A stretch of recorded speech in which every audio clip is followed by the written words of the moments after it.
back, everybody, to another episode of Honkai Star Rail. Clara, you still need to put on shoes in the snow. Why are you not wearing shoes in the snow? How are we all doing, guys? Howdy, Xavier. Good to see you in the chat. So, we have a bit of a dilemma, chat. We have an entire main story we gotta do, but Elden Ring Night Rain is coming out, and that I know is gonna distract me, so I'm gonna try to finish it all over the next week. We're gonna try to get it all done. There's a lot of stuff. I've already completed this event off stream. It was fun. It was great. I love Galactic Baseballers, so that was cool. I love how they gave us a little bit of this, honestly. I should have started us here. Why am I starting us in Bellabog? I was feeling nostalgic. Don't worry, Mr. Svarog. We'll be safe here. Giovanni giving us an awesome continuation, and he even lets us play the old limited event beta version over here still, so that was cool. Anyway, I am very much pleased with this event. Like I said, already got it done, finished up with all the basic stuff. It takes about like an hour, it really isn't that long. Do you see Executor? You mean for Night Rain stuff? No, I have not. Not at all. Hyacinth, I'll be honest, I probably should get Hyacinth, especially if I want to keep playing, Castris and, what's her face? Sorry, his face, Blade. But I think I'm gonna live without them, save maybe in the future they'll come out with a different unit. I like her design and everything, I just don't know. It's still just a little too cutesy for what I want with those teams, you know? So I think I'm gonna skip. We will try to get Herta's light cone though. We'll see. We'll see if I get lucky on my 75-25 or if I finally lose one of these. At the very least though, I think it's fair if we at least try out Hyacinth though. See what she's all about.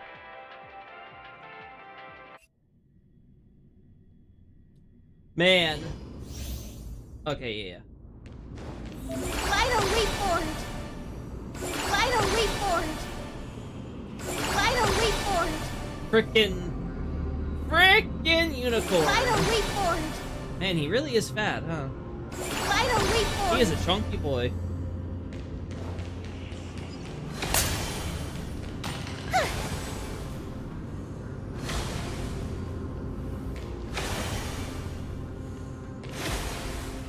Yeah, there's part of me where I'm like, I really love the red and stuff in her design. Like, I think I love the outfit most about her.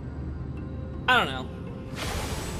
I think it's just a little bit too much on the cutesiness for me. It's cool, probably best to leave a surprise, and I guess it is. Lido, wait for it! There we go. Also, I love it how she's wind, yet she's got like all this water stuff going on for her with rainbows and crap. Let's try it this other way. Oh yeah, it's also, we finally have voices for the Trailblazer. Unfortunately, the character has been recast, so that's sad. Come on, I choose you. But oh well, we're just gonna have to live with that, I guess. Everyone's been waiting for us. So this is the warmth of life. Alright. May this faint light Uh-huh. dispel the gloom, restore clear skies once more. Oh. Cool! That is a cool attack, though, I will say. Embrace new life, Pollux. Oh boy. Alright, I gotta see the slow-mo again. It's been a while.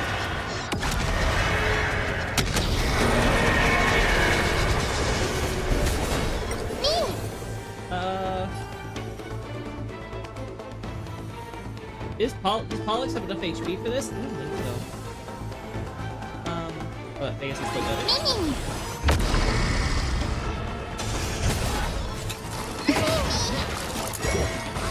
Okay. Life is not return to dust. Why is Ron May on this team? Eternal. I guess Ron May. Every petal, all will be swept away by the wind. Can be replaced by Sparkle. Yeah, this is actually just Sparkle in disguise. Trust me. Together, we can do anything! Yeah, it's very... I really love the original VAs for the main character, so it's very sad to see this, and, like, it might be Don Hung next now, and that's gonna make me very sad, too, if that turns out. Like, it's all a mess. It's very sad. But I can't blame Hoyo. They've waited exceptionally long for the actors to get their shit together. And, well, it is what it is. Alright. Let's see it. Let's see the big boom. I only wish that death may protect us. Yeah, here. Oh, there's a second wave. Whoops. Everyone's been waiting for us.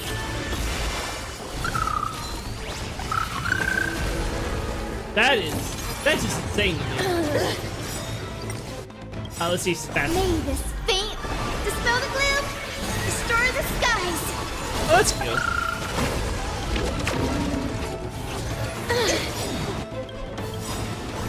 Embrace a new life. Alright, Paul.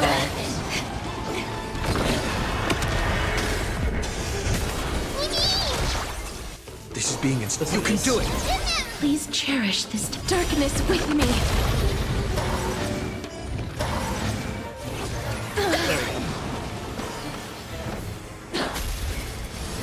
Yeah, I don't know why Ron May's on this team. I never would think Ron May would work for a Casper's team, you know?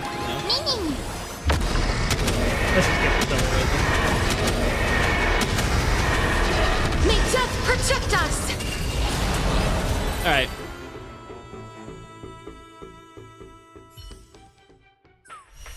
Alright, coolio. I get the idea. She's a remembrance character, but she's kind of a healer, but she does a bit of damage, too. Again, I don't hate her, it's just I don't like her enough that I want to actually pull for her. Now, Herta, I do want to get her Lyco because I love Herta so much. She's just so much fun, and I would love to be able to give my... the problem is, I feel like I like erudition units too much overall. Like, how many do I have in total? Where is it? Where is it? There it is, databank. I feel like this list gets longer. Characters. Destruction is easily my least. Hunt, I surprisingly have a lot of Hunt characters. But I think it's because, like, most of them they give you for free. Yeah, like, they gave a Ratio for free. Like, Dan Heng and Su Shang are, like, 1.0 characters. Then they give you Part 7 basically for free. Along Moza also comes really easily if you pull. So, like, yeah, I ended up having a lot more Hunt than I expected. You know, I actually have more Hunt than I have Erudition. But it's pretty close, I think. Like, I really wanted to get a Noxa, but, like, that didn't work out. Same with Mighty. I actually have a lot more Harmony than I would have expected, even though I don't get any of the AoE Harmony units. Nihility, unsurprising, it's pretty close. Preservation is max. I have, like, every Preservation unit. And then, same with Abundance. So, surprisingly, my Sustain category is where I'm, like... I have, like, maxed out on all that. So, I have a lot of characters, honestly. But yeah, let's give Herta her light cone now. Woo! I just so people get an idea. Yeah. Again, I love the UI and everything. It was fun.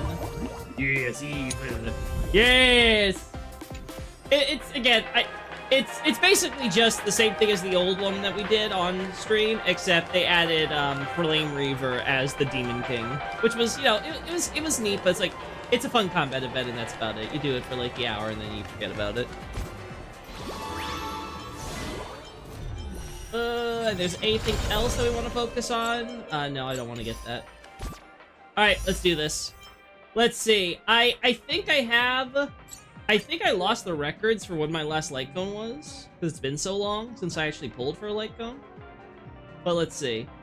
It goes 10, 20, 30, 40... Okay, yeah, it doesn't go farther back than 40, so...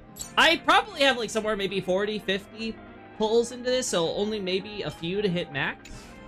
I think we have a good chance of actually getting a light cone, whether or not it's Herta's light cone. Now, if I lose by 75-25, which, you know, ideally I won't, but assuming it happens, I'd love to get Bronya's light cone, just so I can put that on her, and maybe some other units in the future, but we'll see how that goes. Alright, let's go. Let's move on to story stuff as quickly as possible, so... I have a lot of pulls here, so... Alright. And come on. Yeah, I don't even need the light cone. It's just nice to have because I love Herta so much. I have a better shot of winning the light cone than winning her Eidolons, that's for sure. Oh. Ooh, Herta. That was not what I was expecting. Is that a good side or a bad side? Did I just... Did I ruin my luck here? Oh, no. Oh, okay, cool. Wasn't sure if we'd get the guarantee since we got the character. We did, okay. Okay, so... That's now Garrett, that's at least 50, and I'm probably a little higher than 50, so probably somewhere like 50-something range, so only like... Oh, wait, what's this? You still need 10 of Star Rail Pass to commence Warp. Do a stellar purchase... Oh, okay. I noticed this also. They're doing, I guess it's because of laws and stuff being passed in the EU or whatever, but they're actually having you, show in the top there with the little scrolly banner thing, how much stuff costs and things like that. I also noticed, I think, when you go to the shop... Yeah, they're showing, like, what the cost for each thing. It's like, oh, look, it's $198 a pull, which is like, oh, good. It shows you how much money you're wasting. How nice. All right. But, resource redemption, I guess? No? Directly purchase Star Rail? Oh, okay, I see, no. Stellar purchase. Insufficient, so, yeah, okay. So that's how I can do stellar purchase. There we go. Nope, still, oh my god, so that's at least 60-something. God, is it gonna be like Max Pity or something? Oh god. Alright, God, at least give me something good. Come on. Come on, where's the light cone? Oh, where's the light cone? It's... I could have been a better one. I have enough of Clamor. Alright, here we go. I will say it's a little annoying that it's an extra step now. But... Oh, I still nothing?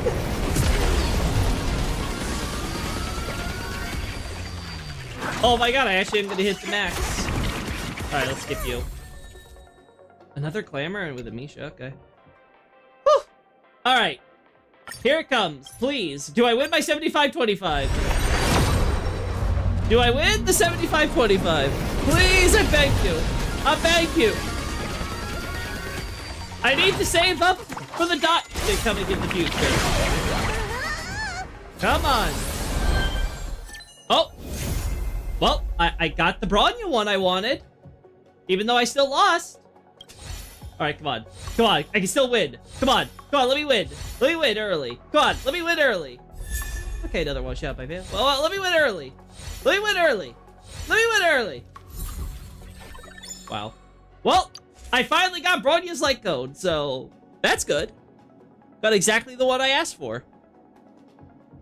Said just to be again. I think I'm gonna get on PC. I think PC's just better because if there is gonna be stuff with like mods and things in the future that I'll want to put on, I'd rather get it on PC then.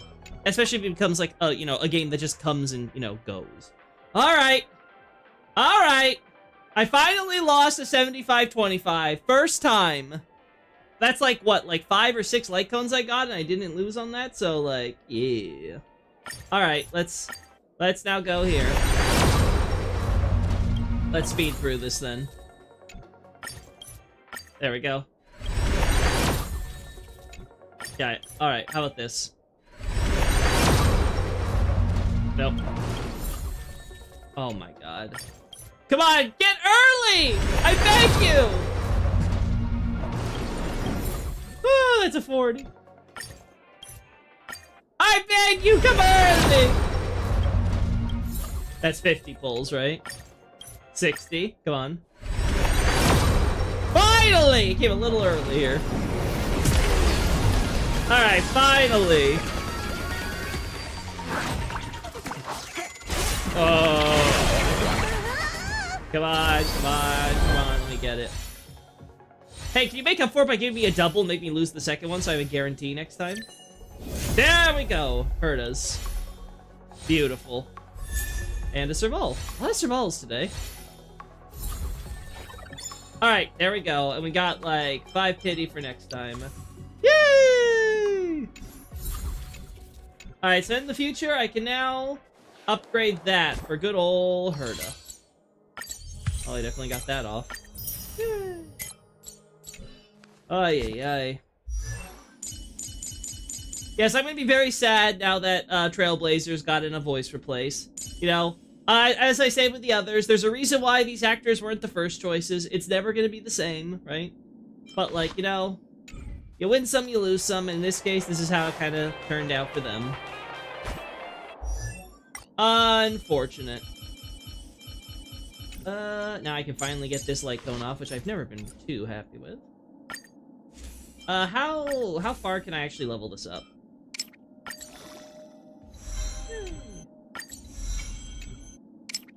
Oh, that's right, we have...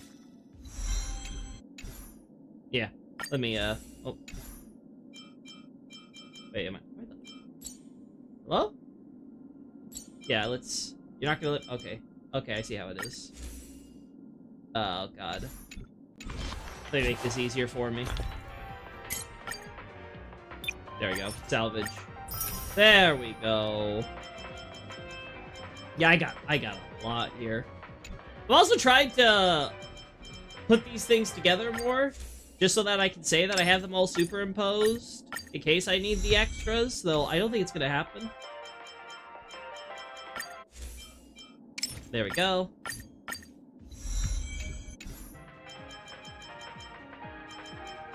We're all set here.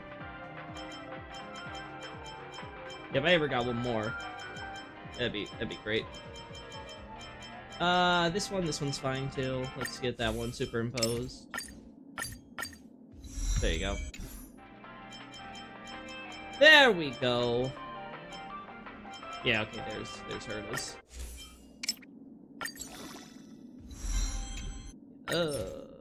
Yeah, you know, I'm fine with using some of that here. Oh, wee! Yeah. Trying to get what you want. Oh, well, I still have a very good, like, I have a very sizable war chest for the future. So I'm not gonna complain too hard. Okay. Yeah, get me up. Try to get this as far as we can probably take it. Yep. Yay!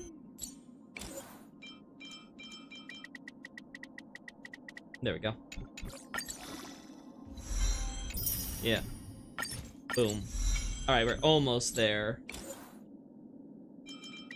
Move this up here. Uh-huh. Yeah, I'm just enough there. Cool. I was hopeful. I was like, I think I'm pretty close. That I am. Oh! Yeah, there we go. There we go. And now, Herta, you have your new light cone. Which means we now have another light cone available if ever needed, because I love you to death.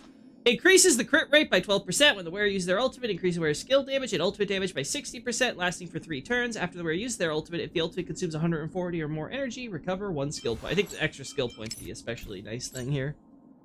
It's definitely the especially nice thing. And then we have for Bronya and probably Sunday could use this light cone too in the future, so... Harmony. There we go. Hey, at least I got exactly what I wanted if I lost, so I can't really complain that hard. You know? It's like, I did ask for this.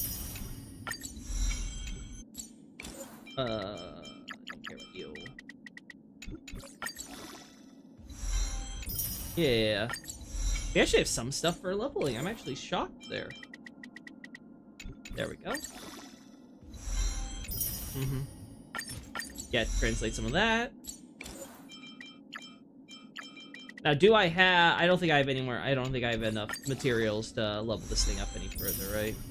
Yeah, no. So in the future, I gotta do some farming for Harmony stuff, and then I can start using that. Still, 10% energy regen with 1 skill point given on Ultimate. Has a bit of a cooldown. Gets more damage when you're using your skill, though. I'm definitely not gonna complain here. That's definitely super nice, especially on, like, a Sunday or a Bronya. Might get Sunday's light cone in the future if I get lucky. But we'll see. Anyway, so I still have, what is this, 23,000, so that's 16,000. So I almost have 150 pulls here. Plus from the anniversary event thing, I bought a bit more. So I I actually have over 250 pulls. Yeah. So, yeah, I got it pretty secure. So, assuming I lose the 50-50 on Hyceland and, like, get the worst luck imaginable, that's 180 pulls. And then I would still have about 70. I still have enough pulls to probably get the light cone if I'm lucky on my 75-25. So, I don't want to go below 24,000 in the future. So, if I try to pull on anything else for that, I'm going to try to stay below that, above that, just to make sure I have the guarantee. Otherwise, though, it's a gamba. It's up in the air on how much I want to do the risk. How many bonus pulls do I also have? Because I have, like, I'm getting 3 from the pop-off thing, right? So, and okay, yeah, I got 13 extra here in reserve. Like, yeah, we're in a good spot. We're in a good spot. Anything else we could talk about? Oh yeah, we did the unknowable domain thing offline with the, well, not offline, but, you know, on, like, you know, side streams or whatever for casual stuff. We got through that. And, I'll be honest, I was very happy with the storyline. I wasn't expecting it to be as good as it ended up being right to the end. Like, I wasn't expecting, Polka to show up. I wasn't expecting all the thing with Herta and things like that.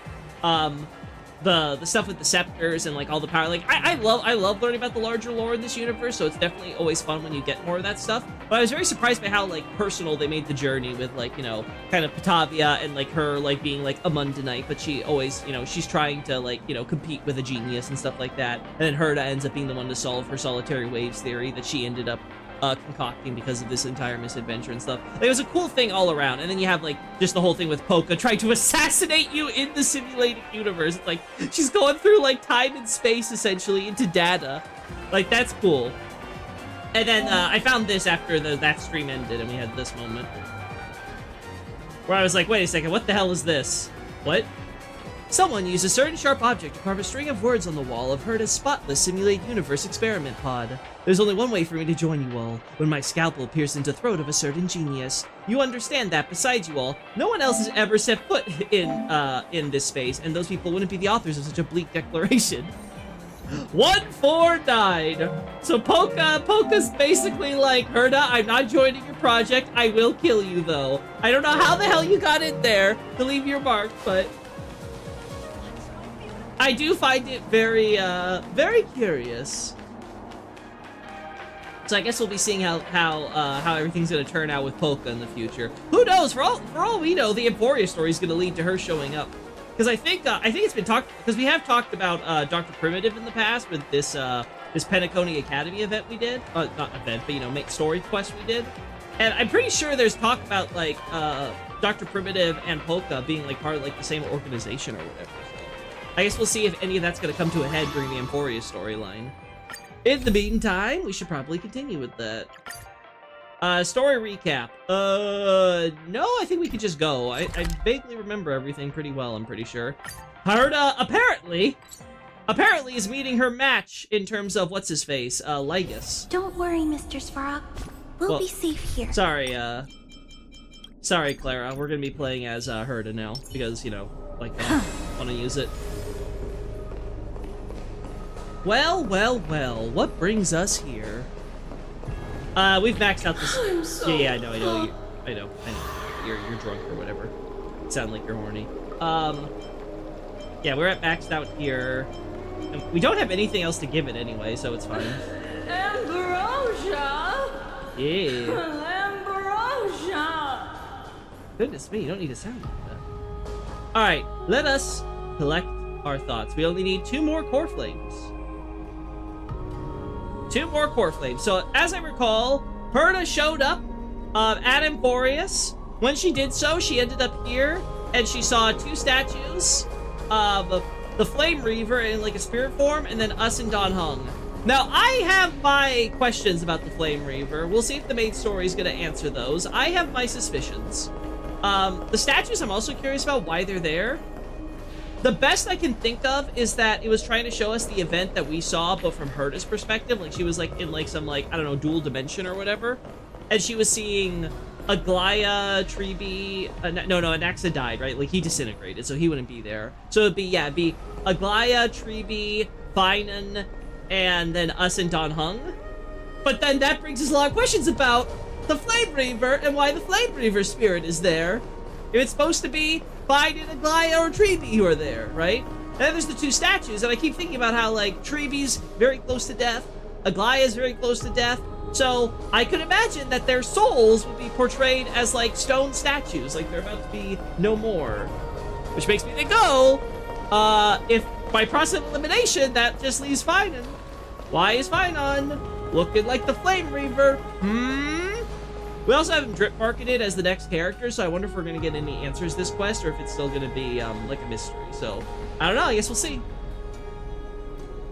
Thanatos and Circe's core flames have been returned. Okay. Sometime after that. The 12 constellations hover above, overlooking the vortex of Genesis. They embody the 12 Amphorian deities, fate, foundation, creations, and calamity of this world. Now, 10 among them have fallen. Their core flames return to the origin of Genesis. Above you, constellations shimmer, their brilliance echoing the faint slumber of each titan. And you have experienced 4 ascensions and 4 partings. Strife. The Lance of Fury once became the Mad King, plunging the world into ceaseless strife, until your valor brought it to an end. And its demigod successor, the undying Maidemos, chose to bear the title of Premnos alone, returning home to be crowned as the last line of defense for the Holy City. Mighty, may your battles know no defeat. Back then, the incarnation of time entrusted men to you at Temple of the Three Fates. Back then, the lively girl with red hair fulfilled her mission and bid the first farewell. Time speaks not of fairness, yet it never stops, and now this power resides in your hands. See you tomorrow, Trian. Aw, see you tomorrow. Reason. Not long ago, the head of the Grove Sages helped you repel the menace that is the Black Tide. And still not long past, that unruly scholar staged one grand performance, granting you a glimpse of this world's truth at the cost of his life. Oh, the incarnation of reason, at edge of existence, have you found your answer? And death. The prophecy once made the hand of shadow choose 2, granting one the fate of death, yet their bond wove a hauntingly beautiful tale that stretched across time. At the end, the incarnation of death who journeyed from the Netherrealm to the living world chose to remain in that sea of flowers, retrieving your future. At the end of the West Wind, we shall meet again, Asteris. What a long journey it's been. Also, stay hydrated, chat. Time and again, farewells haven't numbed you. You can't help but wonder how many more goodbyes will the journey of trailblazing entail. You question whether you'll be able to express each goodbye with heartfelt emotion. Your thoughts sink into the ocean. You recall how the Amphorians cherish epics, using stories to soothe their sorrows. Perhaps you should embrace this way to dispel your melancholy and regain your strength. Then let it begin. Countless words of adventure surge through your mind. You need only to grasp just one to anchor your creation. Oh, don't be influenced by the noise outside. Just focus on the key word in your mind. It is indeed difficult, but you should still cling tightly to your inspiration, weaving heartfelt and elegant verses. Alright, this is an impossible task. Just one glance at your phone. It won't disrupt your thoughts, or so you tell yourself. It's fine! It's fine! Listen, I'm not distracted. This is a very important call I have to take. Gray mystery. Last time in Styxia, 0 time for treasure hunting. Absolute disaster. Now the River of Souls mostly retreated. I'm back, baby! In the water, big shiny chest.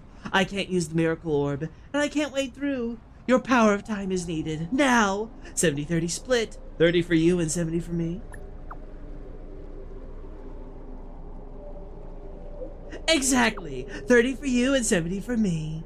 Details schmetails. Get here and we'll talk. Alright. You must admit, even during this arduous, struggling low point, there are still those who live joyfully. Cypher's endless, surging desire for wealth seems more turbulent than the waters of stale Lord's waterscape. Forget your past for now. It only brings sorrow, but sadness has no place in this moment. What you need is the drive to move forward. You decide to head to Styxia, where the River of Souls is no longer blocked, to meet up with Catgirl. Hopefully those glittering, clinking trinkets will, as always, lift your spirits. But it's not trash. How can I accept this treasure if it's not trash? Styxia's moonlight is so beautiful, and the River of Souls is so quiet. It's like everything that happened was just a dream. I wonder if Cass is doing okay on the other side. If I write a letter and put it in a drift bottle, will she be able to read it? Huh, where'd she get a phone? Those are, sorry, they're not phones, Xavier, they're teleslates. Yeah, they have phones on Emphorius, they just call them something else. And they're all connected by Aglaya's World Wide Web.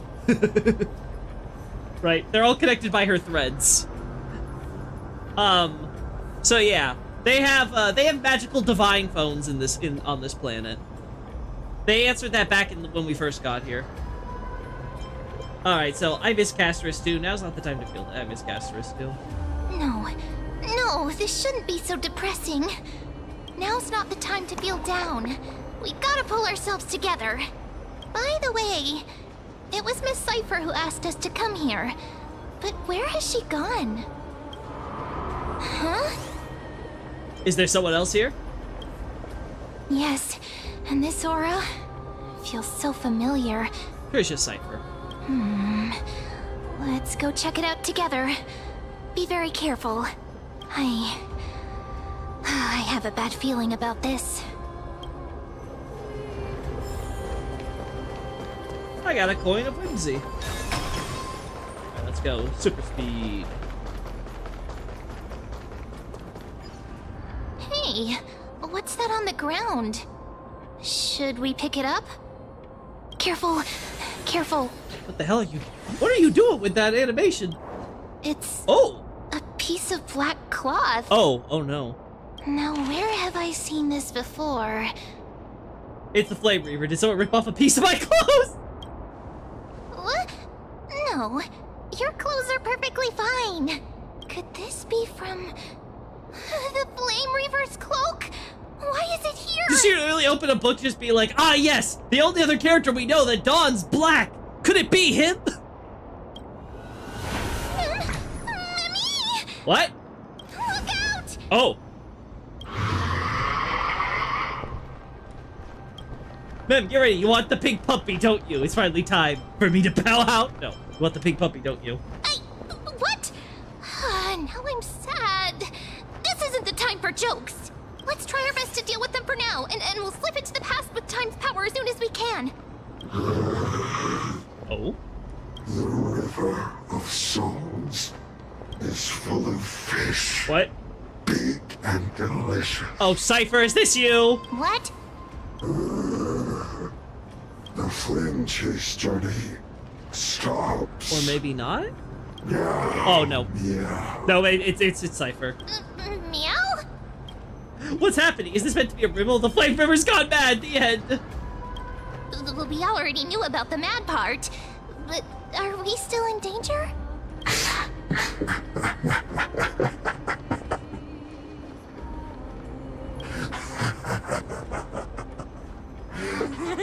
Of course, yeah.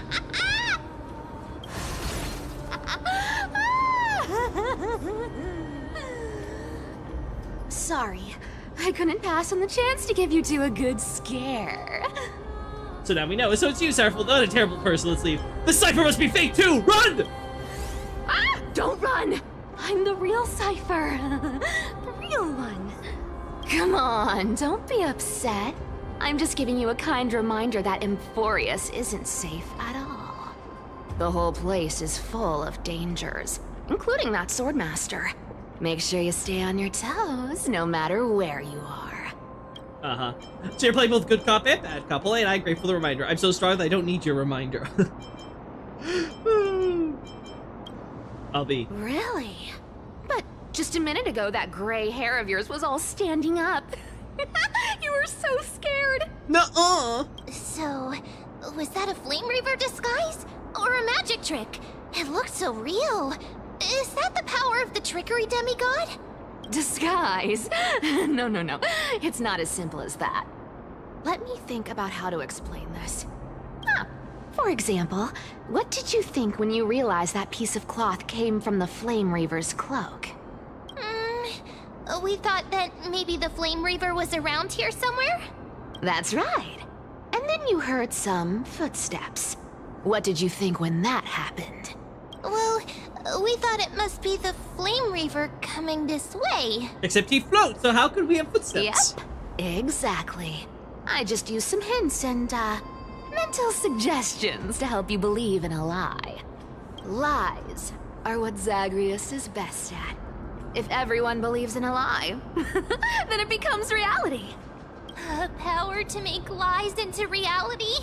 That's got all my hair standing up. Nice, now I know your secret.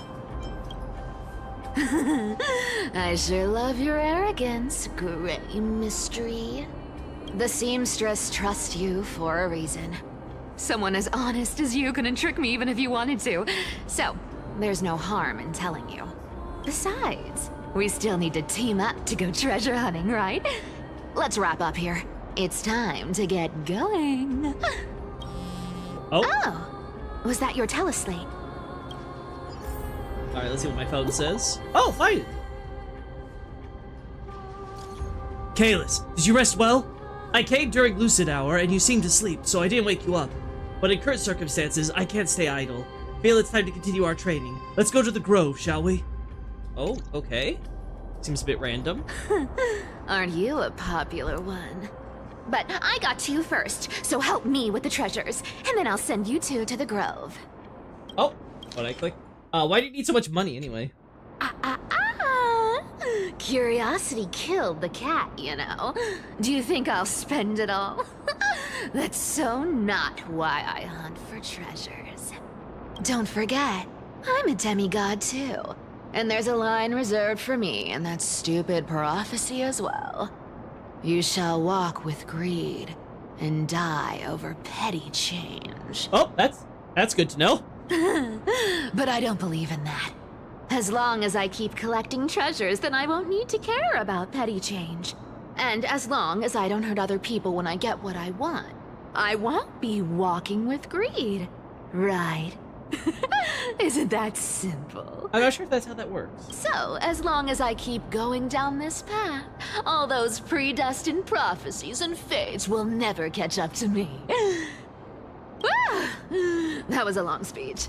I'm getting thirsty at this rate. The treasures of Styxia aren't gonna float up on their own. Come on, Gray Mystery. Show me what the authority of time can do. Alright.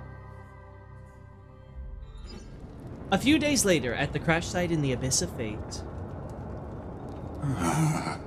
So, this is the car of the Astral Express you've spoken of. My repository of memories has been enriched with another fascinating piece of information. Thank you for leading me here, Lord Donham. This thing has been on fire for like a month. I'm surprised a council elder like yourself would be willing to journey so far to inspect the Express. Archimans hold wisdom and knowledge in high esteem. If the citizens knew of your origins, I'm sure more would be intrigued by the Trailblaze. Sadly, discussions about the world beyond the sky remain taboo. It's been quite some time since you first arrived in Akima. Presumably, you've been looking for a way to leave ever since. I've been actively gathering clues and testing different things. Sadly, the more I find out, the more powerless I feel. Don't be too hard on yourself, my lord. This puzzle has stumped Amphorius' scholars for centuries. It isn't something you can solve overnight. Even someone as gifted as yourself. In the Grove, I discovered extensive research on the Sky Titan. It appears that many scholars from Amphorius believe the taboo against the world beyond the sky stems from a curse cast by Aquila. Exactly. Of the 12 Titans of Amphorius, Aquila is known for being the most capricious. The weather itself reflects their mood. Tranquil sunshine, mournful rain. Aquila's breath is a brisk wind, and their cries resound as thunder in a storm. Additionally, Aquila is one of the 2 Titans whose core flames have yet to be returned. The sky above affects every citizen. It's clear that Lady Aglaya's decision to confront Aquila at the end of the Flame Chase journey was a carefully considered strategy. If returning Aquila's core flame can break the sky's curse, we won't have to exhaust ourselves searching for a way back. We can simply focus on aiding the Chrysos heirs. Anti-Catherians have no home to return to, so I understand your concern for your old friends and homeland. I used anti-Catherian technology, or scanning, as you might call it, to assess this car. Assuming my judgment is correct, I might be able to conduct a thorough overhaul of its power systems. Sure you can. Really? But... Of course. That's only if you, my lord, permit me to interact with it. By all means, please proceed. But be careful, the Express's thrusters are extremely delicate. You honor me with your trust. I will be very careful. Lycus carefully scans the damaged propulsion system, then methodically begin inspecting its components. This is unbelievable. You seem to understand its structure perfectly.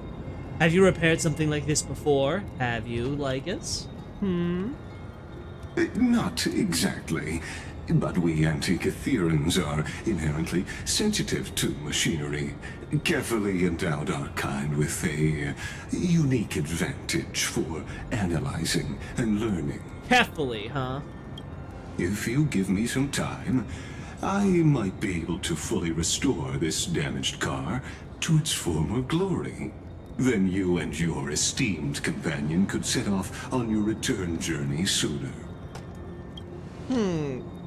But isn't the real issue with Aquila?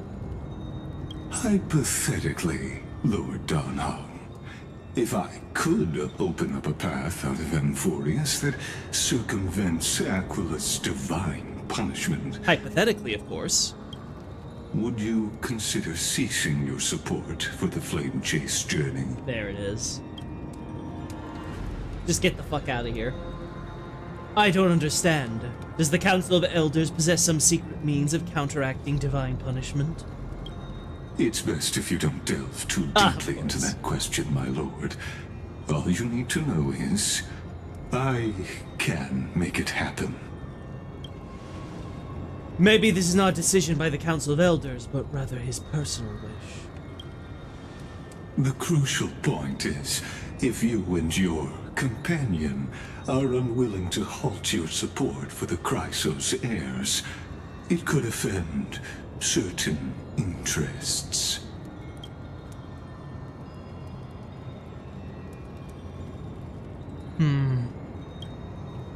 Forgive me, Lord Lygus, but I must be frank. When visiting Dawncloud, I reviewed the records with many Council Elders. Among them, only your background was nearly blank. I'd like to accept your goodwill, but given such a mysterious background and motives, anyone cautious would have doubts. Your prudence impresses me, just as expected. Oh. What? Are these people? Is this a trap? Is that why you accompanied me here? Please don't misunderstand, Lord Donhong. As the Theoros, I have no allegiance to their plans, nor am I obliged to obstruct them. I am neutral. Out of respect for you, I hope to offer a peaceful solution to ensure the safety of you and your companion.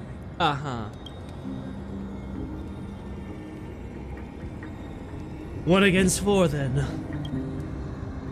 Just to confirm, if things turn ugly later, will you help? I will not.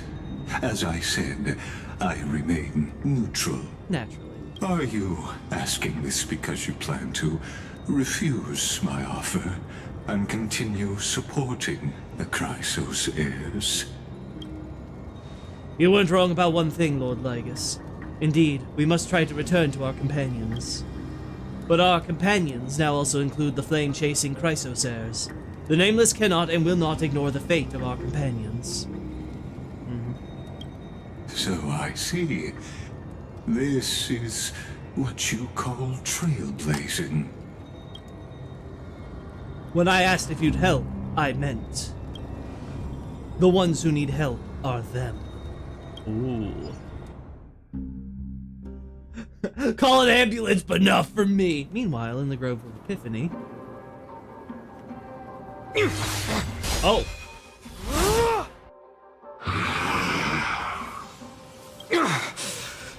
You have such overwhelming power, so why? Answer me. Why do you stand in our way? Why do you want to take the core flames? Oh no! He can't hold on anymore! Drag him back here, friend!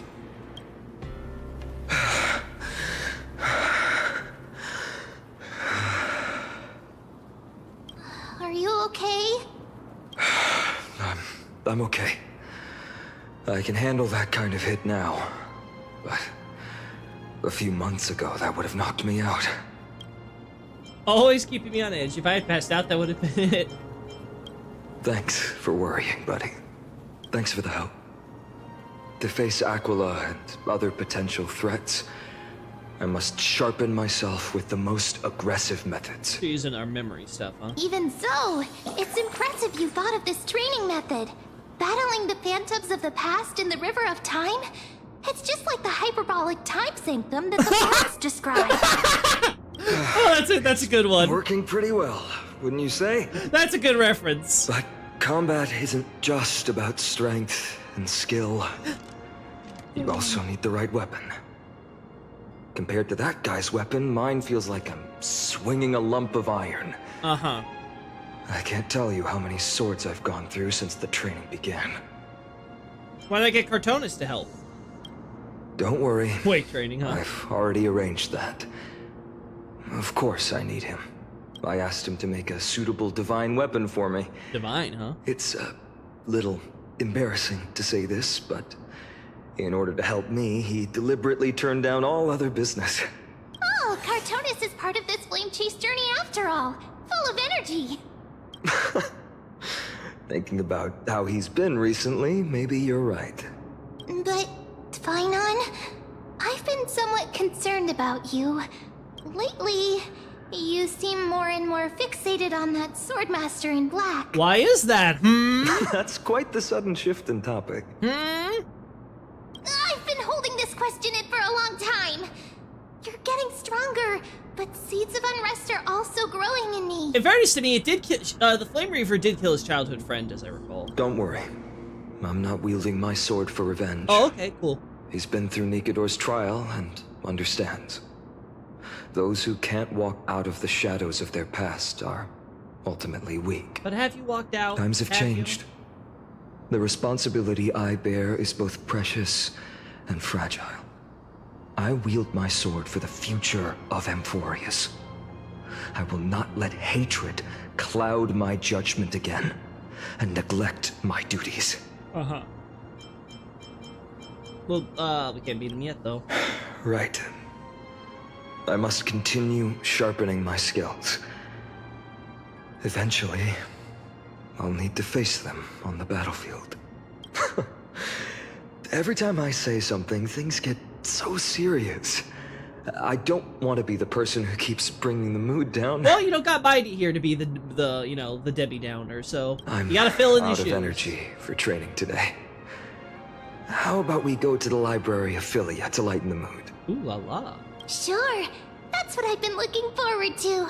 We deserve to enjoy ourselves after all the hard work. God, stupid bunny. Today, Who I'm wants to definitely read? going to...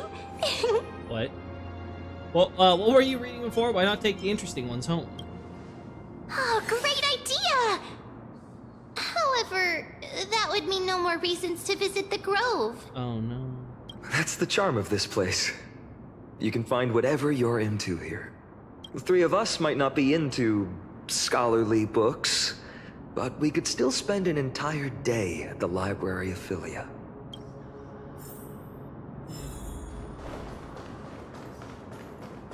Uh-huh.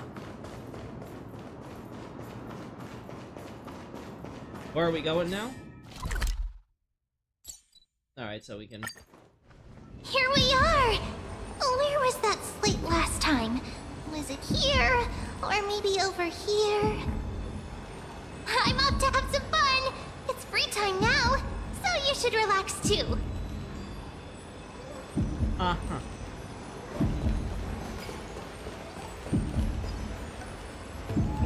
Over the past few months, you've come here more than once, fishing out that small piece of essence from the ocean of knowledge that best suits your taste. Actually, wait, it's been several months? Okay, never mind. That express car's been on fire for a lot longer than I thought. I was like, oh, it's been like a month or something, right? It's like, oh no, we have spent many months here. Oh no.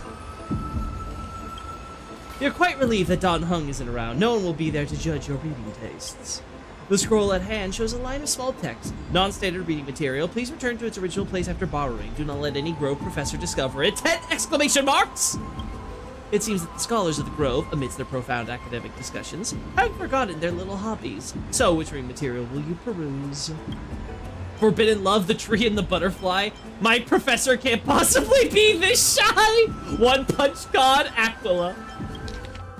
Sorry I'm late. I used the power of a cognos bloom to climb over the vines, rushing to the classroom and nervously pulling open the door, only to make eye contact with the person I had an appointment with. The professor, barely over 30, was leaning casually against the stone lectern, loose and relaxed. The scholar's robe gleamed bright in the dim light of the Evernight, giving off an almost divine aura. The first class and already late.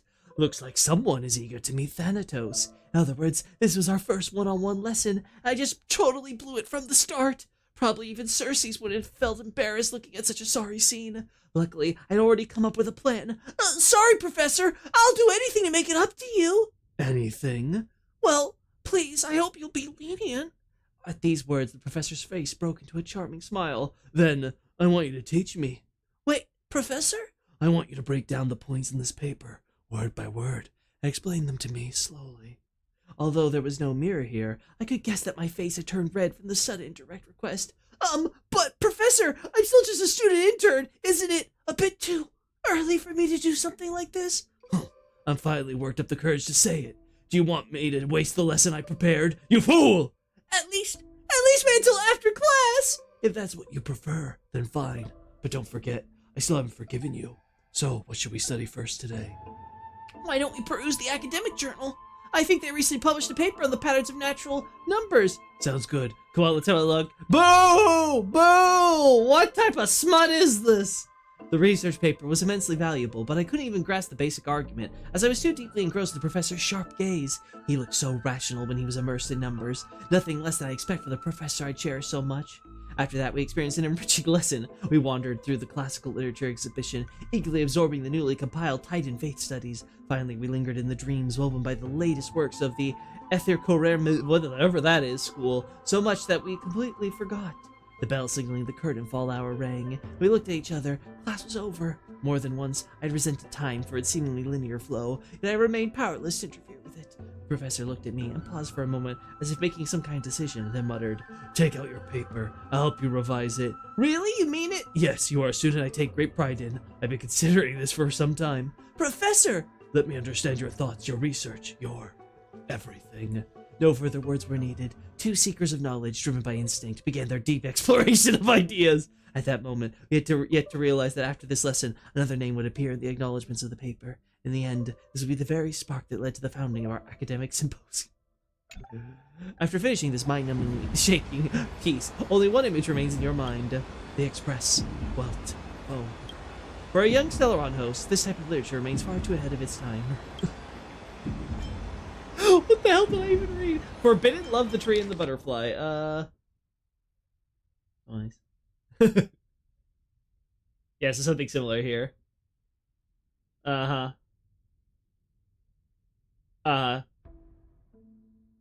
So smut for Cersei's and Nestia. Oh, this one's blotted out a name. A stern figure approached rapidly. It was Blank, the source of the irritation. Nestia offered Cersei's a smile, then turned and walked away. Blank cast a sharp glance in the direction of the butterfly-winged girl's departure, then shifted his gaze back to Cersei's. First came perfunctory reports, very little small talk, and the escalation of arguments resemble personal attacks. Direct sources. To romance a student, even your own creation, don't you find that perverse? Pal, this was the first time the embodiment of reason allowed emotions to govern her mind.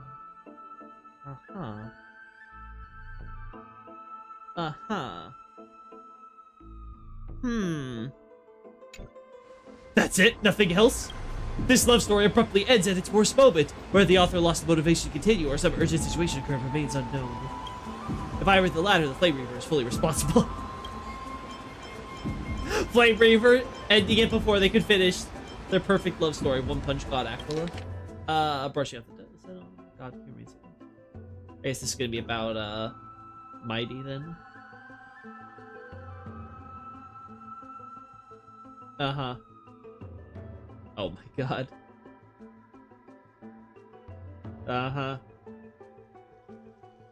So yeah, it's Mighty.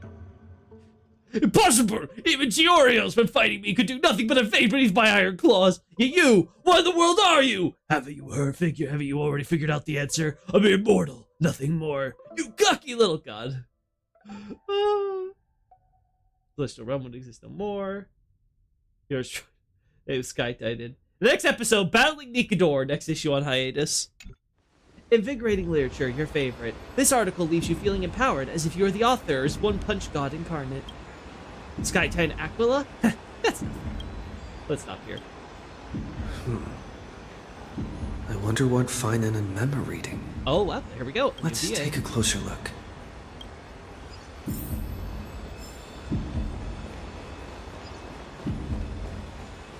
Actually, voice protagonist!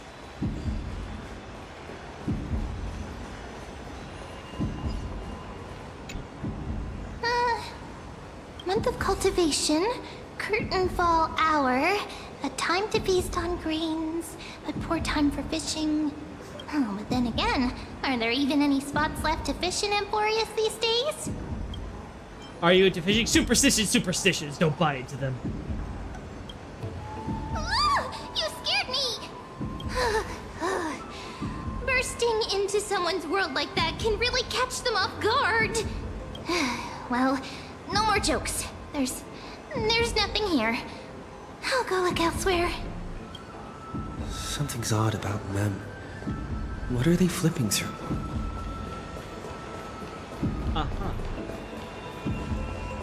Optional, see what Biden's looking at. Well, I thought I felt a draft just now. Peeking isn't polite, my friend. Just curious what you're reading. Are you reading something you shouldn't be? In front of you all. That would be pretty careless. Here, look, I'm reading this. Antiques Appraisal. How to Make a Fortune. Didn't know you were into this. I know how in your dreams. Maybe start find a different side gig. No way. I've invested almost all my savings into this hobby. I've spent a lot of time pondering how Aglaia became such an effective leader. Beyond the intangible qualities like personality and ethics, a major reason is her family wealth. What? That's the perk of growing up in a big city, isn't it? For those of us in the sticks, luck doesn't come as easily. It's 30% grind, 70% fate. Oops, I talk too much.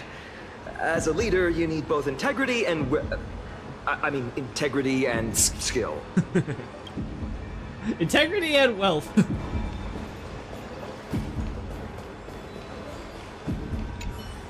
I've spent a lot of time pondering how... That's the perk of... Oops, talk.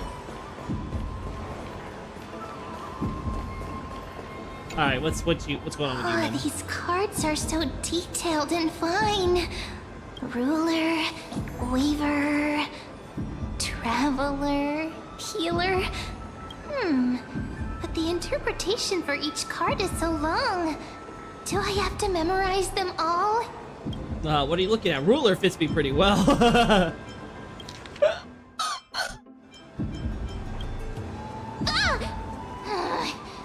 a coincidence! We meet again. Guess we're fated to be together, huh? Yeah. But you must be busy, so I won't bother you for now. Hope your day, every day, is joyful. So suspicious. Not like their usual self.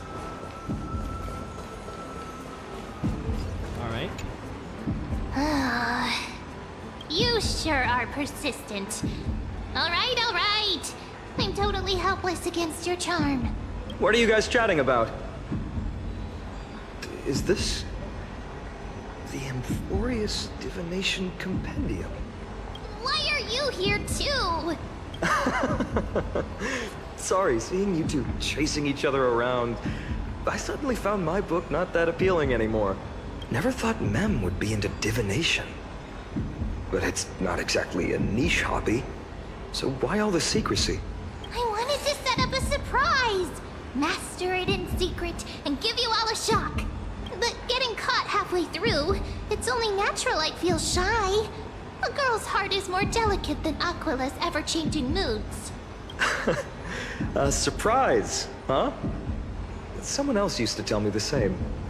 She was really good at stargazing and divination, especially with cards. Yeah, just like the ones you're looking at. Uh-huh. And you must be pretty familiar with all sorts of divination techniques with a friend like that. You're the friend, Mem. No, I know nothing about it. I've never really believed in using cards or bones to predict the future. If the good omens foretold by divination were true, my hometown, Heidi's Elysiae, wouldn't have disappeared. Don't forget, we've got Lady Trina. Every other form of divination is just smoke and mirrors or cleverly rehearsed tricks compared to her flawless prophecies. Well, thing is bad sometimes. It should be approached with a critical eye. Let's be the contrarian. Me, divination could be a power that guides our spirits. Fate always casts a shadow in front of us, clouding our view of the future. That's why people turn to divination. It's just to find a small reason to give them courage to face the unknown. You've really thought this one through. I mean, what if it predicts something bad? Divination is only meaningful when there are both good and bad outcomes. Even bad omens serve as guidance. They can help keep us alert, right? Strange. That person I knew used to say similar things. I wonder why! Looking back, whenever she interpreted a card for me, I couldn't help but feel uneasy. Even though I never believed in the outcomes. Maybe it was her tone. Cyrene. She could paint a complete fantasy so vividly, it utterly captivated me as a child. Right, I still carry a card she once used. Do you want to see it? Oh! Oh, wow! It's so exquisite! They're just like the ones we use in our little I'd book love to thing. have a card like that. Those mitts up to the task that gotta craft a Mem specific deck. Oh, now that you mention it, yes. It would be even better if it were made of, say, crystal. Uh-huh. Speaking of which, partner, there's something I haven't shared with you all. Remember our first trip to the Temple of the Three Fates? The riddle that Orin posed to us? Uh-huh. Uh-huh. Who's there?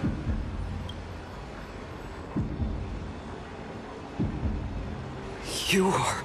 Assassins! Assassins, save me! Nice These cosplay. folks are up to no good. Black clothing. Masks decorated with golden blood. Are they cleaners? To directly call us by our name, it seems you, Wait, Lord Finan, that's what you're actually have called? studied the forgotten history of Amphorius quite thoroughly. You call yourselves cleaners? What's being cleaned? Clothes or cars? Your friend seems quite interested in us. Perhaps you could explain, Lord Finan. It would be the polite thing. No, I was mocking you. We can't let our esteemed guests pass away without understanding. During the Chrysos War, to combat the Chrysos heirs, several cities formed an underground assassin squad called the Cleaners.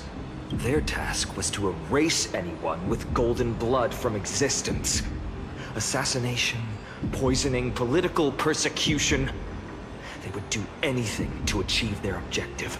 Now, this historical perspective seems biased, glossing over the Chrysos heirs' abuse of divine powers and their blatant initiation of war in order to defame our predecessors. Could you disclose the name of the author behind this popular legend, Lord Finan? I'd hate for the innocent children of Akamar to be tainted by such slanted narratives. You should have stayed buried in the dust of history. The Citizens' Assembly has once again legitimized the mission of the Chrysos heirs. But as for you, not one citizen would cast their vote for you.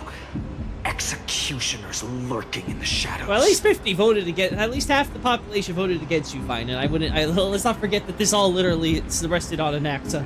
What does it matter? We've long since stopped expecting to be understood. People have become too accustomed to peace. And they've forgotten the disasters that arose from allowing generations of the Chrysos heirs to rule. Aren't the Chrysos heirs responsible for that peace? Complete nonsense. Yeah. Did you really travel all the way to the Grove just to have an argument? Yeah, they're not doing their cleaning job very well, I'm just saying. I enjoy dealing with people as straightforward as you, Lord Finan.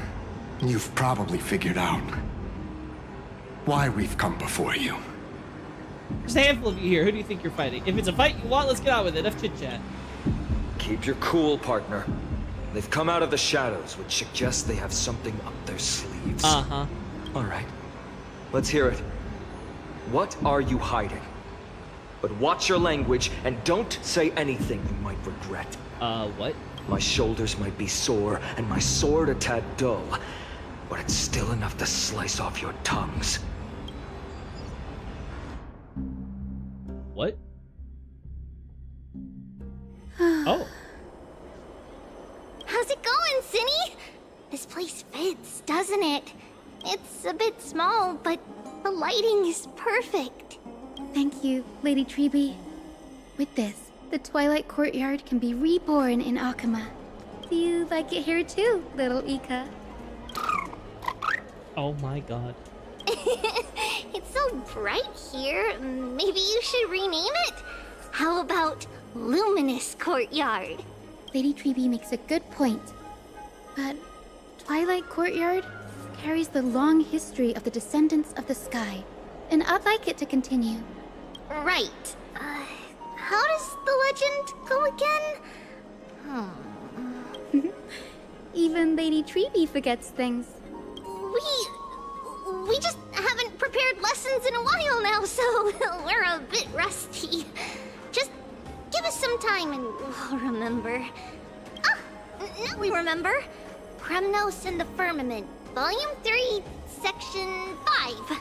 With Seliosi, the Day Thunder Knight, striking down the Eye of Twilight, the divine war between Nikador and Aquila, which spanned centuries, came to an end. Thereafter, the Skyfolk gradually declined. Numerous sky fortresses were abandoned, and their descendants began to establish themselves on the land.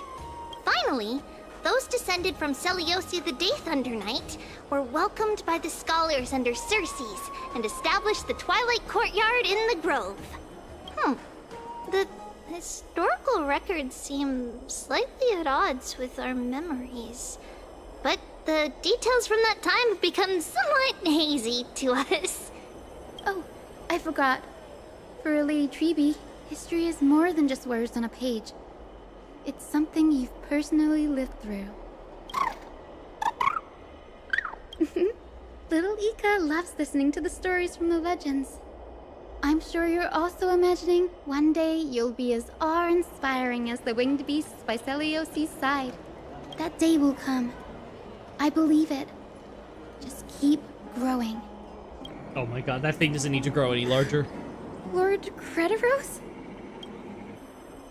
Miss Hyacinth and Lady Treby, good to see you're doing all right. I heard from the citizens you were nearby and came to check. Doing all right. What's going on, Crediros? There's been another violent incident at the market. A shop was smashed and looted. It's the third time this week. How can this be? I always thought that with Lady Aglaya here, Akama would remain peaceful. That was true in the past. But these days, forgive my bluntness, her senses may not be as sharp as they once were.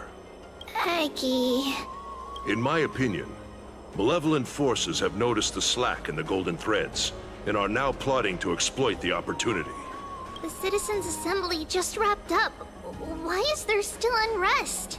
The Chrysos heirs won by only one vote, Lady There we Treby. go. Someone acknowledges From my it. years of experience, a narrow victory often walks hand in hand with unrest. Trouble. Miss Hyacinth. Trouble. Clementine. Take a breath. What's going on? Please, something terrible has happened at Marmorial Palace. What is it, Doctor? Calm yourself and talk us through. Lady Aglaya. What? It's Lady Aglaya who's in trouble. Oh.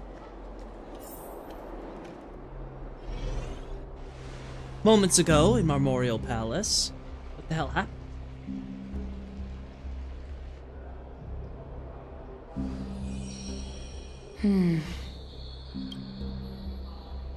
I still remember. This bath that overlooks the entire palace was built by the Council of Elders 900 years ago. Its purpose was to commemorate the first flame chase journey, and to remember the heroes who made great sacrifices for Amphorius a millennium ago. Rules were set then. No one was allowed to enter, apart from guests invited by the Gold Weaver.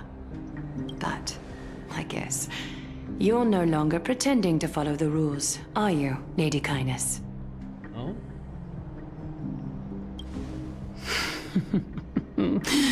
Aglaya, Aglaya. You ageless witch, hiding behind a divine facade to deceive mortals. We've been far too kind with you. Kind? There's no need to use such a word to cover up your incompetence. Anaxagoras humiliated all of you before the citizens. If you still had any shred of shame, you'd throw yourselves from Dawn Cloud at the curtainfall hour to salvage the last fragments of your dignity. Demigod, why not gaze into the water's reflection and see the wretched face you wear now? These days you're not only blind, but also deaf. The cleaners were born for this moment. When all orders, rules, and laws fail to restrain you, it's time for the dagger to pass judgment. Wasn't she previously an assassin? I vaguely recall this. Maybe she was part of this If group. you're in such a hurry, give it a try. Going toe-to-toe with a demigod? We're not that foolish. Oh. The dagger isn't at your throat, but...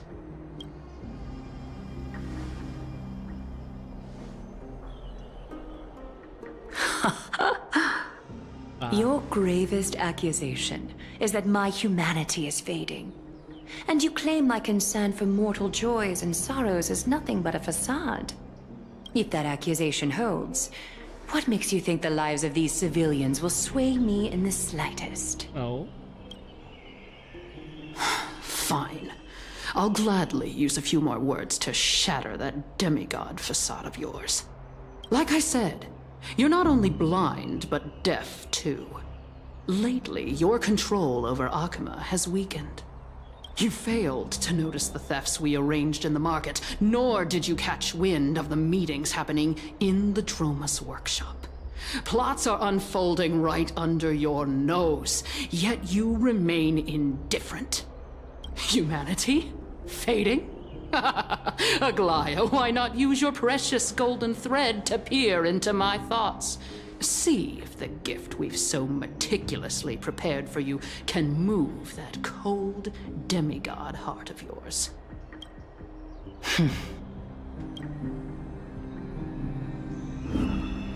Oh. In this moment, I only regret not being more ruthless. Because your evil is beyond cure. You finally figured it out. You have grown dull. I've been holding that image in my mind this whole time to make sure you could see it clearly. I want you to have this knucklebone talisman, Big Sis. I hope it brings you luck every day and keeps you safe from bullies. That girl who can't speak or hear. What if she accidentally lost her eyes, too? You know better than anyone what it feels like to lose your sight. Imagine if 1,000 years ago you, already blind, had also lost your voice and hearing in your youth. Would you still have become the Aglaya you are today?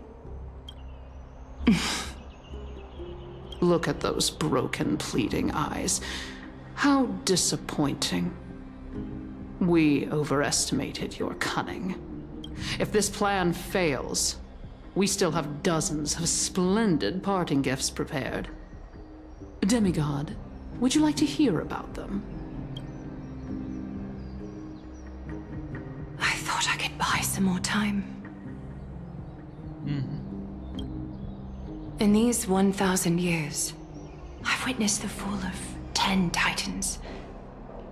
From my naive arrogance at the beginning to slowly learning how to guide others.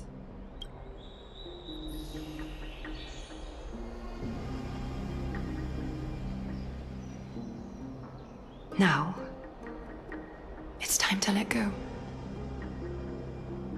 I should be grateful. Grateful that I've reached this moment. To let my departure become a path for others to follow. Oh. Have I done enough? If I embrace that prophecy now, and sink into the warmth of these waters,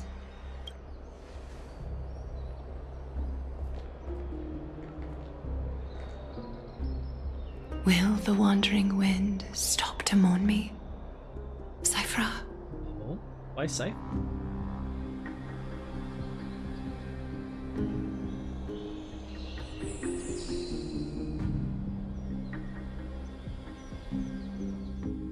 Oh! We're switching to her, okay. A millennium ago at Memorial Market. Seamstress! I've come as promised. Look at this box full of gold and silver treasures! I bet there's stuff here you've never seen. Come on! As we agreed, I want to buy the most valuable clothes you have. Little thief! You've got some nerve, barging into my shop dressed in those tattered rags. What have you brought? Let me see. Here, take a look. Only the finest goods. See the sapphire? It's even more blue than Fagusa's eyes. Such exquisite luster. I've only seen an ocean's tear of this quality in my mother's treasury. Wait. You've seen one before. And here I thought I'd leave you speechless. What a letdown. It's just an old memory. My family estate all burned to ashes long ago. This workshop is what I built from scratch. Wow, a daughter rebuilding her family business. How admirable. Enough with the jokes. At least you did get to enjoy those luxuries. Mind your manners, Kitty. Tell me, Cyphra, where did you come from? And how did you acquire these treasures? I won them fair and square in a bet. What? Do you doubt me? Speak up, seamstress. Give me a straight answer. Do you want these or not?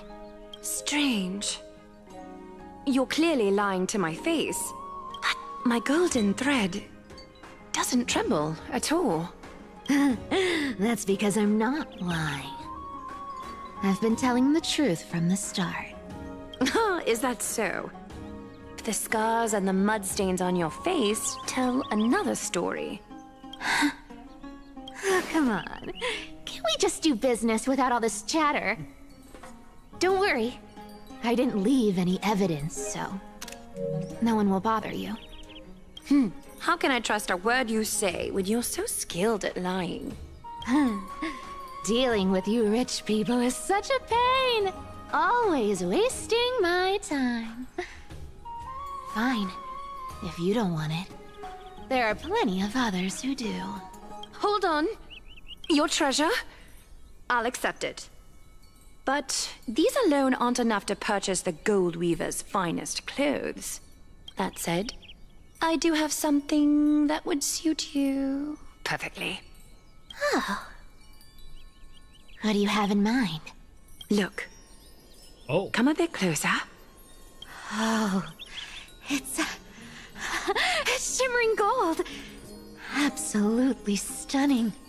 These golden boots are the Gold Weaver's greatest treasures.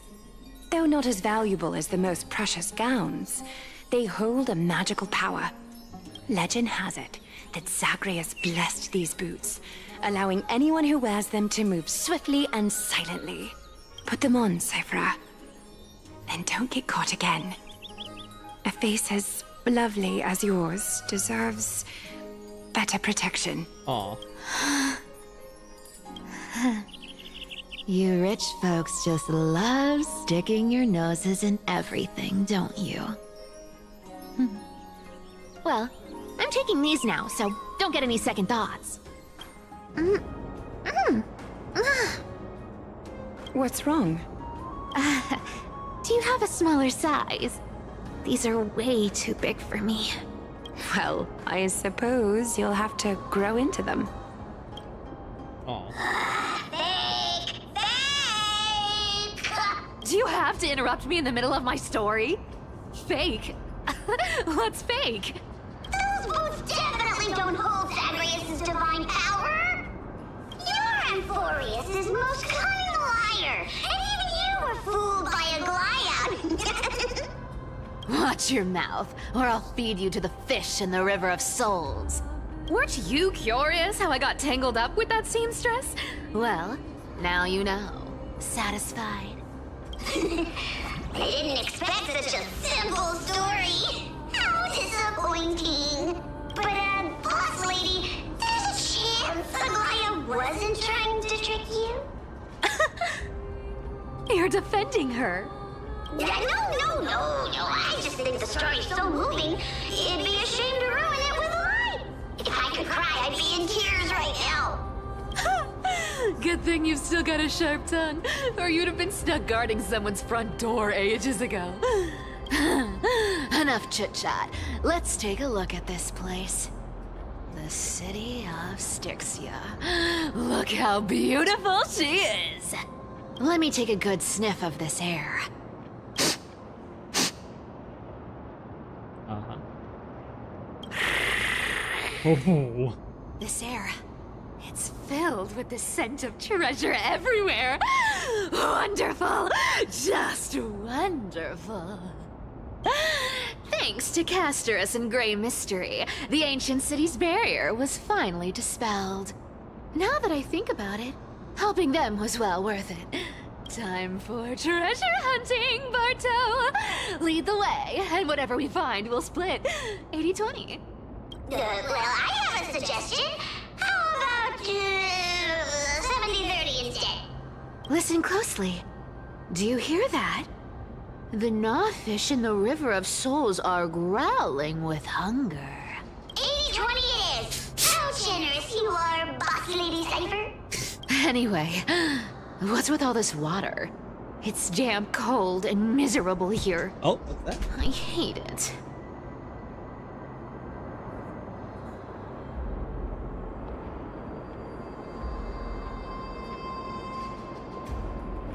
Alright, let's let in. Actually, wait a second. 1 second. I want to grab something real quick.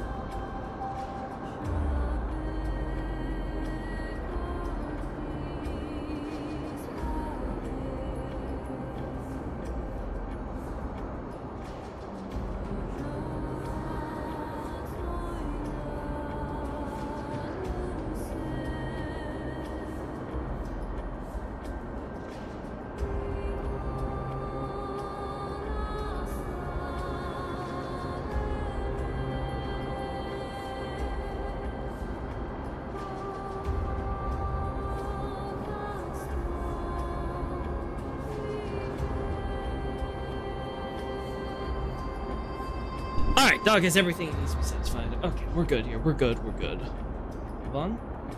Hey, what's that one I miss? Anyway, Yeah, what's with all the... yeah. Ooh, the mighty demigod of trickery. Uneasy around water. You wouldn't understand. The people of Dolos are talented in many ways. Just, not in swimming. Why don't we have a race? Long distance, sprint, or laps? Take your pick.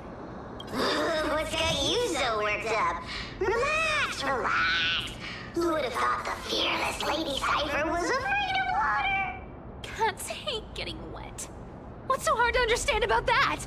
Now, hurry up and figure out a way across. Or I might have to reconsider our split. Don't rush me. Let me take a look around. Can't you just speed over the water? Got it. Let's use that thing. Come on, follow me, boss lady. Not a good imitation. I'll play along. Let's see where this goes, Bartolos. Oh, is this not the real one? Tell me, how did you hunt for treasure when I wasn't around, boss lady? Trying to trick me into saying something. Not a chance. You're as sharp as ever.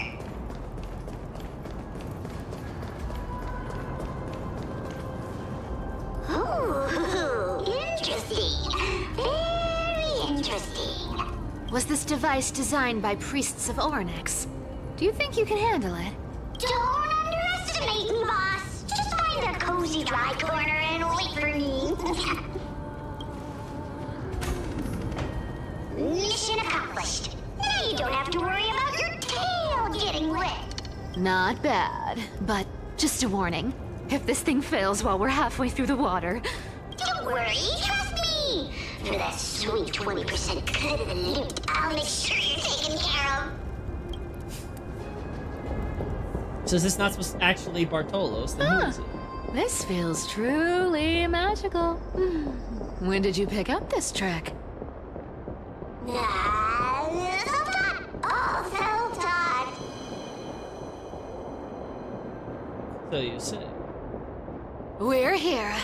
Can we turn off this spotlight now? It's really blinding.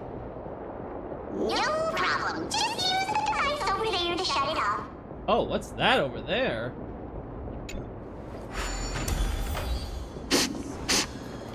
Oh. The scent of gold coins, gems, and fine leather. It's so refreshing. The treasures in this ancient city are all floating back up thanks to Gray Mystery and that pink squirrel. Alright. Yes, right here. What are you waiting for? Start digging. Roger that. Watch me. Bartolos activated excavation mode, unearthing the treasure buried deep underground. So Bartolos is definitely a machine too, then. That's a huge chest. Move over. I want to open it myself. Wow, a massive haul. Unbelievable. It's hard to imagine the kind of luxurious life the people of Styxia once led. As expected for a realm of Fagusa's disciples. This entire chest is filled with ornaments made from ocean's tears. Here, take this. See if it suits you. Thanks for the gift, boss. Much appreciated. Look at the clarity of this purple crystal. It matches my skin tone perfectly. Oh, safer. You truly have the most refined taste of all thieves and Amphorius. Let me try this on. Oh. Where is my treasure?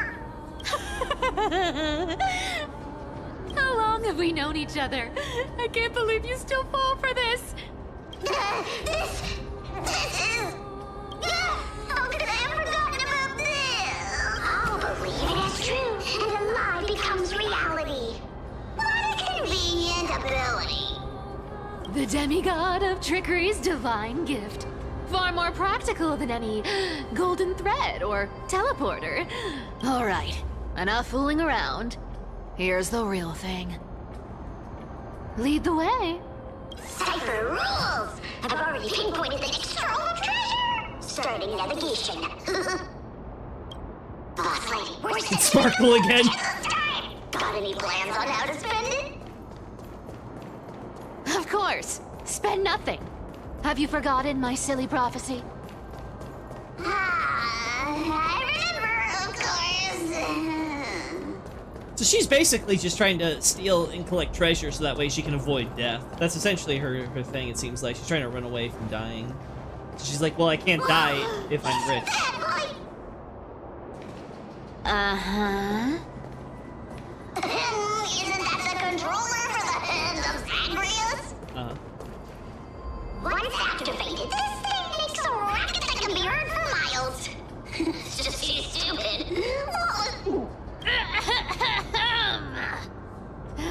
Seriously, what was the Titan thinking when they came up with this thing? Wait, what?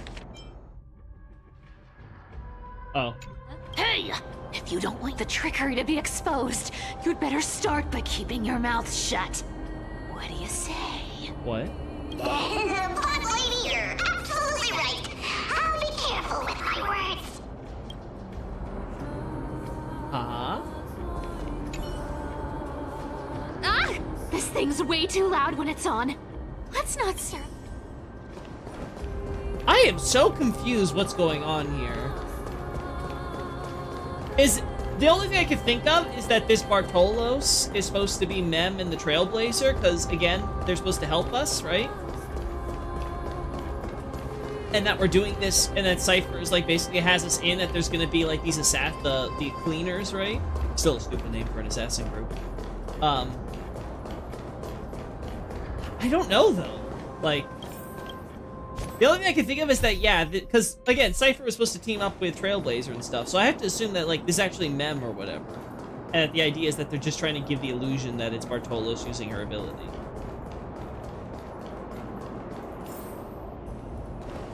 Here we go round the river of souls. Spirit thief goes. Ah, what are you even singing? You're totally out of tune. Uh-huh. There's a big guy guarding this place. Uh-huh.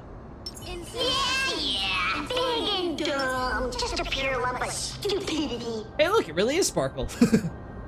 Watch this. Take a look. This is beautiful. Oh. Look at its face. Oh my, how could something be so ugly? Yeah, so ugly.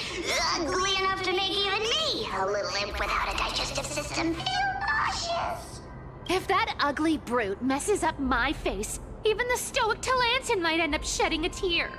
Indeed, that would be heartbreaking. Clearly running away is the sensible choice. So, how about you take the front? I'll attack from the side. Right. Fleeing fits a rogue nature. Huh? No fleeing. Look, a VIP. Yeah, we'll do this. We? There's no backing out now. This will be For easy me fight, so. or you. The truth. Everything in this world is bleeding. Who's the little backstabber? Allow me to. You're spiffy? Curiosity. Endless riddles. Boom. Nothing but a void. Open sesame. Glimpse the unknown. Feels so weird having that extra skill point. It's like, wow, Such an ugly and useless creature. I'd have to play taken so down with just a deserted couple of there. hits. How boring. Hey, Bartolos, are you still alive? Give us a squeak if you are. Squeak! Look at you, all shaken up. Can't handle even this bit of action. Should be safe here now. Get to work. Aye, boss lady Cypher. Bartolos activate excavation mode, unearthing the treasure very deep underground. Deep underground of wood? It doesn't smell like anything valuable this time. Since we've already dug it up, let's open it and see. Huh. Is this? Month of Balance, day blank. 3 more neighboring households moved away today. The tide has risen higher than ever before, already reaching the 5th step of the stone stairway to our residence. The priest insists it's merely seasonal high tide and that will soon recede. Having lived in Styxia for 30 years, I've never witnessed water levels like this. Leandra from the harbor went fishing 3 days ago and reported that the seawater has been unusually turbid, appearing as if mixed with ink. Beneath the surface, he glimpsed strange shadows, not human in form, yet possessing distinct outlines. After returning, he developed a high fever and has remained bedridden since. Month of Balance, day blank. The city's feasts have grown increasingly frenzied. Grand celebrations that once occurred only during the month of joy now happen almost daily. At the Anzo family's banquet last night, I witnessed 2 normally well-mannered women treading grapes barefoot, emitting strange laughter, and then directly drinking the dirt-laden juice. They claim to be mimicking Fagusa's ritual ceremonies, though I've never heard of such an absurd form of worship. Prices at the market have risen by 30%. The honey brew merchant reports that the brew process has become exceptionally difficult lately. The yeast cultures mysteriously rot. Only by distilling with seawater collected directly from the harbor can they produce proper wine. Fortunately, our Doris remains lucid, as wisely advised us to minimize our consumption of the sea's water and wine. Month of Everday, day blank. Last night, strange music emanated from the harbor. It wasn't produced by any instrument, but seemed to rise from the ocean depths. The low, haunting melody sounded as if it were telling an ancient tale, compelling people to approach the shore. Several neighbors' children sleepwalked to the dock last night. They claimed to have seen the goddess in the water performing and wanted to get closer. The priests have forbidden all forms of musical performance and employed soldiers to patrol the docks. For some reason, I can't shake the feeling that they're acting from fear rather than genuine desire to protect us. Month of Everyday Day. Today I met Nora, cloth merchant. This is Temple. Still Courage Cracks. Decipher. Peculiar Rumor. Trying to see if there's anything really notable here. Prophetic Sea Musician. Month of Freedom. Evacuate retired families. I guess I think this is just lore. World-bearing Tides protection extends there. Yeah, they're going over to Akamo. Been traveling 3 days now. Wait, if they've been traveling for 3 days, how the hell is this still here in the city, you know? Oh, that's weird. Milon. Just take it back to the city. Strange aura. Ah, I see, because this has to be late to the dragon and stuff. Uh-huh. Bizarre transformations, and then this is all being blanked out. As if enveloped by some giant metal. Someone named Blank, who was supposedly appeased Fagusa's wrath, but these are merely legends fabricated by desperate people. The common folk can only rely on our own feet to flee this disaster.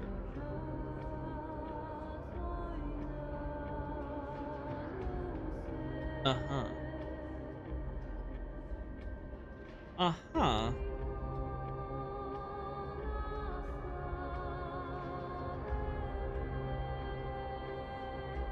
How's this here, though? Ooh, this looks tragic. Do you think they made it to Akama? Probably not if this is here. Probably not. I've never seen or heard of anyone from Styxia and Akama. At least, I'm still left for Dolos. Guess this city wasn't so lucky. Huh.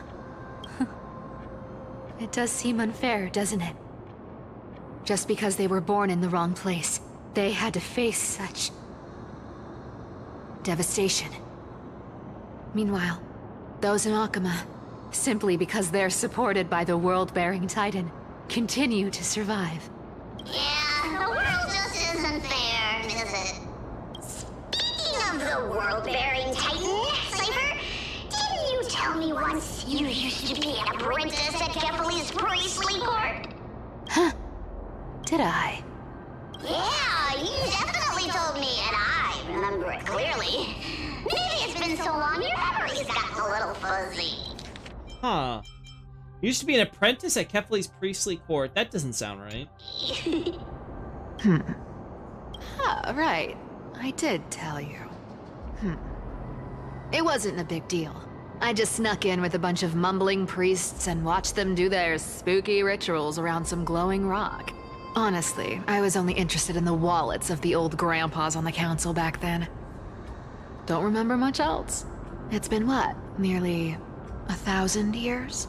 Oh, I see. But you and a priest are you to picture that. Besides, priest robes from 1,000 years ago were nothing like the ones today. Right. I didn't think about that. I was just curious if you ever overheard anything interesting from those priests.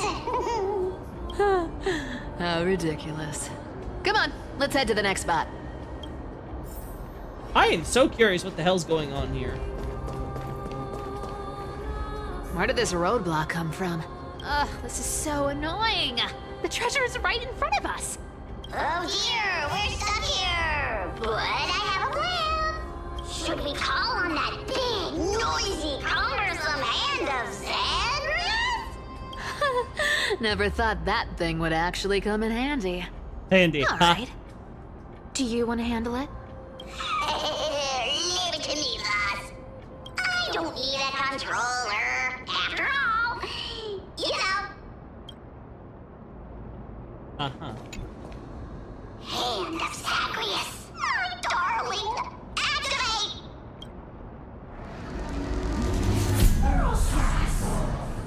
Okay.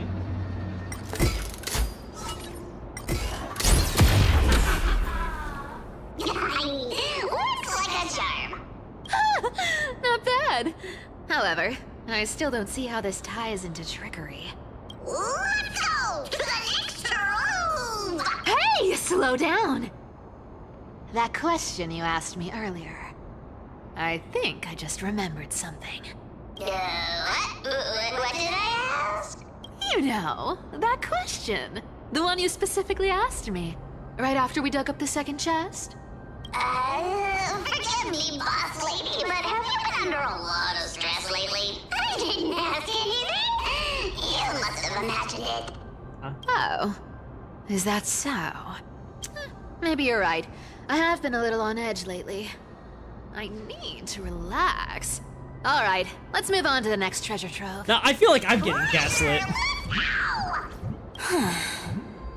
What the hell is going on? Twinkle, twinkle in my chest, how this core flame is the best. There is... When it comes to singing, I still sound better than you, boss. Go beyond all time and space on the journey of flame chase.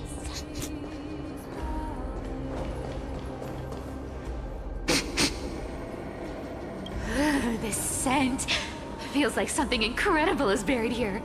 Incredible indeed. If even boss lady said so, how could I not be excited? Do I need to give instructions here? Get digging. Bartolo's active excavation mode, uncovering something hidden beneath the earth. What? Oh, isn't this a golden scapegoat? Interesting. Looks like whoever buried this treasure wanted to play a little game with us. Oh, isn't there a myth about this thing?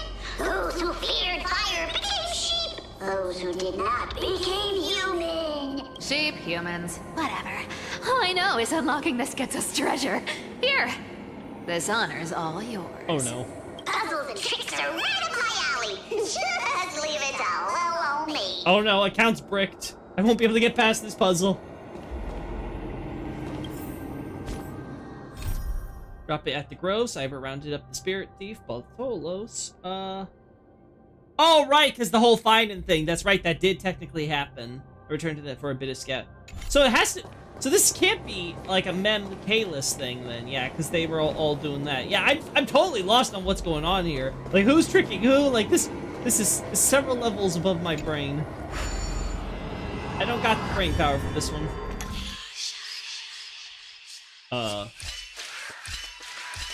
Well, they made this one pretty foolproof, huh? Wow! Wow, why can't they all be this easy? Told you, nothing can stump me. Cyber, it's your turn now. Stop! Stay there, and don't turn around. Huh? What do you mean? You turned around. I told you, don't move.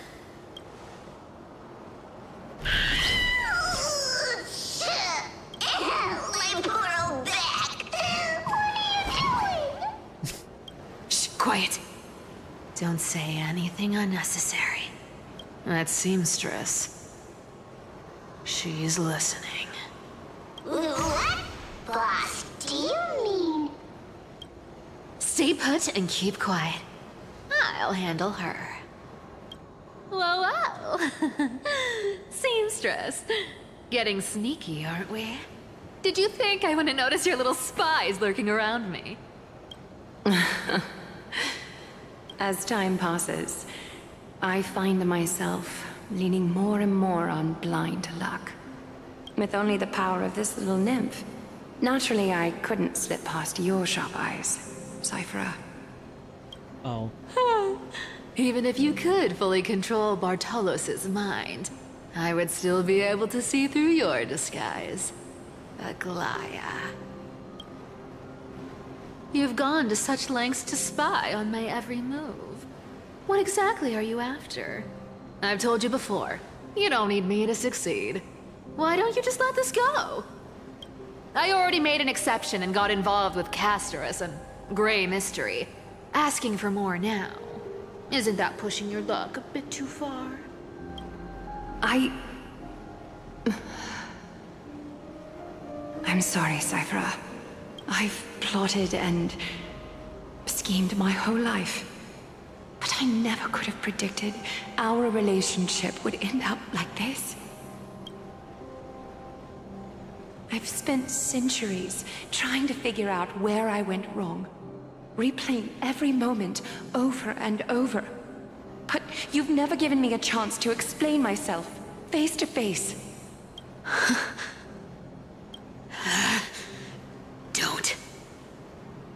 Don't talk to me like that. You know I can't take it. 1,000 years ago, out of foolishness, I let my silence steal away the most beautiful sound I'd ever known. My silence. So this time, I must say this to you. Even if it's all in vain. Oh. I need you, Cyphera. The Chrysos Heir's mission needs you. The finale I've delayed for far too long. It's finally here. Whatever resentment you still hold against me will fade once I'm gone. Oh. Please, come back to Akama. I'm begging you. Without you, they don't stand a chance.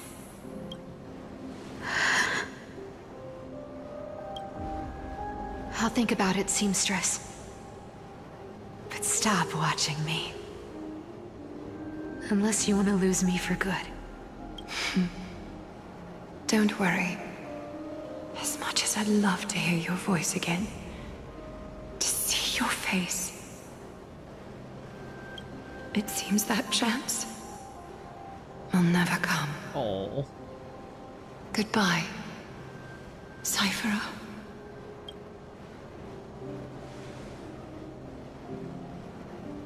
Goodbye, Aglaya.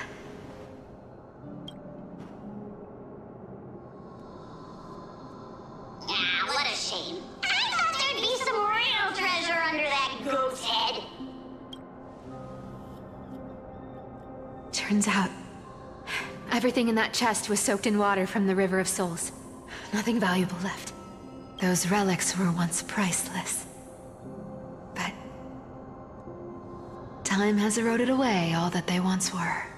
Aw, hearing that from you makes it sound so sad. Wait, why am I getting all sentimental? I haven't even processed what just happened. That horrible woman. When did she... Oh! If you see her, let her know this. As demigods, we can't avoid our duties forever. Ah, okay, back then. Could it have been back then when... Do you remember now? Looks like you don't need me to jog your memory. She must have slipped that nymph into your pocket while you were distracted. Don't underestimate that bug. It's every bit as dangerous as the seamstress's golden thread. Let your guard down for even a second, and it might take over. Make you spill secrets you'd never share otherwise. Whoa, that's like some brainwashing monster straight out of the Black Tide! Creepy. Boss, how did you realize something was wrong? I'm curious. What exactly did that nymph make me say? Actually, it gave itself away very early on. Speaking of the world-bearing titan, Cypher, didn't you tell me what... We've been partners in crime for 1,000 years.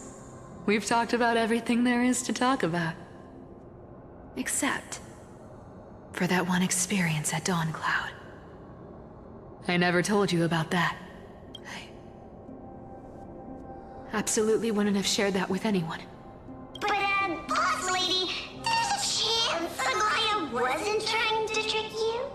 And as far as I know, the embodiment of trickery despises that golden thread which forces people to speak the truth. You'd never defend Aglaya. Isn't that right, Zagreus? You have a terrifyingly sharp mind. After all, I'm the only one in the world who knows you're still alive. To make sure you survive the Titan trial, I had to fool the entire world. If you want to keep that lie from falling apart, you'd better keep playing your part in the days ahead. So Bartolos is Zagreus. Even if it weren't for saving my worthless little life, I'd still walk through fire for Cypher without hesitation. You may have been reduced to this form, but you still haven't lost your way with words. Speaking of which, Cypher, you're not taking that wicked woman's words to heart, are you? Life's been pretty great lately. Why get into trouble now? Don't you think? Honestly, I've been thinking. Maybe a trip back now wouldn't be too bad.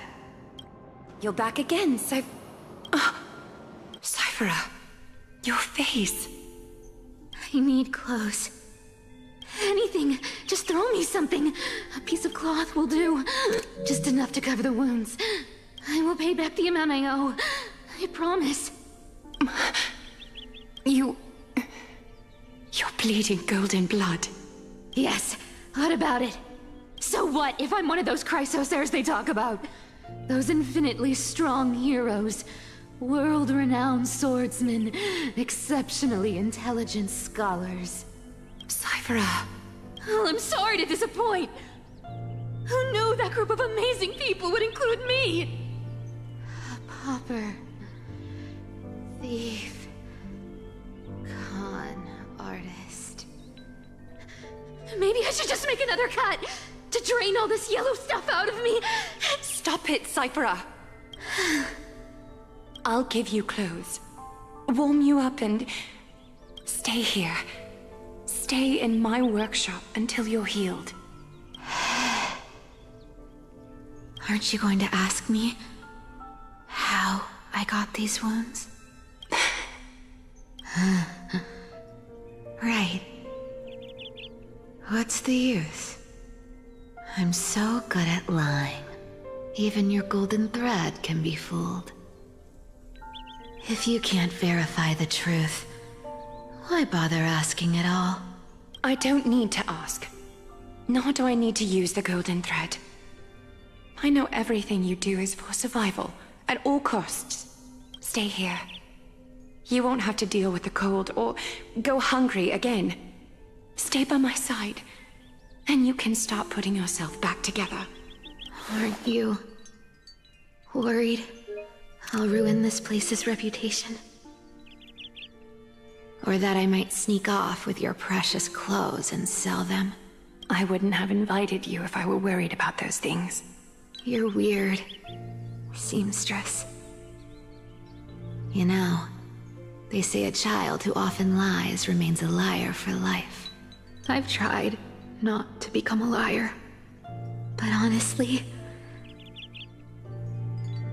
it's just too hard. I'm close to giving up. What makes you think I won't disappoint you? Because I can feel it. Not with the power of a demigod, but with the heart that beats in my chest. You love this place. That's why you keep coming by, but also why you hesitate to stay longer. You worry you'll tarnish the Gold Weaver name. After taking over Nestia's divine authority, I became used to letting the golden thread distinguish sincerity from falsehood. However, the mission I need to complete requires me to learn to trust and rely on my heart. Cyphera, you're an honest thing I've given to this world. And also a challenge the world has given to me. Stay here with me. You have a beautiful face that deserves better than to be covered in scars and grime. You've got a way of talking that's hard to follow. All right, let's make it a deal. You have 1 day to change your mind. Once the action hour passes, there's no turning back. Oh, switching POV. Back to assassin time. Who let a kid become a demigod? Oh. Wait. Those folks in black. Yeah. For what I understand, it's... I'm not sure what the exact criteria is, but it seems like just people are born with golden blood that marks them as a potential Chrysos heir. And then the question is, do they get the core flame and become the demigod? So I'm actually curious, like, obviously Aglaia seems to have taken in Cypher, but then what happened that caused them to have a falling out, and how did Cypher end up being a demigod anyway? Also, Bartolos is the god Zagreus, so we get to know he's the god of trickery. So, like, why is Zagreus, like, an annoying little shit? Well, I guess I shouldn't be surprised in that part, but, like how, if he's supposed to have gone through the trial, like, why is he still alive is the question, right? Anyway, these folks in black are not responding to provocations, nor do they seem intent on fighting. What exactly are they waiting for? Pressure. Fear. Planting seeds of anxiety. It seems this is the strategy they've chosen. An organization that sees it as their mission to eradicate the Chrysos heirs. I've read some chilling accounts. Stories of the cleaners using alchemical arts to implant fragments of memories into their successors, ensuring both identity and hatred live on. Well, that's kind of, yikes. From what I know, these stories are true. The kindness we know today, strictly speaking, is the 27th kindness. Oh! Good to know! So she survived by just being a little brain virus for like 27 people. Wow! Objectively, the rise of the cleaners was both inevitable and necessary. Yet, their ruthless and twisted methods earned them nothing but disdain and condemnation from history. And still they endure. An organization persisting through time, now working tirelessly to obstruct the flame chase. Are they truly so terrified of the Era Nova the Chrysos heir strive for? Even in these crumbling end times, there are always those who find ways to profit from the chaos. To ask the vested interests to abandon their status, wealth, and ambitions in this world for a distant ideal may be no easier than creating a miracle. I wonder where Kalis is now. If they're targeting me, he definitely won't escape their notice either. I hope all is well. Oh? Is that Lord Krateros? There you are, Lord Donghung. We couldn't reach you on the teleslate, so the Holy City Guard almost assumed you two had met some terrible fate. You pests crawling in the shadows, back off. Your plot ends here. You played your hand. Run while you still can. It might be your only chance to survive. Stay away from Akama forever. If you set foot there again, the fury of its people will tear you apart. Because Aglaia is dead, and in the eyes of the Holy City citizens, her blood is on your hands. Well, there's the confirmation.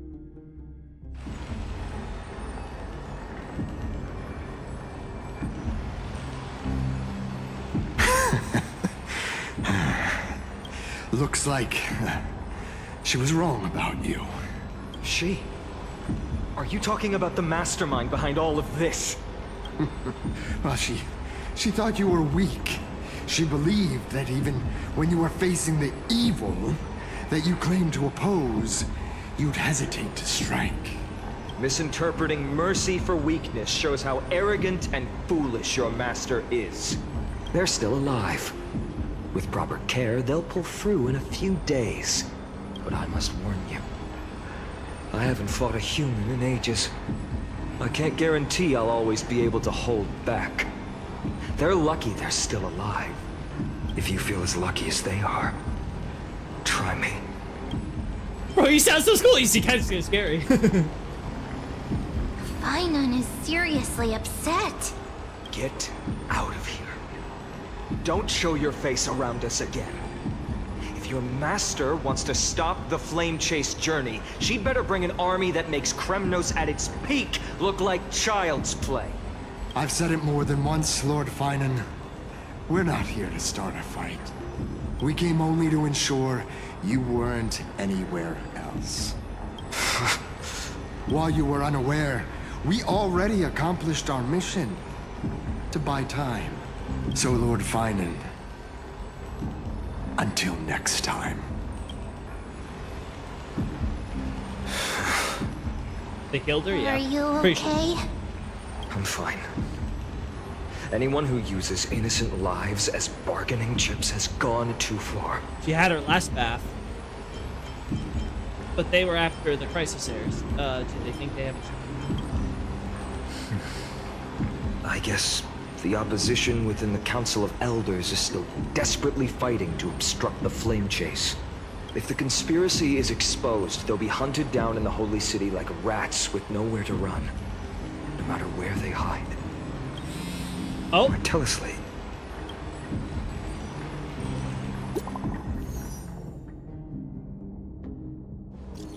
Global announcement. Due to force majeure, the World Wide Web operations will be temporarily suspended. The message will be sent by the system. Please stay calm and remain in your homes. Message failed to send. You are not currently in the service area. Please try again later. Whitelist protocol loaded. Local golden thread enabled for emergency internal communication only. Lady Goldweaver deceased. Please return to the Holy City at once. I know it's hard to believe, but please come back soon. On my way. Aglaya? Is this... What happens to the poor flag? That's a good question. Blasted. Those guys... Was it those guys?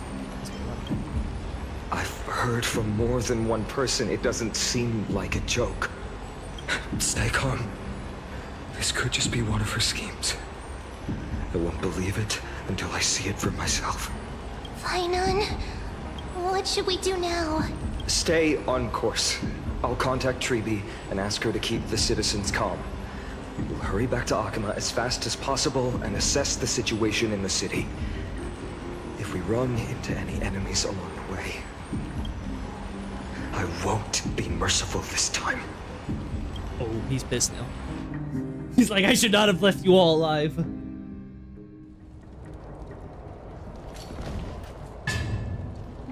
Cartonis? You're forging a sword for Finon, aren't you? I haven't seen you wield the hammer in so long. I couldn't help but be entranced by the sight. You, Aglaya. In this form, you come to me. It means... That's right. At this moment, my physical form is already shattered. My journey as a human in this world has come to an end. It's time to fulfill our pact. Of course. The pact I haven't forgotten. The thing I entrusted to you. Do you still have it? Far too plain this vessel is. Not worthy of you. Do you still insist? I insist. Over the past 1,000 years, every piece of fabric I've worked with has been tainted by my cold divinity. It's made me hate their colors, texture, and scent. This ornament stands apart. It was a gift from a child. She was pure and kind. I often wished my childhood could have been like hers. How to say goodbye to everyone. Have you already planned? I'm afraid there's no such detailed plan this time. I deeply regret not being able to say farewell to them, one by one. The moment has come. My departure will give them one less thing to worry about. This parting gift should help ease the regret of such a sudden goodbye. Invented for the Titans, Kremnos' soul-forging technology was. Though divinity it retains, filtered out, the remnants of humanity will be. Is that what you want, Aglaya? Well, she didn't have much human left. You've confirmed this with me repeatedly. Yes, Cartonis. I need you to do this for me. Condense my divinity into this ornament. It might still be useful in the future to help them complete their mission. Selfless until the end. Envy that child, there's no need to.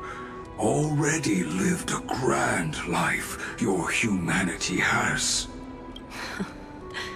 Your praise puts my heart at ease, Grand Craftsman. Now, please, take me through the last tempering that fate has to offer.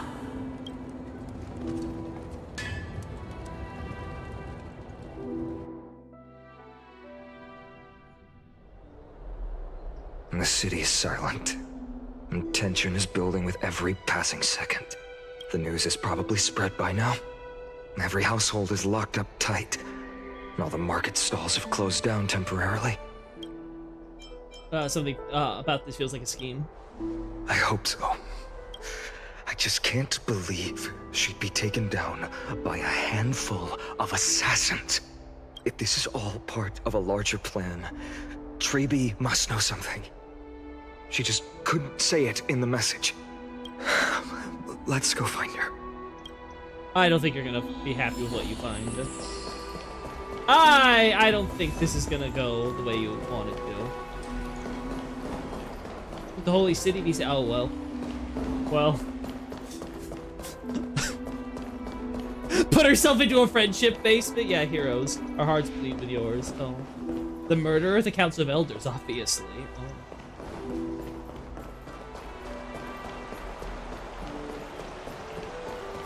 Dunham came back before us.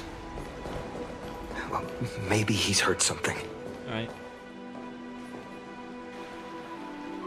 Ah, you're back. How's everything? No injuries, I hope? Don't worry. The cleaners didn't lay a hand on us. Lord Krateros, were you in the city when it happened? What exactly went down?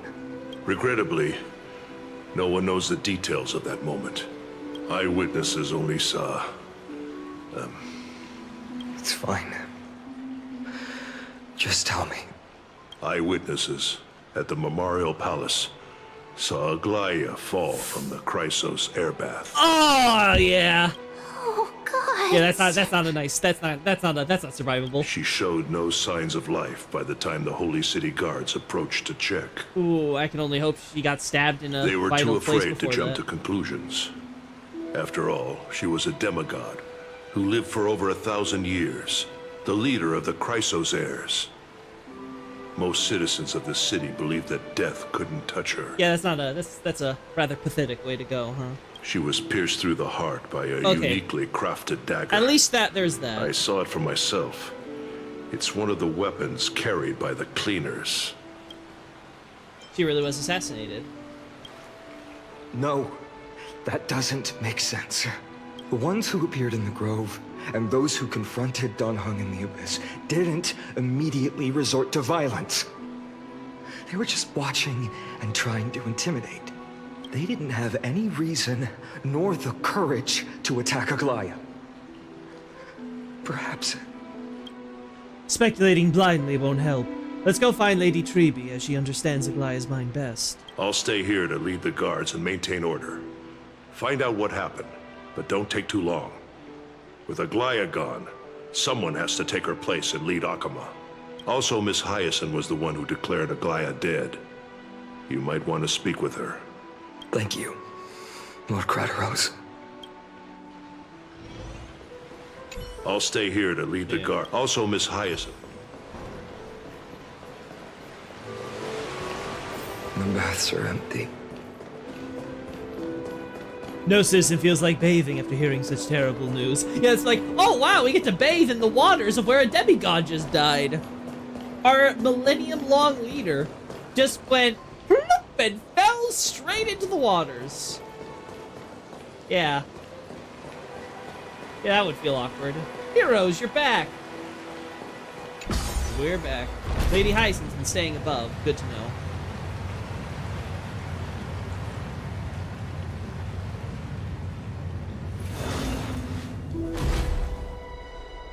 Hyacinth. You're back. We heard from Crateros. Are you all right? I'm fine. I've been staying close to Lady Treby and Lady Trinan after the incident. It's great that you could come back so quickly. They need someone with them now.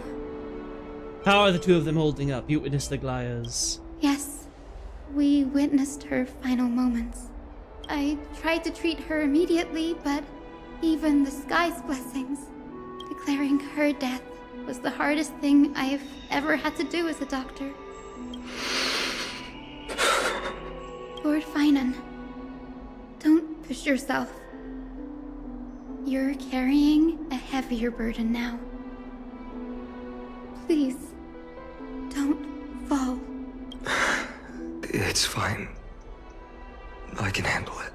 What I've lost is a mentor and a comrade in arms. But for Treby and Trinan, they've lost a 1,000-year-old bond. Like they're losing a part of their lives. You should rest, Hyacinth. You've been awake for a long time, haven't you? We'll handle things from here. Okay. See you later, everyone. Next, we should visit Lady Treby. What were the guys? Yeah, nothing interesting with these mission descriptions usually. I think we got like one instance where they actually tried something a little creative.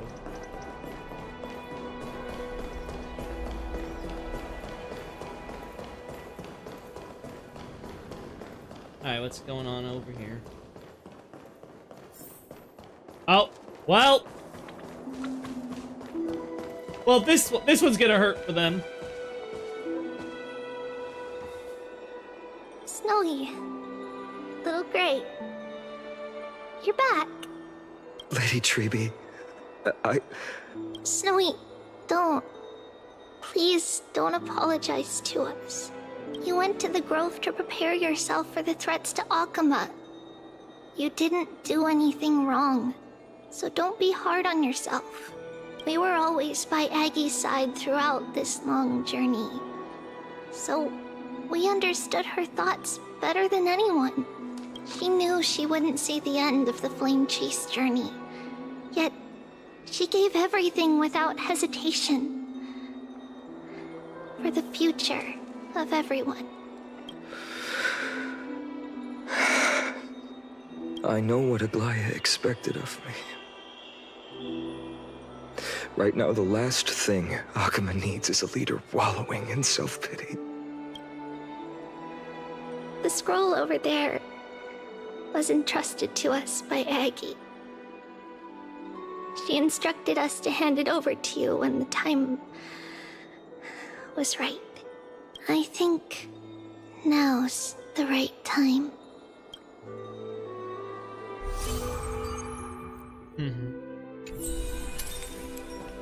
Review the memory remnant. Oh, this here.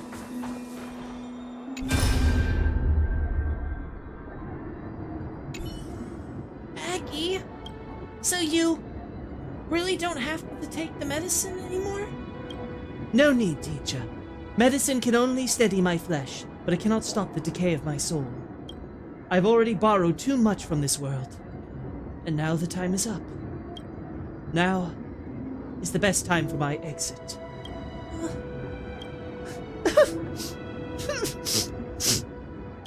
Please don't cry on my account, teacher. I have a final selfish request. Can you lend me an ear? Aggie. Go ahead. We will definitely fulfill it for you. I wish for my death to be quiet and gentle. I hope that my lifeless body will not be exposed to the eyes of the public. Teacher, I have faced too many changes in my lifetime, but in the pursuit of one thing alone, I have remained unchanged for 1,000 years. It's beauty, isn't it? Huh? That's right. That's right, teacher. Beauty. Aggie, do you think Snowy is ready? 1,000 years ago, when I took up the core flame of Nestia, do you think I was ready then, teacher? Born into this era, we had no choice but to grow amidst the raging waves, not to set sail after everything was prepared. Finan, he will understand. He will grasp the duty I've left for to him. He is mature enough now, no longer blinded by anger or hatred.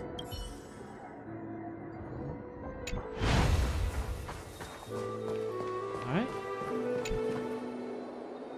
Finan, my humble student, my trusted colleague. As I write this, you are locked in a battle of words with the Council of Elders, fighting for the survival of the flame-chased journey on a battlefield where the smoke of war is invisible. So this is during their debate.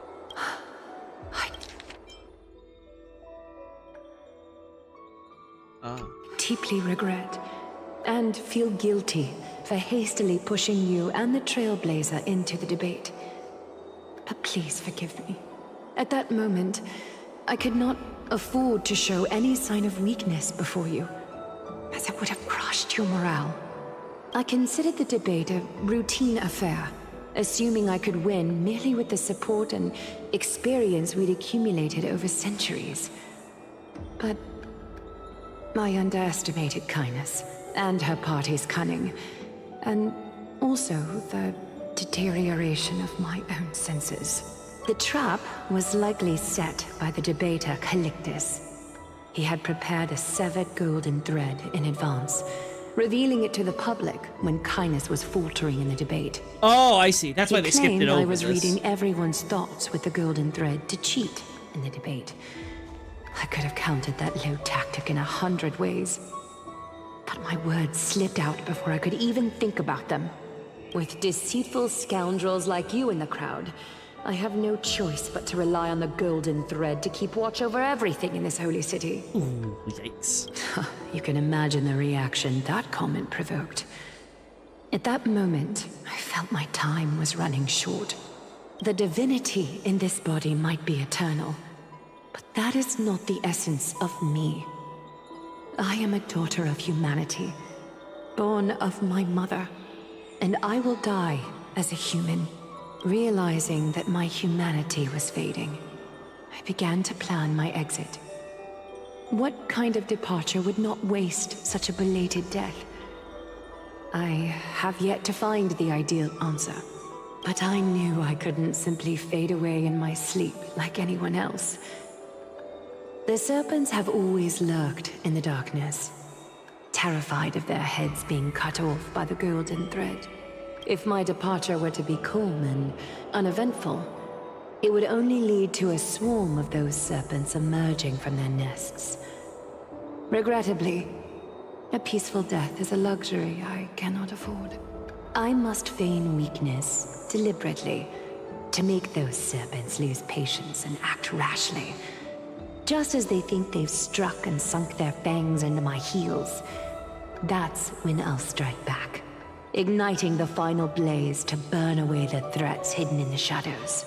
The blaze soaring into the sky might sow fear and confusion, but I have no worries about people losing their way. After all, Arkema still has you to guide them, Finan.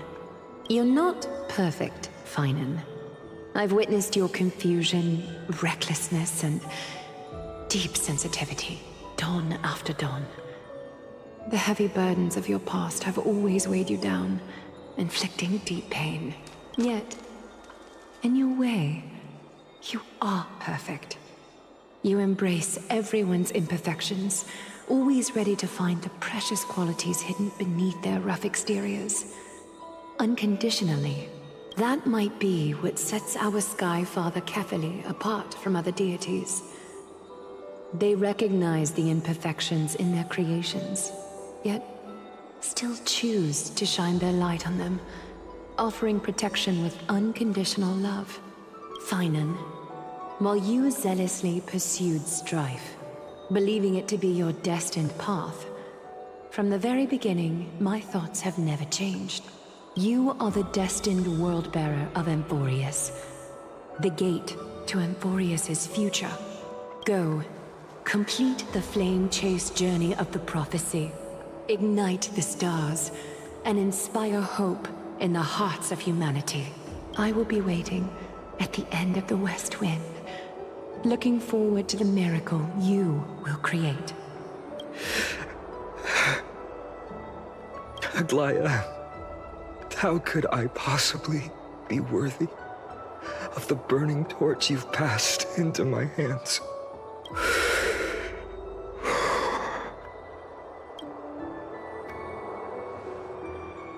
Dolang, can you do me a favor? Whatever I can help with, just say the word. Please deliver a message to Lord Krateros. Have him gather the Holy City guards and the Kremnoans to spread the word from door to door. At the lucid hour tomorrow, Finan will speak at the Marmorial Palace. Urge everyone who has concerns about the Holy City's future and the Flame Chase journey to attend this gathering. Tell them Aglaya has left Amphorius the seeds of hope. Understood. Thank you. It's been a harrowing day for everyone. Please make sure to rest well and collect your thoughts. I need to prepare. Oh, Cartonis. Cartonis has arrived. Cartonis, what brings you to Marmorial Palace? I planned to get everything settled before coming to see you. Is there something urgent, Cartonis? How are you holding up, I wanted to see. Better than I expected, you seem. There's no room for doubt anymore. It's time to take action and show everyone that the leadership of the Chrysos heirs is still strong. Right, your assessment is. Now, here. Take this. Oh? Is this it? You've completed it. Dawnmaker. The name I've chosen for it. Before dawn, prepare for battle. For tomorrow, wield your sword. Befits your stature, it does. Chrysos heir. Dawnmaker. Unbelievable. You've never seen that black-clad swordmaster. Oh! You've recreated this so precisely, just from what I described. Created his sword, huh? Precise, your description. Uh-huh. Imbued it with the power of dawn I already have. Guided by your will, gleam with golden flames. Its blade will. Uh-huh. Wield it. May triumph always be yours. Thank you, Cartonis. I will use this sword to protect the beings of Amphorius. Another thing there is. Oh, here it is, with the gold. What's this? Stored here. The remnants of Aglaya's divinity are. This was her commission. Her death she had long foreseen. Can she still hear us? It's difficult to confirm. About divinity, we know very little. In this way, she wanted to be with you. Always. I understand. Let me keep it. With this, will have another constant companion by my side. May this world never have need for a deliverer. Someone told me long ago, but when the world dashed her hopes and fell into disarray, if she could see me now, leading from the front, rallying people against their destiny, she would surely smile.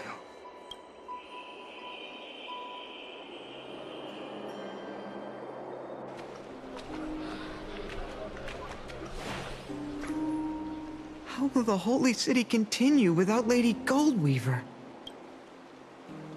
Look! Lord Finan is here. Will he step up to lead Akama?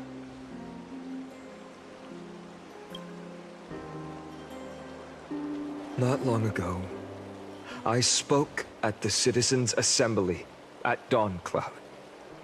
I wrestled with every word, searching for the right ones to rally support and keep the Chrysos heir's flame chase alive.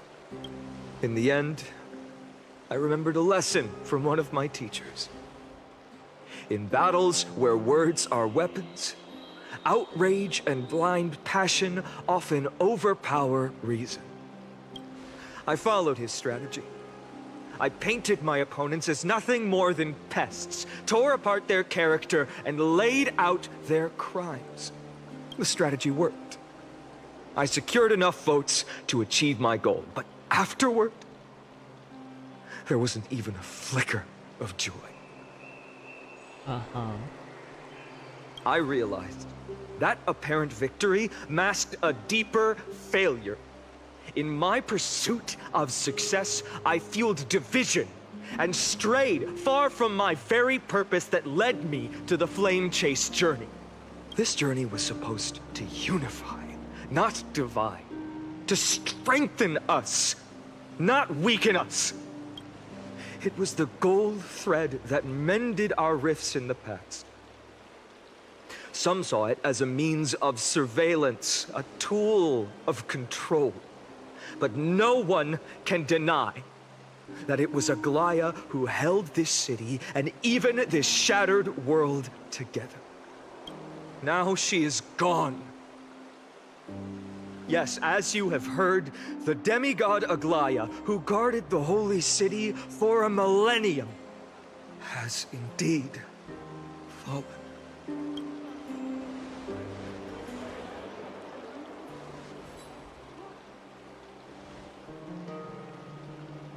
Who murdered Lady Goldweaver? Find the murderer! Make them pay! Oh boy. I felt the same as all of you initially. I wanted to stand here beside you, to condemn the sinners, to discuss retribution, and to see justice brought down upon them. But my perspective has changed. Why? The golden threads that once bound this city have unraveled. Yet no one is celebrating their freedom from control. In the empty markets and bath chambers, one feeling lingers. Unease. Deep down, we all know the last safeguard against the harm we may do to each other is gone. No divine power will protect us from the malice in our hearts. From now on, only the moral code we choose to uphold for ourselves will stand between us and the abyss. Finan has a way with words. There's one man of letters. If it were up to me, I could do it too. For me up there. You think highly of yourself, don't you? Uh-huh. The flame chase The journey humblest trailblazer is nearing its end. with only one Titan left for the Chrysos heirs to conquer. Aquila! Well, isn't it technically 2? Before I rise to the skies, I challenge you. Cast out the shadows and malice within your hearts. Well, I guess Kefli technically we don't Let have your yet. spirit shine brighter than the sky itself. Let me bear witness. Even without the divine authority of romance, Akima will remain a sanctuary in these end times. A place for the kind people Aglaia dreamed of. The kind of people foretold in prophecy. A better people! You should still put kindness to justice. People! You should still let kindness die. Just saying. Better people! Better people! I'm just saying kindness still needs to pay for her sins. Better people! Better people! Better people! I mean, I don't think she's gonna stop trying to kill people if it means that she can get her political ends. Just saying. Also, why the hell did an assassin become a politician? Your willingness Who to let that accept happen? the challenge. You have reminded me that Aglaia left me perhaps the simplest duty in the world. To bear the burden of creation, I need only to give one thing. It's a gift she once gave me without hesitation, and now I share it with each of you. Unshakable faith. There's still a long way to go before Amphorius is reborn. But we will not forget the past as we move forward. For the memories of Amphorius will always benefit future generations. Allow me this moment. I want to borrow a few minutes of your time to commemorate a demigod who protected the holy city for a millennium. She was Akima's dressmaker, the leader of the Chrysos heirs, the Gold Weaver, Aglaia, and her greatest feat was being a selfless person.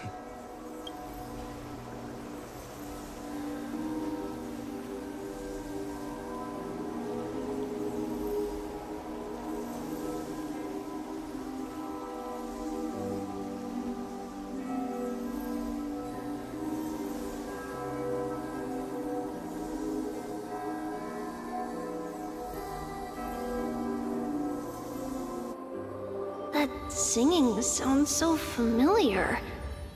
Oh, look, that's... That's our song, and Snowy used to love it. Yes, Lady Trian. For that child filled with anxiety, your songs always dispelled the clouds in my heart. Even if for just a moment. Snowy was so cute and kind when he was little. Now, you've grown so much. Maybe not as cute, but still just as kind. Time spares no one, so there's nothing we can do. But kindness, you helped nurture it in me. Don't mention it. Your light is as bright as ever. Keep it up and stay strong. See you, Snowy. Goodbye, Lady Trian. Not see you tomorrow? I heard what you said. Are you suggesting the debate tactics I've taught you are nothing but sleight of hand? Oh, she's disappeared from the background. Not at all, Professor Anaxa. Honestly, without those techniques you taught me, the Flame Chase journey might not have survived. Good thing your head's still clear. The Chrysos heir of Kefali. I had no idea you had it in you while I was drilling those formulas in your head in class. Who could have thought, Professor? By the way, I've completely forgotten those formulas now. Typical student. Some things never change. In our next lives, I'll teach you how to truly embrace your divine duties. I'll be waiting. Goodbye, Professor Inex. Oh, he's gone too. Got nothing to say, Castros? Miss Castros? Aren't you going to say something? Lord Finan, you have always been so approachable. Ever since we first met, you've seen me as a friend. It was the first time I understood what everyday friendship was like. But that's dangerous. Dangerous? Laughing and chatting with you, I sometimes forget who I am. And for someone with my kind of power, that's a real hazard. I hadn't thought of it that way. Sorry, I forgot to consider your perspective. Please, no apologies. Despite everything, thinking back on the times we spent together makes me really happy. I feel the same. Goodbye, Finan. Goodbye, Gasteros. Aglaya. Remember, Finan, after completing the flame chase, leave the decision to initiate the miracle of Genesis to the Amphorians. The Chrysos heirs are the executors of the prophecy, yet they, the people, are the true masters of this world. Rest assured, I always keep your teachings in mind. The difference between a presumptuous hero and a tyrant is a fine line. Well said. You've got a good memory. It's late. Anything else you'd like to add? Anything else? Even in your imagination, I'm not one to show my vulnerable side. No worries. I've long understood how difficult it is for you to open up completely.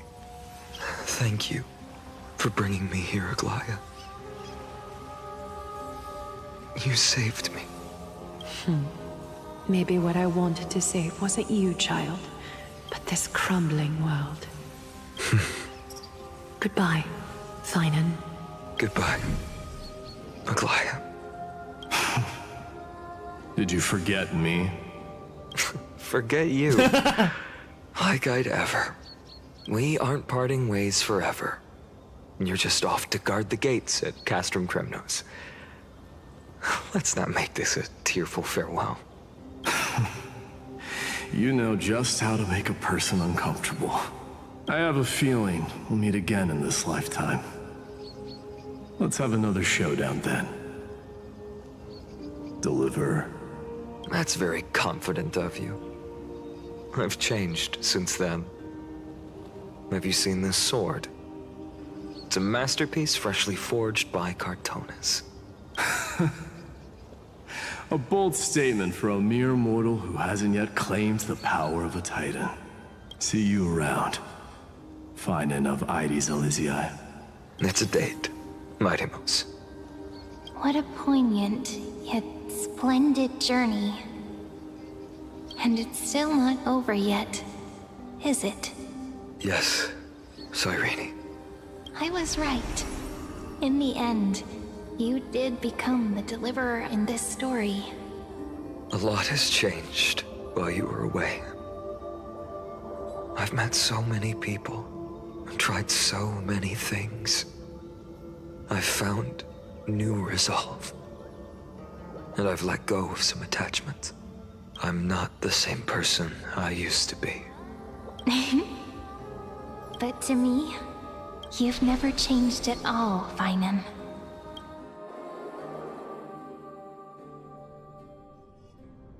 Days later at Dawncloud. What's happening now?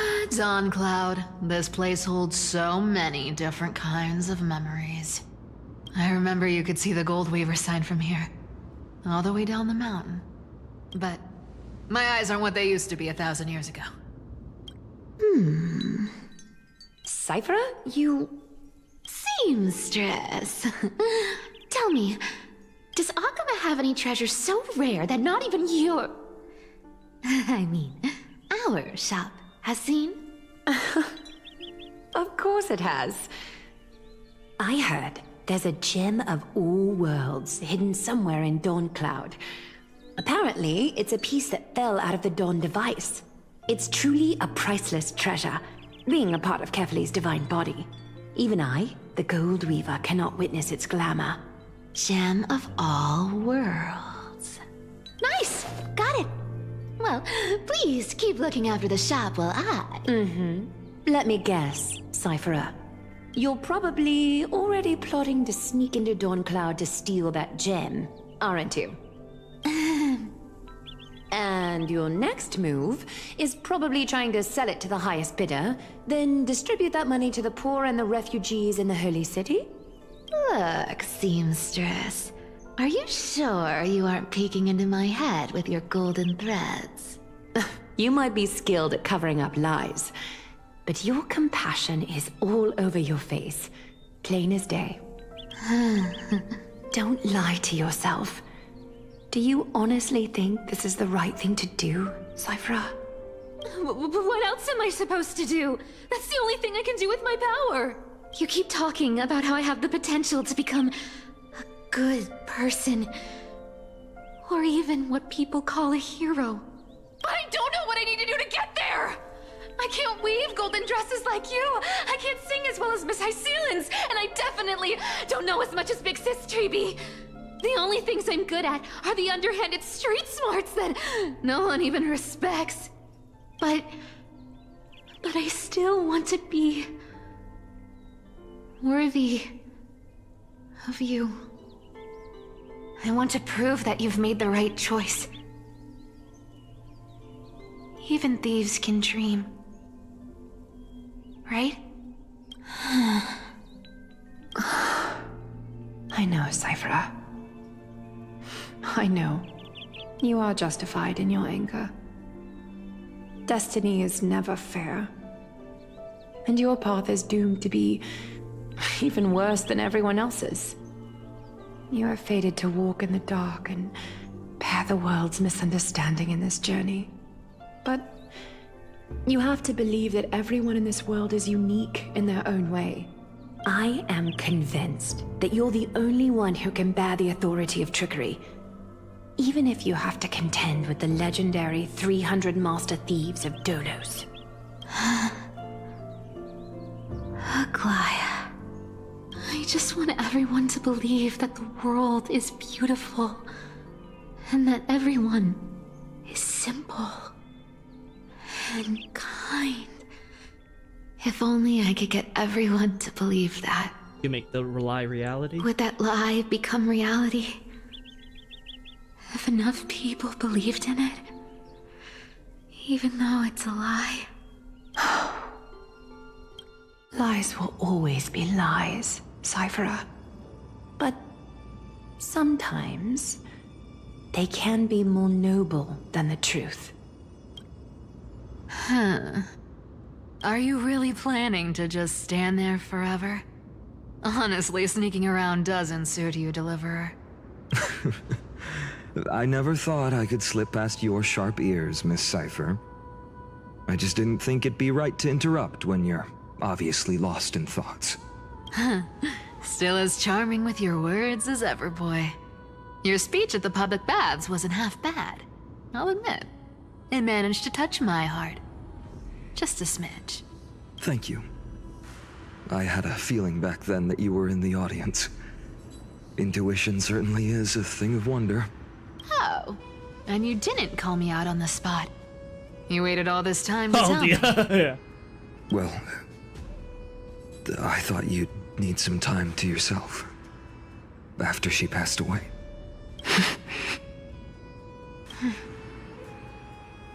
None of your business. Enough small talk. Tell me, what kind of trouble did you run into that you need me, the super old-timer, to step in? We've only met a couple of times, but you've always gone straight to business. I respect that about you, old-timer, so I'll cut to the chase.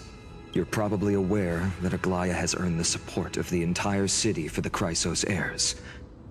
Everyone believes that she died at the hands of council members who were against the flame chase.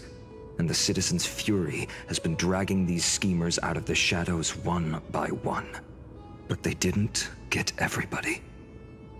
To this day, we still haven't found Elder Kynus, the leader of the Cleaners. Good, he is actually going after them. Oh. You're afraid she'll do something? I think something went wrong there. Ah, I see. You're afraid of something wild now that she's pushed into a corner, aren't you? Yes. I believe that Kefali's core flame, forever enshrined above the Council Theater, would be the opposition's final trump card against the Chrysos heirs. We're setting out to campaign against Aquila in a few days. With the Chrysos heirs gone, it'll be their best chance to strike. You think those desperate dogs will try to snatch the core flame while you're gone? So, you want me to give them a nice long walk while you're away, right? You sure saw right through me, Miss Cypher. I know exactly what you can do.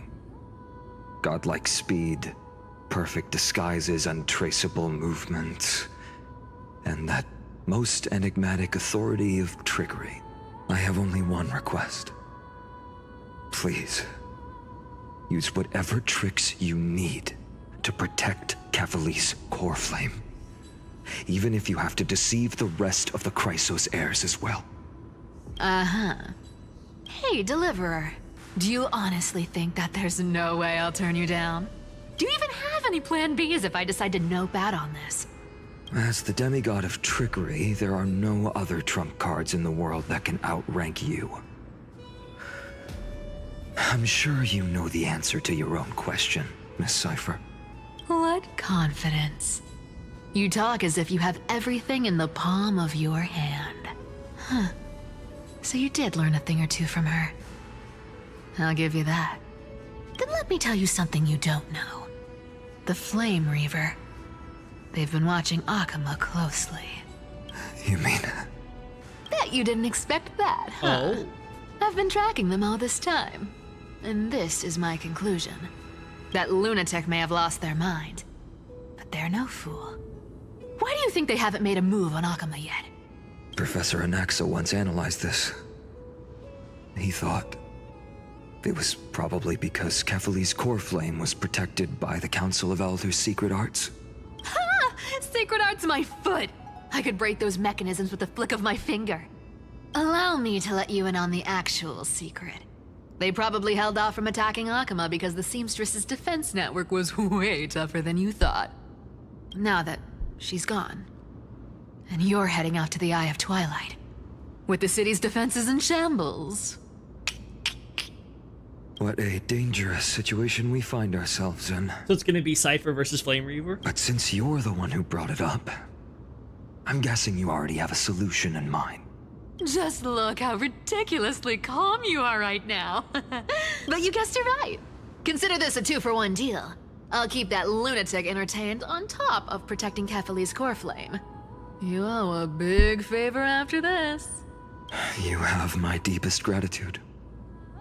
That Flame Reaver's power is truly unfathomable. Please be careful. Don't forget, Deliverer. There's a fundamental truth in this world. Cyphera will always get the last laugh. No need to worry about a demigod.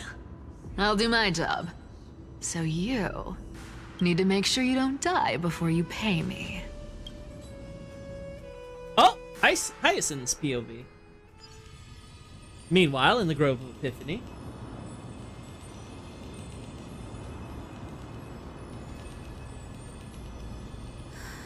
I'm back. I've been trying to stay away from here since the Black Tide destroyed the Grove. And through that, stay away from the memories that might make me sad. Uh-huh. But the wind keeps pulling me back. Maybe that's the Twilight Courtyard's duty, after all. Uh-huh. I know, little Ika. I know. I too miss the days when we all studied together. But we have an even more important mission this time round. Lord Finan has already set the date to campaign against Aquila. Being a descendant of the Sky People, You're right. At least I can still afford to get lost in thought once in a while. Oh, ancestors. Please wait for just a bit longer. The time I spent in the grove deserves some reminiscence. The silence at dawn.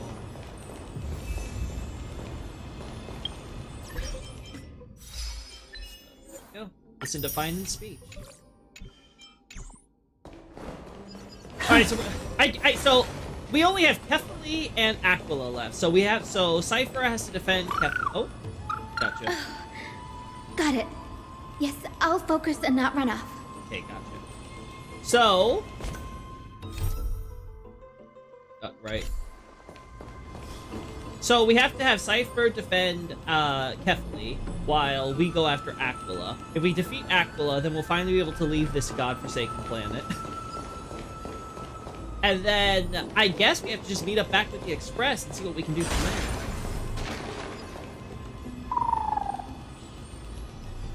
there. This was where Professor Anaxa gave us the lesson. I can still see that day in my mind. And that was your last lesson in the Grove. Now, each of you will head off on your own path. How much the Grove's teachings can help you in the real world depends on how well you can put knowledge into practice. However, heed this warning. If you ever do anything disgraceful out there, don't ever claim you were the student of Anaxagoras, one of the 7 sages. Professor Anaxa, there are still other classes scheduled on the calendar. Are you sure you didn't... Firstly, call me Professor Anaxagoras. Secondly, to clarify, the last lesson means the last lesson I will teach you. I will be entering seclusion from today onwards to research ancient alchemy, and all my teaching activities will be put on hold. Ah, I see. So you're saying that the lessons taught by all the other teachers aren't good enough to be considered lessons? All you do every day is wag that sharp tongue of yours. That's a credit deduction, Finan of Ides Elysiae. I have nothing left to say. Next. Please wait, Professor. According to the Grove's protocols for a cohort's final class, the lecturer should take some time in that lesson to discuss the students' post-graduation aspirations with them and guide them toward a solid path. Surely you can't skip such a crucial step, Professor. The teaching assistant, Miss Hyacinth, is truly Professor Anaxa's nemesis. Fine. Since Hyacinthia insists on this, let's go through the process. Since some of you are so eager to speak, why don't we start with you, Finan of Ides Elysiae? What is your post-graduation aspiration? Me? Well, it's not exactly an aspiration, but the only thing I want to do is to protect the people I care about. I see. So you want to be a hero? How boring. Next. I didn't say... Castoris, you've been giggling for quite some time. How about you go next? Perhaps my answer is a bit vague and meaningless, Professor Anaxagoras, but I hope the world can be freed from the agony of death, so that every living being may find calming peace. How naive. So naive that it makes me want to weep for your fairy tale.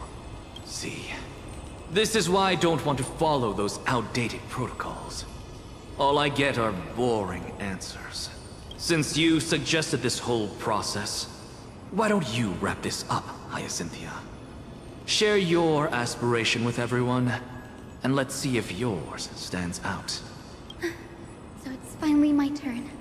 Good thing I came prepared.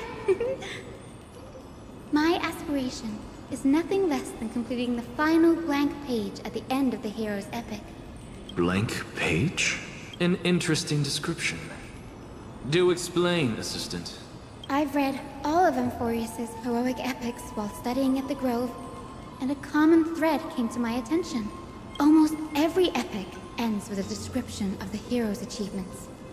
But few mention how the everyday people of that time lived. No one recorded the struggles and suffering the commoners endured. So you're saying that, instead of legendary heroes, you're more focused on commoners living on the peripheries of historical records? Perhaps I'm influenced by my background. My ancestor, Seliosi the Day Thunder Knight, raised her spear against the sky and ushered in the flame-chasing era that continues to this day. Her story is told to every child descended from the Skyfolk. We have no doubts about Seliosi's greatness, yet her towering figure overshadowed every record from that entire era. What about the Day Thunder Knight's family, allies, and friends? What about the survivors and those who died in the great battles? Whenever I think about their stories by the campfire, I realize the details of those legends have been long lost. And only Seliosi's name remains.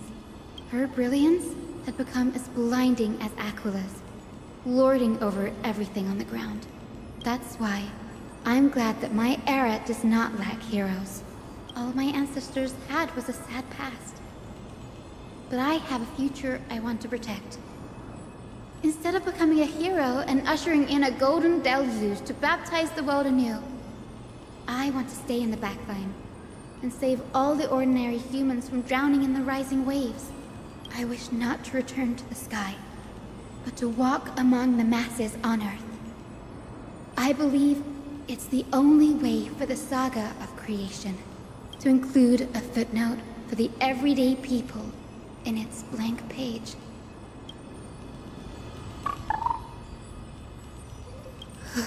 I'm getting embarrassed from remembering how I said all that, but my beliefs have never changed. Now I really have a chance to stay behind the hero's front line and realize my dream. Hyacinth, Danny, what are you doing here? I didn't expect to see you again in the Grove. Biden mentioned you were gearing up for the campaign against Aquila. Are you here to... You guessed it. To reach Aquila's realm in the sky, descendants of the Sky People must perform a bloodline ceremony, summon the spirits of our ancestors, and get their blessings. Oh. That's the only way for creatures on Earth to forge the rainbow bridge to the sky. Oh. And the soul of the first ancestor I want to see is here in the Grove. The Rainbow Bridge is essential to retrieve the core flame of Aquila, but undertaking such a vital ceremony alone is far too risky. Don't worry. I have little Ika with me. You will protect me, won't you? Good, Ika. Well, what brings you here, Danny? I'm collecting as many myths and research about the Titans as I can. Everything about Emphorius is a valuable addition to our databank when I get back to the Astral Express. Right. If all goes as planned, you and Gray will be able to go home after this mission, won't you? Yes, assuming we can actually break the curse about worlds beyond the sky. I have a feeling it's not going to be smooth sailing. Oh?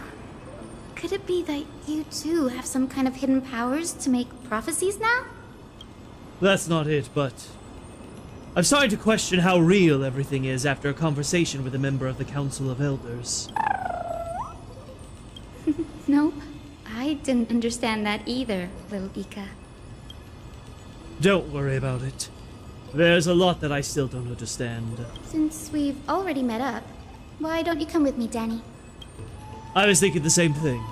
The Grove is fraught with danger right now, and an extra pair of hands translates to extra security. That's the dependable express guard for you. So, shall we get going?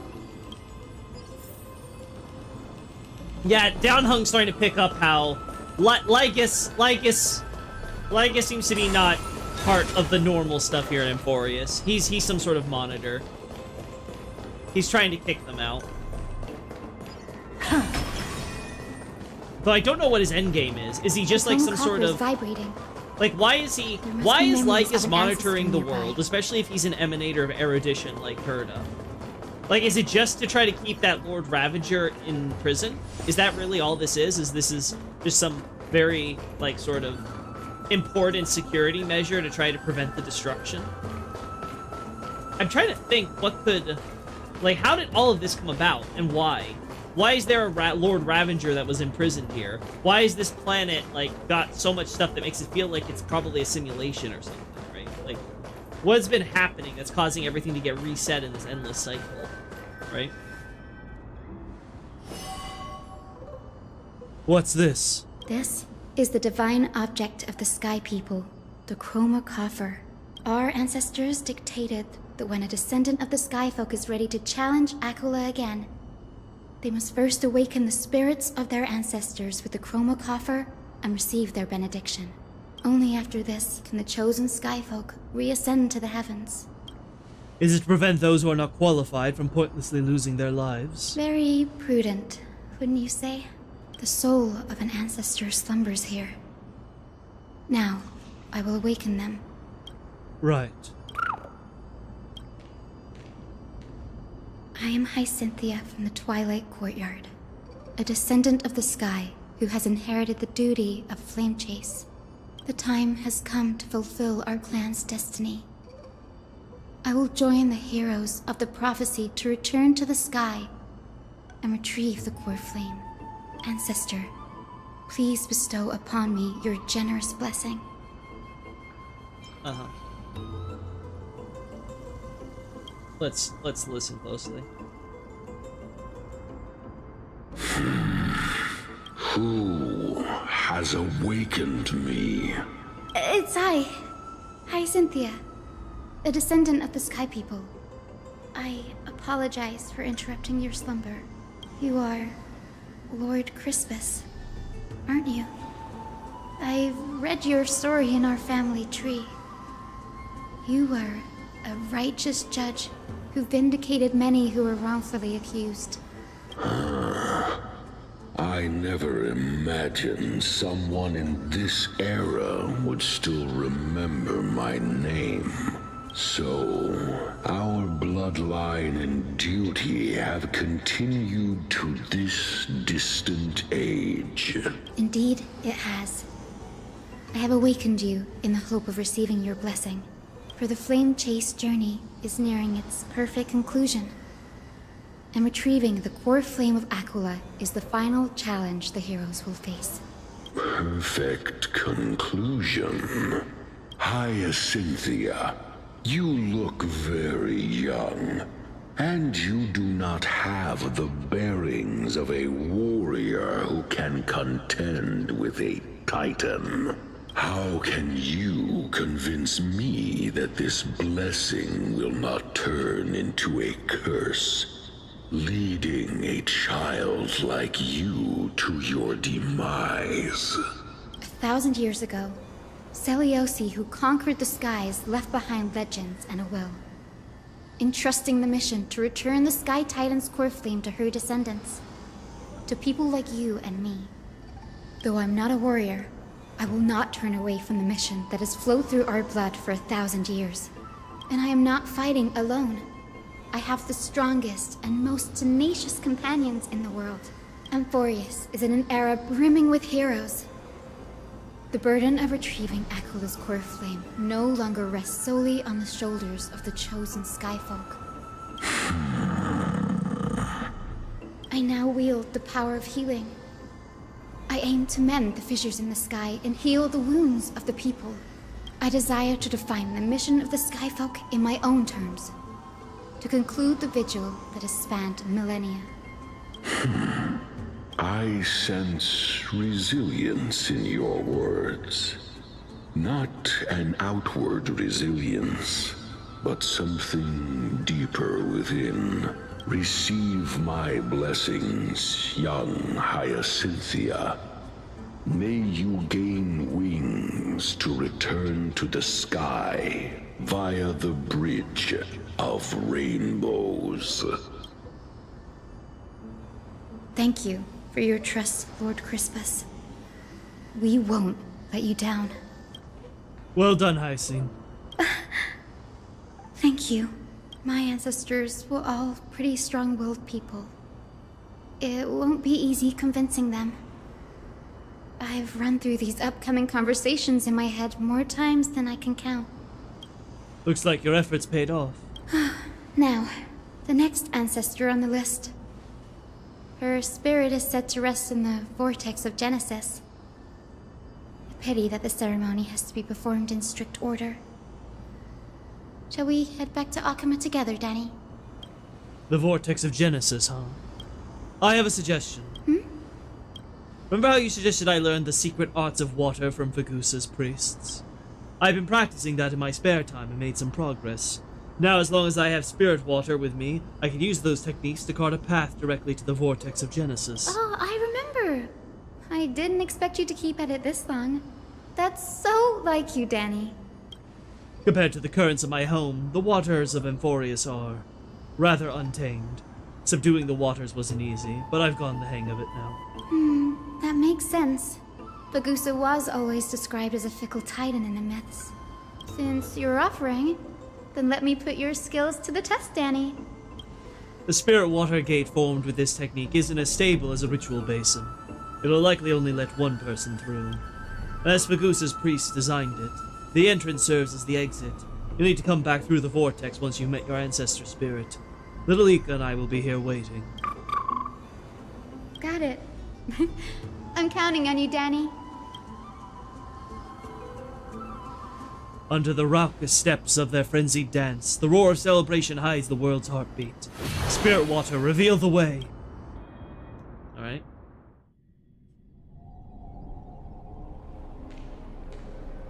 The vortex of Genesis. Unbelievable. Danny is full of surprises, but this does feel way more disorienting than the ritual basin. Wait, is Lady Treeby here too? And who is that next to her? Oh, I think I know who that is. Never met Cypher. Do you have to go already, Syphie? It's been ages since you were last in Akama. You could have taken some time to rest, and we could have caught up. That's alright, big sister Treeby. I've gotten used to life on the road. Staying in this bustling city actually feels off. Besides, your prize student gave me an incredibly tough mission to handle. Cut Snowy some slack, Syphie. He's still so young, yet he's shouldering all the responsibilities Aggie left behind. Besides, Snowy's not the kind to ask for help lightly. Since he came to you, it means you're the best person for the job. You really spoil him, big sis Treeby. Guess I'm past the age for someone to look after me. Syphie. Just kidding. I get it. That deliverer boy does have a certain charisma about him. It reminds me of Aglaia in her prime. Anyway, I'm about to head out. Oh, big sis Treeby, before I go, got a little gift for you. Well, didn't expect you to be so thoughtful. What's in it? That's a part of the game too. If you want to see the full picture of what's inside, you'll have to wait until nightfall. A gift with a mysterious twist? Seriously? Huh? Looks like we have company. Lady Treeby, and this graceful lady must be Miss Cypher. I'm Hyacinthia from the Twilight Courtyard. Everyone calls me Hyacinth. Pleased to meet you. Bright and cheery as a lamp. Well, hello there, pink child. I'm Cyphera from the long-fallen city-state of Dolos. As for the rest, it's all in the history books, so I don't need to repeat it here. So, you're from the Twilight Courtyard. Does that mean... Yes, I'm a descendant of the Sky People, the Chrysos heir about to take over the authority of Sky. Whoa!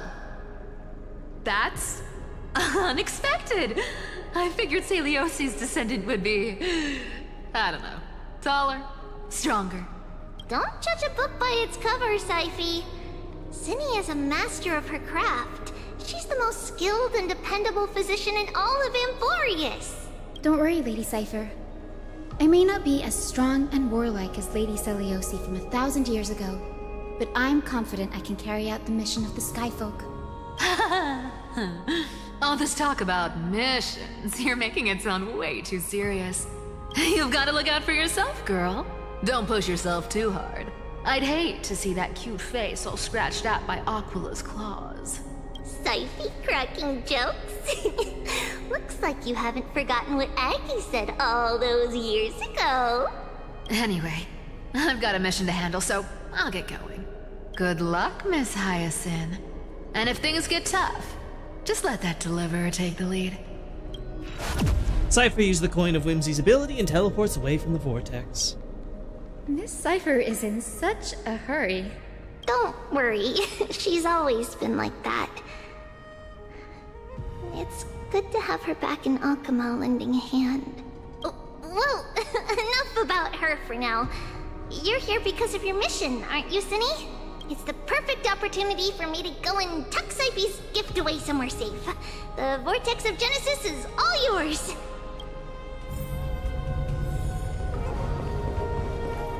Alright.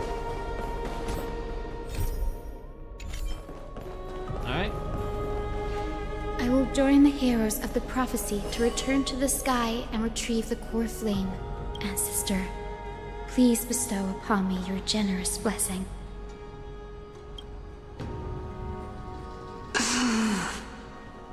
Child, what brings you before me? Could it be you're a descendant of the Sky People? Yes, I am Hyacinthia of the Twilight Courtyard, the successor of the Sky People's flame chase duty. You must be Gem Electra. Legend has it that during the Chrysos War, you led our people to ally with Akama and held back the Kremnoan forces. It was your victory that earned the Sky People a place in the Holy City. Hyacinthia, you seem well versed in our clan's history.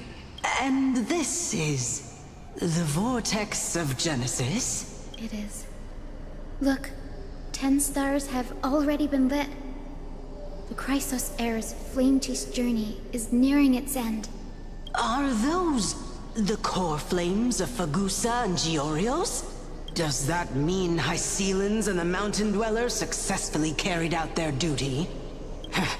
As fellow pillars of Amphorius, who would have thought that Sky's duty could only be fulfilled after 1,000 years?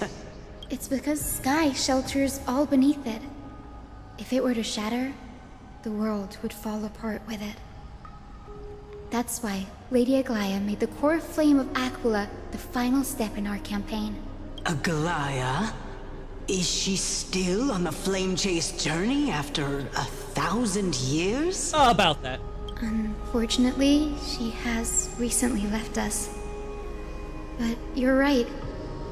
She was indeed still guiding the Chrysos heirs forward. Incredible. That girl actually managed to endure the merciless erosion of time, and lasted for so long. Answer me, Hyacinthia. Since you recognize me, you must have also read my writings, no? Every record regarding my lineage is etched in my memory, including your words.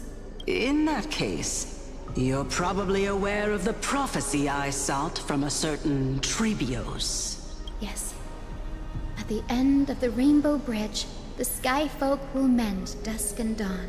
But unfortunately, no ancestor has ever been able to truly decipher its meaning. I see. Yet, Trebios' prophecies never fail. Perhaps you'll be the one to witness its fulfillment, child. May the prophecy lead you to a gentle fate. At the end of the Rainbow Bridge, the Sky Folk will mend dusk and dawn. Thank you, Lady Ectra. We have to keep that in mind. Whatever fate the prophecy holds, I'll face it head on. It's only by giving everything we have that we can truly accept any outcome with a smile. Won't you agree? I like you, child. I wish this conversation could go on a little longer. Take my blessing, Hyacinthia. When I first saw you, I indeed had my doubts. But your resolve has touched me. If Sky's divinity is fated to pass on, I hope it incorporates your optimism and kindness. Your blessing is a treasure beyond measure, General. Rest well. I'll make sure your gift is put to its best use. General Ectra is so different from how the records described her. She's quite a gentle person. I'm sure it's very different when you're not handling soldiers. All right. Time to head back to the grove. I shouldn't keep Danny and little Ika waiting. Would really suck if a Flame Reaver suddenly came out right now and just kind of bodied her. You're back. How did it go? It went great. Your spirit water art was a huge help, Danny. Yeah, it saved us days of travel. Do you mind sharing what your ancestor's spirit said to you? Hyson recounts her conversation with General Ectra to Dan. Huh. What's wrong, Danny? Nothing. It sounds like everything went smoothly. It's just... I'm a bit concerned about the prophecy you mentioned. At the end of the Rainbow Bridge, the Sky Folk will mend dusk and dawn. I can somehow sense a hint of sadness in those brief words. You've always been a bit of a sensitive soul, haven't you, Danny? Lady Trinan deciphers countless prophecies every day, and this one's just another among many. Don't worry too much about it. I hope so. Come on, Danny. Don't look so gloomy. We're gonna have to take a long trip for the final visit to the ancestors. Where are we going? Our final stop is Lord Mighty's home, Castrum Kremnos. Oh, we're going there in person? We're here. This is it. Castrum Kremnos. Lord Mighty has been fighting the Black Tide here, alone day after day. I'm worried about him. He sent a message earlier, carried by thunder, warning us to watch out for the Flame Reaver's actions. That means he hasn't been consumed by the Black Tide's madness yet. We're here to complete an important mission. We shouldn't interfere with this battlefield. Don't you agree, Danny? I agree. There. That sleeping spirit is my grandmother. Your grandmother? Yes, my grandmother Jacintha was a warrior. She represented the Twilight Courtyard in the Kremnos Festival. She fought her way through every challenge and reached the final stage of the Kremnos Festival. She was just one step away from securing a peace treaty for the Skyfolk, but was ultimately defeated by the champion warrior of that time. I've never looked too deeply into the details of such ritualistic violence. The scroll simply described it as a glorious duel. But behind the glorious duel was a tragic end. Not long after the festival, my grandmother's injuries worsened, and she passed away far from home. This prophecy tablet was left here by the Kremnoans to honor her final wish. Her death marked the final collapse of the Twilight Courtyard, already fragile under the shadow of war. And the Kremnoan warrior she fought against? Was Lord Krataros. Oh. Huh. Yet you still saved his life, even though he took your family. Seeing him lying there, gravely wounded, bleeding out, I can't put what I felt at that moment into words. But when I heard Lord Krataros took that fatal blow to protect Lady Trian, all those tangled feelings faded away. To quote Lord Finan, Krataros must have done that to become a better man. It takes true courage to forgive. You're every bit as strong as your ancestors, Hyacinth. You're getting better at this, Danny. In her final diary entry, my grandmother wrote that when the moment of destiny comes, a descendant of the Sky People would deliver the message of their departure to her spirit. I wonder what she'd think when the one awaking her turns out to be her beloved granddaughter. I will join the heroes of the prophecy to return to the sky and retrieve the core flame. Ancestor, please bestow upon me your generous blessing. this the world of the living? Wait. You. Could you be? Grandmother? It's me. You're Hyacinthia. Hyacinthia, my little hummingbird. Why? How? Why is it you who awakened me? I have never imagined this. I thought I would feel happy for all my ancestors when this day came, but now I can't even experience the joy of seeing you again. Do you remember that you and Father took me to my very first sky ride when I was 8? Back then, you wanted me to pick one accessory out of 4. The sun crown representing nobility, the storm bracelet symbolizing strength, the ice ring embodying wisdom, and the radiant pendant signifying kindness. Grandmother, do you remember the one I chose? You spoke an innocent little prayer, infusing a faint thread of light to that modest pendant. Yes, and I remember how surprised you were. In all those centuries, no other child of the Sky People had ever made the same choice I did. Hyacinthia, there was a time when I thought you were a timid child. You never had much interest in swords or battle and had no relation to that fiery determination and strength in our blood.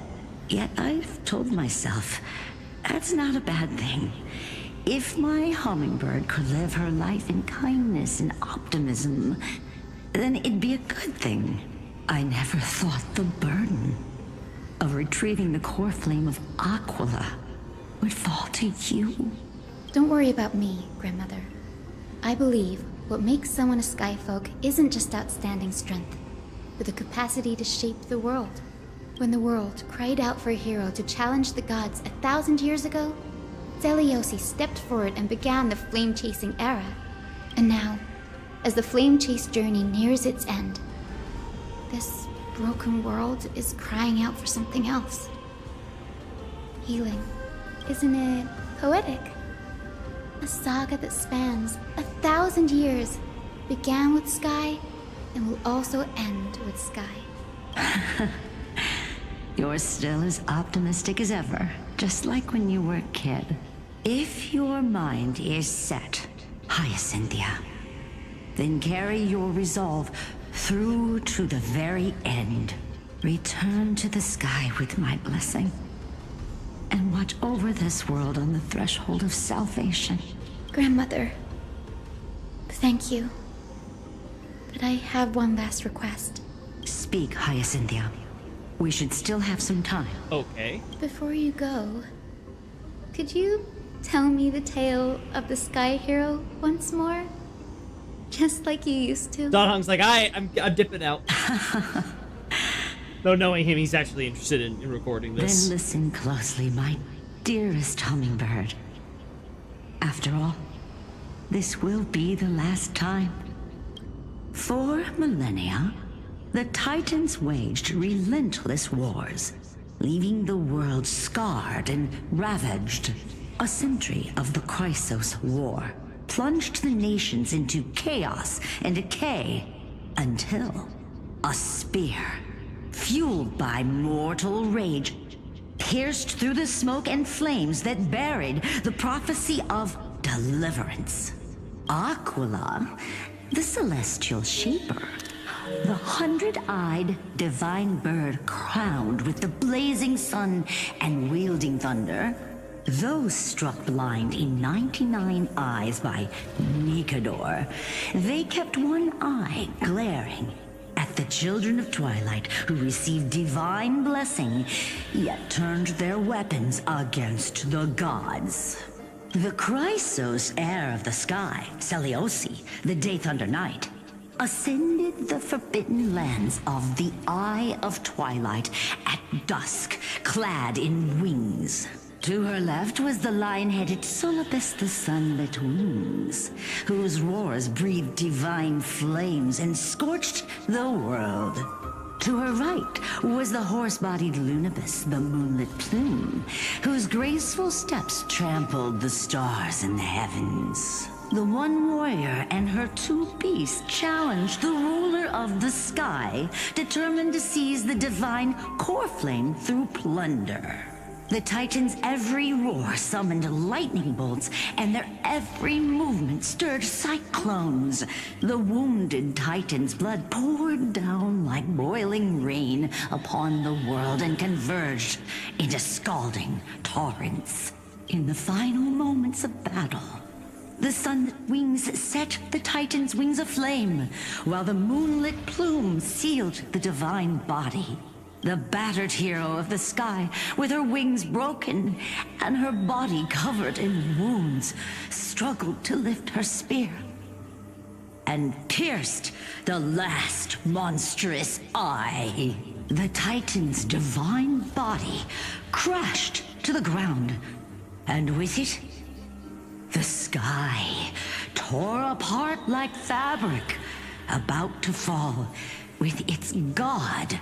The fear and pleas of mortals urged the hero of the sky to rise again.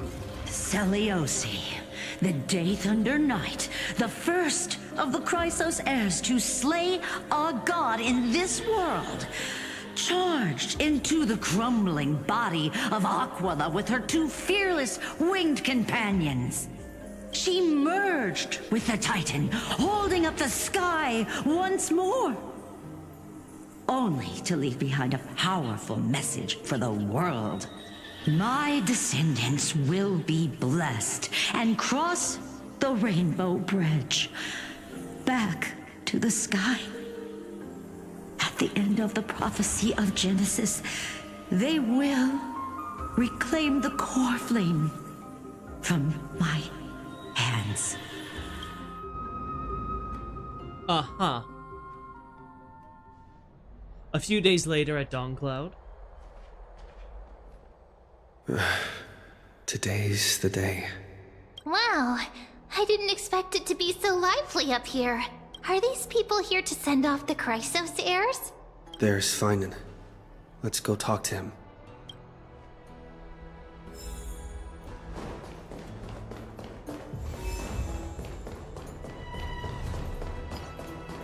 Up.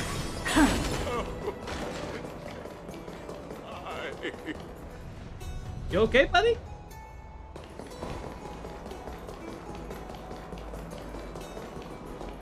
I know this is a big ask, Namazani. I hope you understand. Please don't say that, Lord Finan. It's an honor for us to be entrusted with this task. Go then. Let's hope our concerns don't come true. I hope you all return safely, my lord.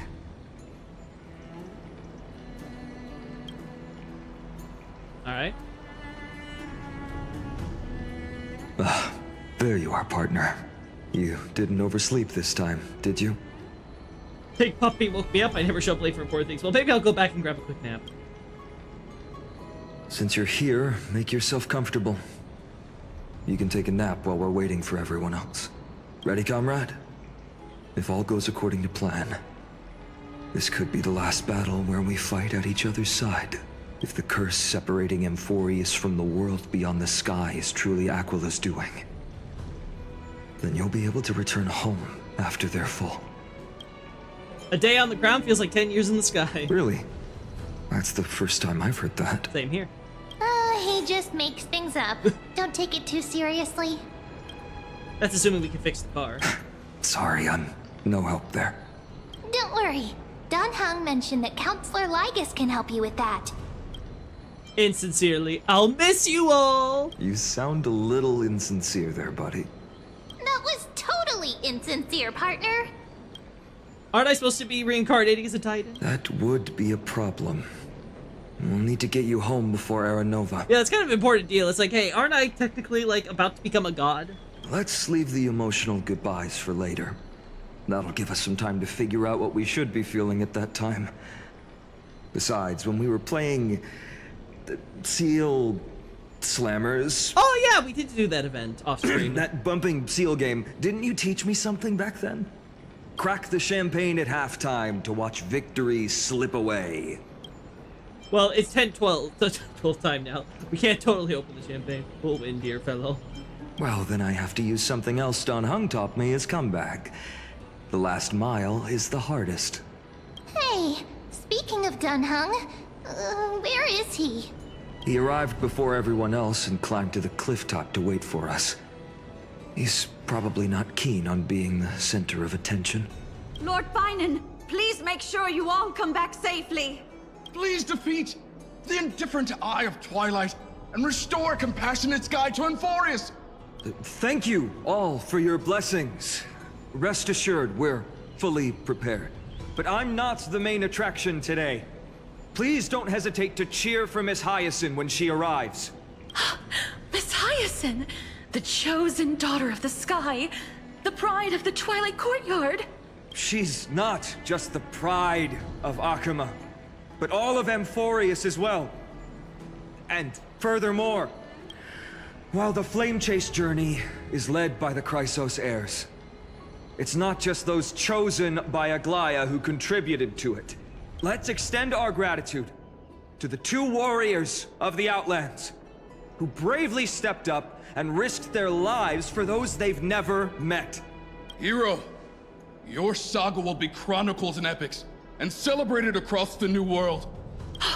Warrior from the Outlands, endowed with the might of Orynyx, the vanguard of deliverance.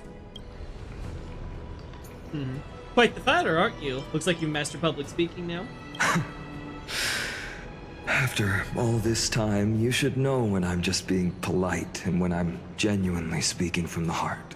That praise was heartfelt, partner. Had I not trusted my instincts and put my faith in you and Don Hung, it's hard to imagine what might have become of Ak. The guest of honor has arrived.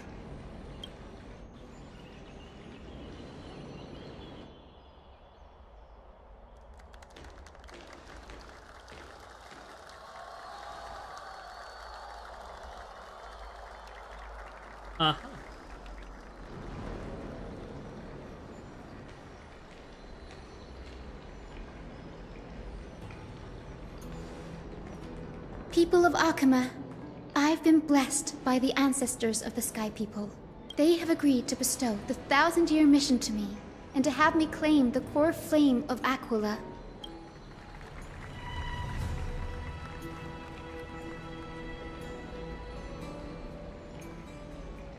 Today is the year 4932 of the Light Calendar. 1,062 years since the hero Seliosi initiated the Flame Chase journey. I, Hyacinthia of the Sky People, am prepared to lead the children of humanity back to the sky. History doesn't breathe evenly. At times, it suspends its breath for millennia, as though time is frozen. At other times, it pants rapidly, as if poised to topple the world and our civilization in an instant. Its hurried gasps have sparked a tempest, sweeping all of us along. Hyacinth, as an observer, you've witnessed the return of 4 core flames. And now, it's your turn to fulfill your duty. Please, guide us into the heart of the storm as the executioner of this mission. Do you mean the executor?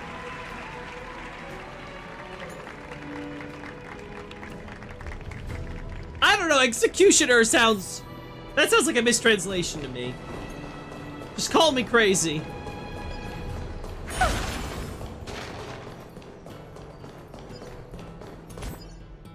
Still nothing.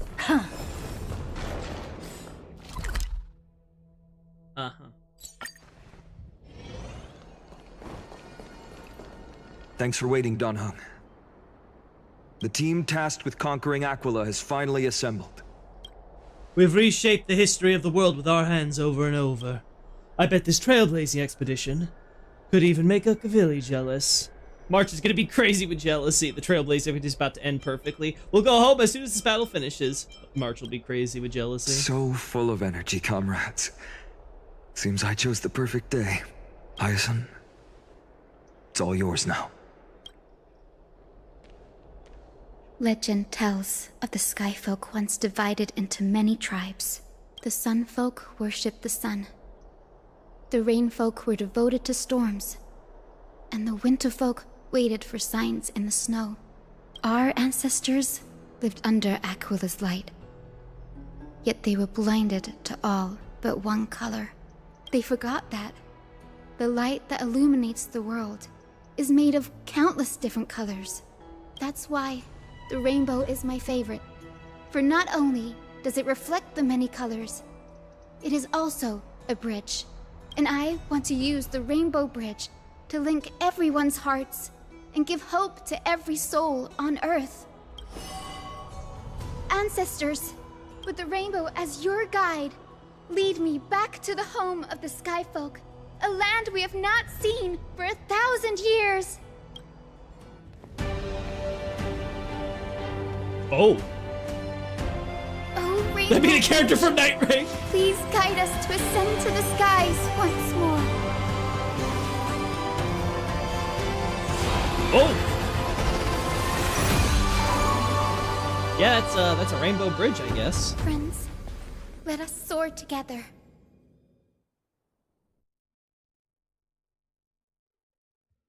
Well.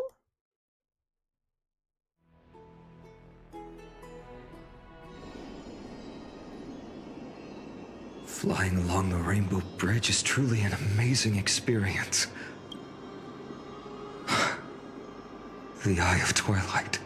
It's the legendary sky fortress of Aquila. I never imagined that one day I'd be able to step foot on it. My ancestors once built a magnificent civilization among the heavens. The Eye of Twilight, which we are standing on, is the home of Aquila and the heart of the city-state in the clouds. This must be where the hero Selioci stood when she challenged Aquila and began the first step of the flame chase journey. We are here to end the journey she began. It's our turn to challenge the Titan. Yes. What we must do will not change, no matter how much of the legends are true. According to historical records, the civilization that worshipped Aquila once mastered advanced technology, which made their strategically located Sky Castrum the only force that could face Castrum Kremnos head-on in the Chrysos War. But they were divided within. The frequent wars started by the Chrysos heirs drained their power, especially after the prophecy descended. In the end, they had to hide among the clouds, far from the conflicts raging below. Apparently, the division was between the two most important sky tribes, the Sun Folk and the Rain Folk. And Seliosi's frustration towards the endless strife among her people made her turn her spear towards the Titan above. Was her attack really that high? After driving the enraged Titan to the brink of defeat with her two winged companions, they all vanished somewhere in the sky. Her achievements were unparalleled, even if later legends exaggerated the details. Did she actually fuse with the Titan, though? Yet she still could that not the end exaggeration? Aquila, nor bring back the core flame of sky. Some say she sealed the wrath of the god within herself, trapping them deep within the Eye of Twilight to support the heavens of Amphorius forever. In other words, she became one with the Titan. I would have considered it a fairy tale, but after seeing what happened with Professor Anaxa, not anymore. Has that Titan and that fused hero been looking down on the world from here for 1,000 years? I guess we'll see.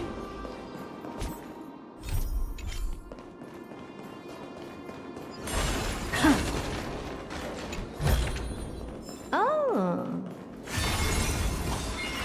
There we go. It's so quiet here. It's been so long. Maybe the Eye of Twilight has already turned into ruins. Oh, you want this? Fine. Take it and amuse yourself. Something's not right.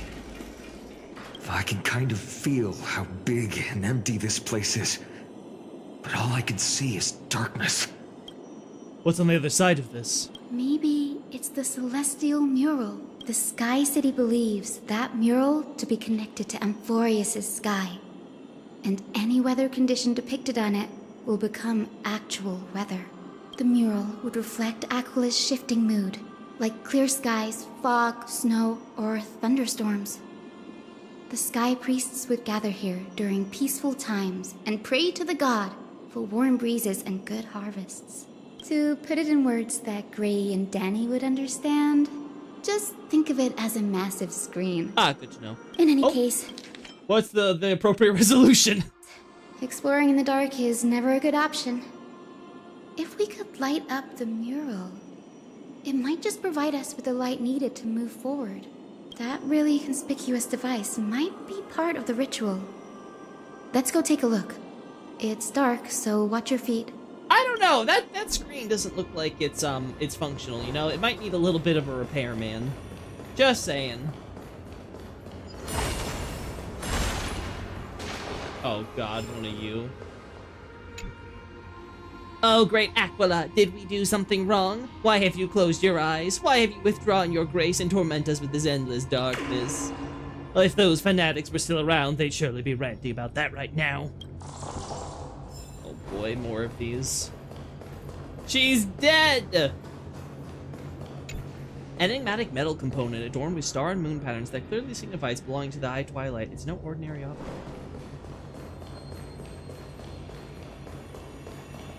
Nothing here. What's this? Eye of Twilight Aquila, gather storms as wings, hang 1,000 stars as eyes. I beseech you, rend apart the abyss of chaos, that the unyielding may stand, and eagles soar beyond the clouds. Huh. Your vigil through instance. Right. Like this.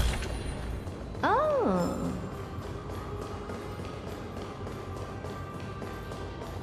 Let's see. Oh, there's something. Cease your advance, vile and flawed mammals. Back to the land's pampering cradle. Go, screech with your dirty lungs. Go fight over every pebble. Step no closer, for this silence tolerates no sacrilege. Huh? Alright, let's go examine this.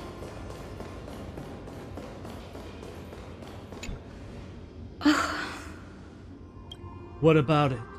Got any leads? I have no idea how to turn it on.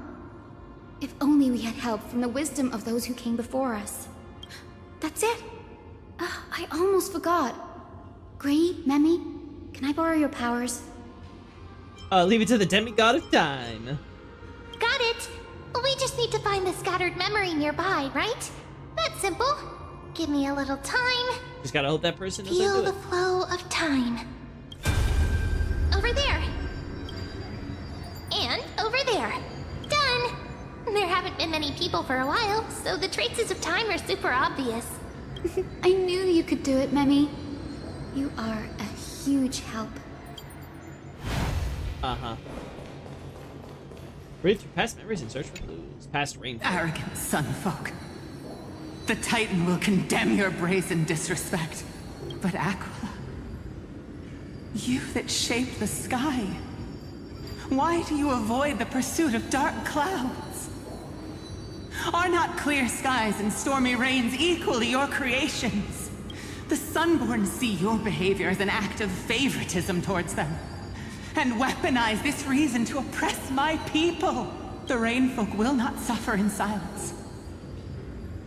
Oh God, if you remain silent, we shall have to forge our own weapons and resist the malice concealed under your brilliance.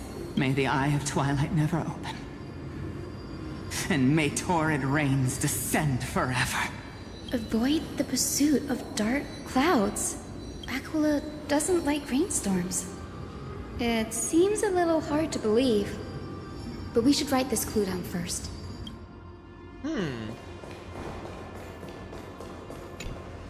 Arrogance. Yeah, okay, so it's just gonna repeat. This is Sunfolk? Yeah. Foolish rainfolk. The great Aquila has already left a mark of their manifestation on the golden clouds. The gods' choice is clear. Only we, the Sunborn, are the true heirs of the sky. This war is destined to end in the victory of the Sunfolk. May the Eye of Twilight never close. May eternal daylight embrace the land! Left a mark among the golden clouds. No, he didn't read that right. Is this referring to the celestial mural? But we can't see anything right now. It is, as the rumors said. The Sky Castrum was far from united. My guess was right. This venue is indeed where celestial rituals were performed. Memi, can you retrieve even more memories? No problem at all. Here goes. There we are. Yeah. Wind, snow, rain, shine. In the name of the sky's 100 eyes, I bring celestial phenomena upon the world. The turn of dawn and dusk. Commanding the celestial globe. Awaken, celestial mural. Stop, foolish Cloudborn! How dare you tamper with the celestial globe and distort the weather? This is blasphemy! The Titan bequeathed the celestial globe to our ancestors, so that we could divide the light and dark equally between day and night, so that all things could grow beneath the celestial phenomenon they preferred. But the Sunborn have asserted control over the celestial mural. And now the days are endless, subjecting the land to drought and burning. And you have the gall to accuse the Rainfolk, who you've oppressed! The land? It is our eternal nemesis. How can storm clouds and rain, unloved by Aquila, lead the Skyfolk to victory in the Chrysos War? Your character is as weak as your faith. Go seek out a corner untouched by the sun and weep solitary tears in the shadows. That's all you lot know how to do anyway. Cry in silence. Then let us show you what we are really made of. You? What are you trying to do? Fanatics whose minds have been muddled by the heat. By Aquila above, meet your demise!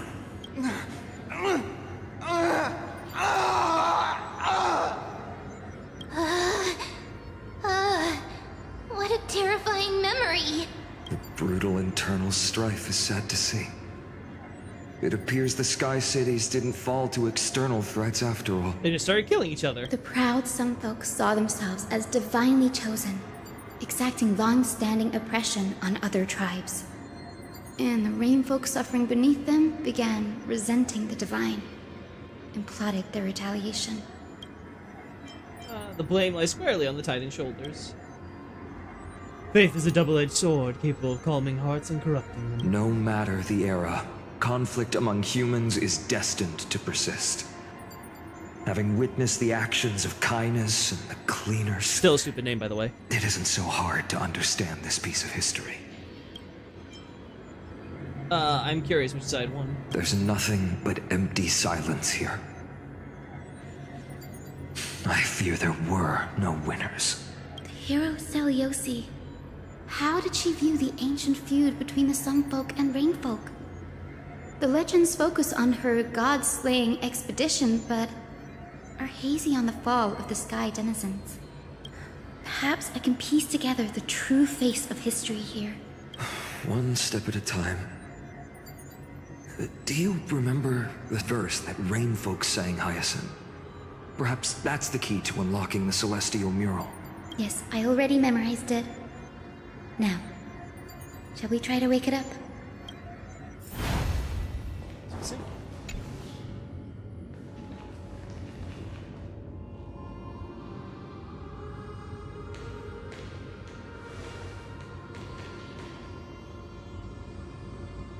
Wind, snow, rain, shine. In the name of the sky's 100 eyes, I bring celestial phenomena upon the world. The turn of dawn and dusk, commanding the celestial globe. Awaken, celestial mural! Oh.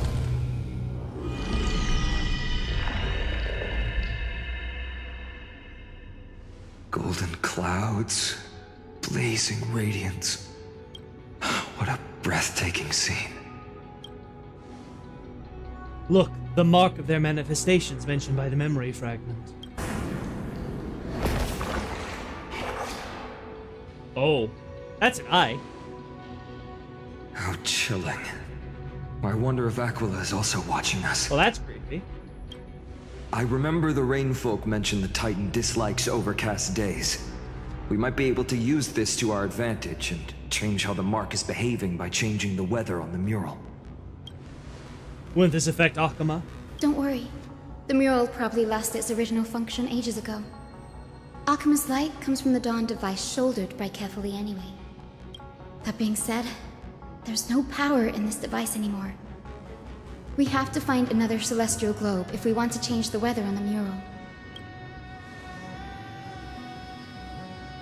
I love the music, by the way. There! That circular device. I'm quite familiar with it. That's a west wind compass of the Twilight Courtyard. We can use it to create a miniature rainbow bridge to walk on. Who knows? It might even lead us to other areas of the Eye of Twilight. Technology passed down from the Golden Age is finally proving useful. Let's go. Leave the adjustments and calibrations to me. Climate controller. Oh, shit. Oh, this area. Oh, Oh, okay, this is a little bigger than I imagined. Okay, yeah, they weren't kidding about how dark it was.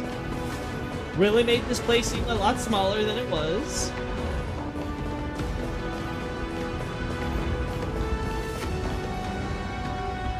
That huge golden pool down there. A boiling pool of gold, said to be the energy source that powers the Eye of Twilight's divinity. You should watch your step as you walk. The mechanical structure is a bit different from the one used in the Twilight Courtyard. How should I put this? It's a little more complicated. No fun if there's no challenge. Can you handle it, Hyacinth? This might take a while, but I think I can manage.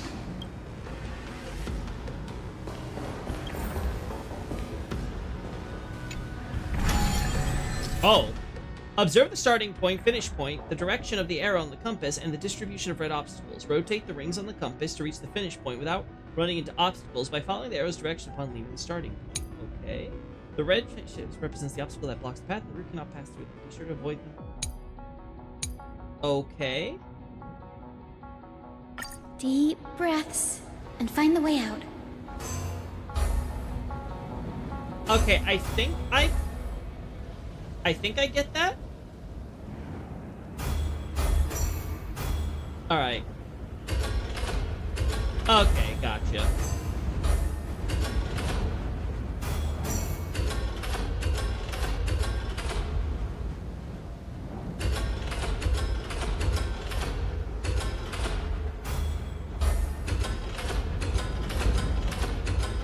Oh no, I think I get it. You have to do it from here. There, like that. I think this should be right. There we go. Look, the rainbow bridge has appeared. Well done. Now we can cross. Hey, careful! Oh, that's... That boss? Is that a memory? Is that a winged Pegasus? Looks like a mythical beast. But this one doesn't seem hostile towards us. Sounds simulation-y. Yeah, it definitely has that feel to it. Hyacinth! Could it be the legendary? I'm not entirely sure. We might be able to tell if we get closer. We can't assume it's friendly. Keep your guard up and follow it.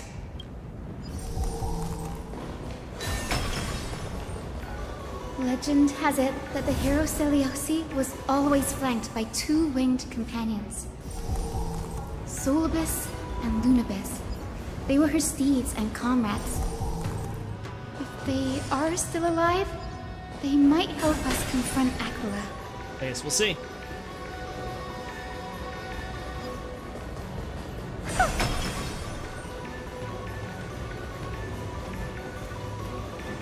I'm walking on rainbows! It disappeared. This area feels the most sci-fi definitely that we've had on Emphorius, and I get the feeling that's intentional. Like, the closer we're getting to, like, you know, the ceiling of this world, right, quote unquote, right, the limits of this area, the more and more it's like, oh, we're looking behind the curtain, and this, like, you know, fantasy Greek Rome land is looking more and more like, you know, like a kind of, you know, kind of like an ant farm, you know, like this captured little space in a box. An illusion? Or the memory dissipated? How strange. That Pegasus was different from the other memories. It was surrounded in an air of sorrow. Oh, it's so heavy that it's hard to breathe. Was that Lunabis's phantom? Did it appear here because it has unfinished business? If that's really the case, there must be a super strong obsession keeping it in one piece. Could it be some remaining bits of Celiosi's will? We can't be sure of that yet. Let's take the elevator up to the Eye of Twilight's core first.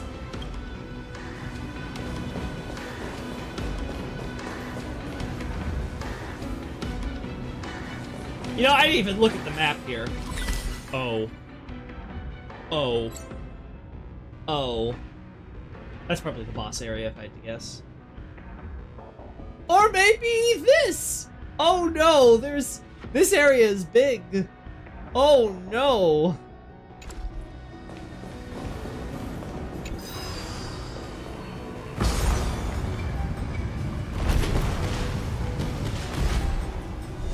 Oh, that's how that works. Lady Lunabis? Is that you? Can you hear me?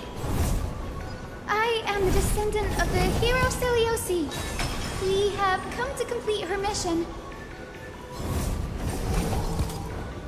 Oh boy.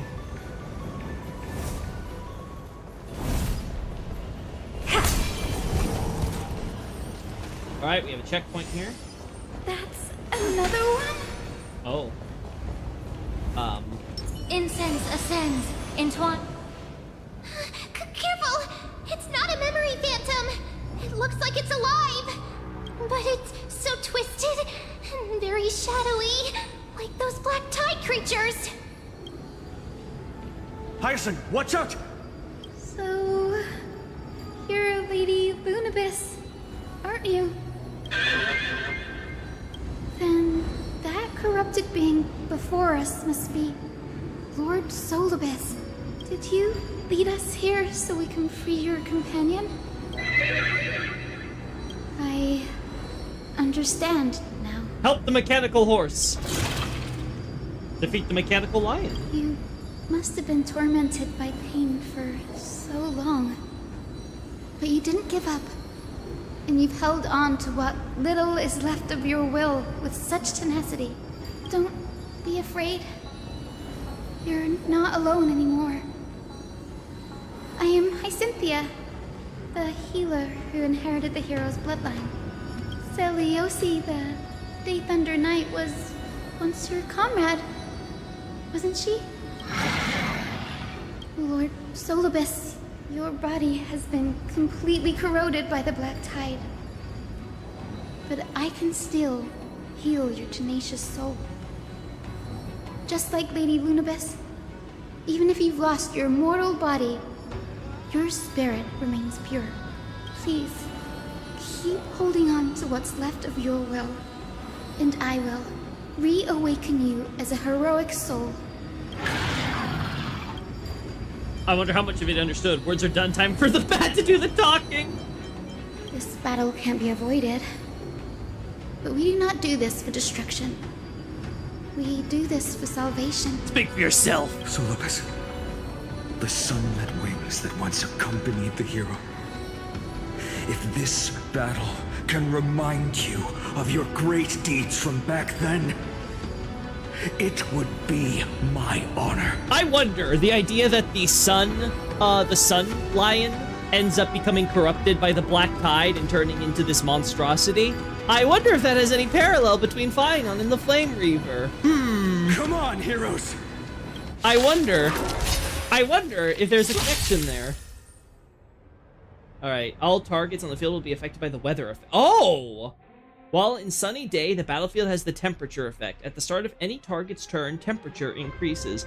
Allies will take continuous burn damage based on temperature. Damage dealt by allied targets increases based on temperature. Lord Solobes, please break free from the control of the black tide and return to your senses. Ooh. Cool, good to know. Alright. Look, a VIP. Don't let me down. Time to cleanse the filth. Let's play for a while. Let's play. Can you find the answer? Let's do this. Never seen perfection before? Open sesame.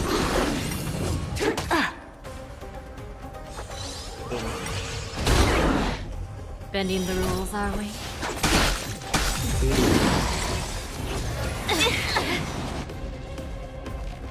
The truth burns everything in this world. Alright, so we should be safe here. Is bleeding.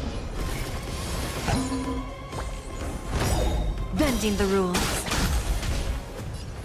Be of your body and mind. I'll go with feeling spiffy. Curiosity. Endless riddles. Nothing but a void. Yay! Do you have to use the extra skill point? It's over. Solobes. Hold your horses, you're actually speaking? Hello, Sister Pegasus. Hold your horses. Oh, so she speaks. Solobes, you're finally awake. My consciousness has been lost for far too long. Finally, I have been released from the Black Tide's cage. Little girl, are you Celiosi's descendant? It is me, Lord Solobes. My name is Hyacinthia, and my companions call me Hyacinth. Hyacinthia, you don't have the scent of her on you. It's been 1,000 years. Celiosi's blood may have thinned in my veins, but the resolve of the Sky People has never been eroded by time. I've journeyed here to fulfill her dying wish. How much do you know about her dying wish? I know that in order to support the shattered sky, she merged herself with the divine body of the Titan. And I also know that she left behind a message, calling on future generations to one day ascend to the heavens again and reclaim the core flame of Aquila. Has the legend changed so much since your people fell to the earth? Uh-oh. Girl, you said you're a doctor. Did she say that? Maybe she said that before that. I don't remember her specifically. Oh, I guess she did say she could heal him.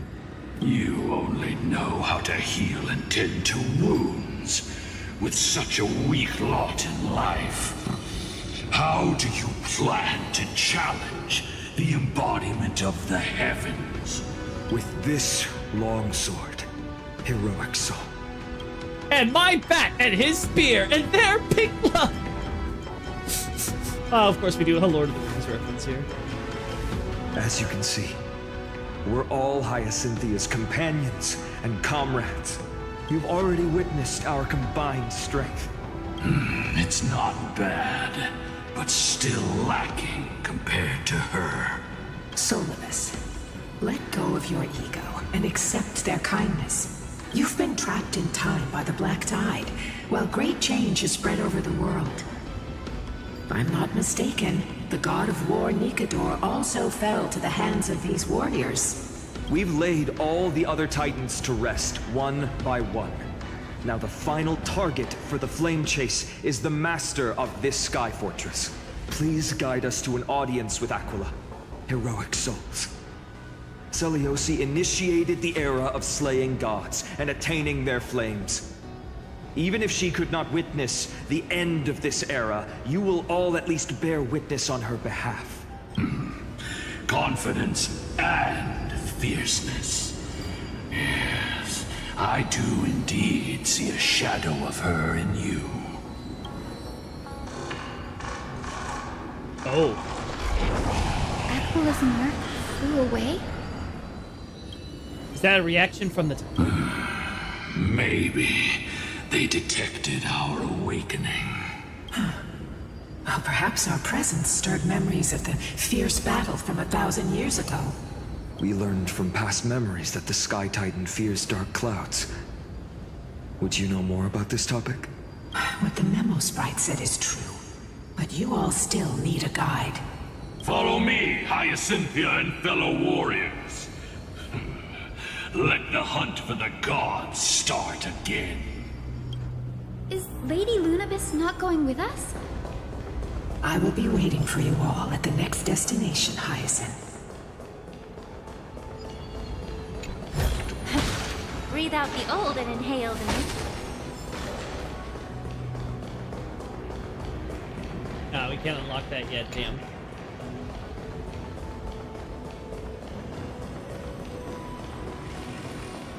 Yeah, Black Tide looks very like a, you know, all digital and stuff. There has to be how it all goes. It's gonna all be. It's gonna be some weird simulation thing for sure. 1,000 years have passed, and yet this place feels the same. Just that there is no more human clamor. This is the Hall of the Sun Folk, where the Sunborn once held grand ceremonies to give thanks for Aquila's gifts. So, did the Sky Titan really take the side of the Sunfolk? Everyone thought so until Celiosi's spear pierced through Aquila's wrath. Only then did we understand that Aquila wasn't hiding from the clouds and rain, but from the horror that lurked within the unlit shadows. The Black Tide. The Black Tide's threat has forced the Chrysos heirs to complete our flame chase journey, heading toward the prophecy's miracle of Genesis. Chrysos heirs. In our time, that title used to stir up waves of outrage. But you all seem to be revered as heroes. It's all thanks to those who came before us. Trebios and Aglaya. You must have heard of these two names. So it was those two who made it to the end. What does that mean? Let's not elaborate on unrelated topics. You now know how to activate the celestial globe. So go and force out the Titan in the mural. The road got sucked away by the wind fan? Did Aquila do that? You have nothing to fear. We can use the power of time to rewind it if we have to. Uh-huh. Claim each ray of sun, take every raindrop until everything dries up. Never stop, never ending. Wallow in pride, hatred in others' pain. Never satisfied, never complete. Earth-eating worms, don't soil the sky with your limbs. It is time. Looks like this device can amplify the power of Orynyx's prayer. Why don't you try to change the wind's direction with this thing, partner? Now the prayer should rewind for even longer. Let's try to control the wind's direction with this thing, partner. Uh-huh.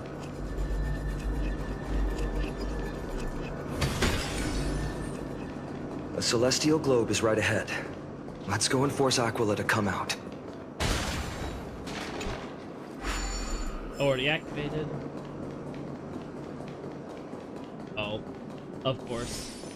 Could never be that easy. The turn of dawn and dusk, commanding the celestial globe. Change, celestial mural. celestial shift didn't work? Perhaps the device has been damaged during these long, merciless years. Do you see those two giant circuits on the other side of the hall? Maybe we should try fixing them. These circuits all seem to be corroded by the black tide. I don't think I'm not a repairman. Here's hoping those two prophecy tablets can help us out. Oh boy.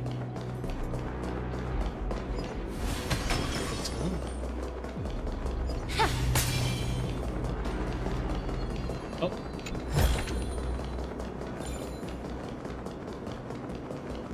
Oh, what's this?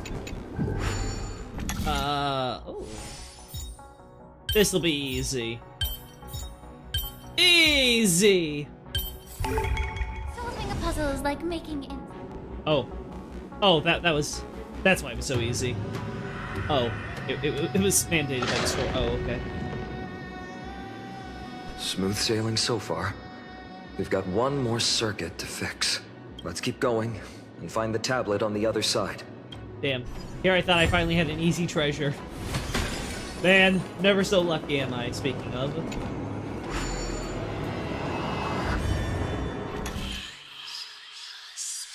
What the flippity flip am I looking at?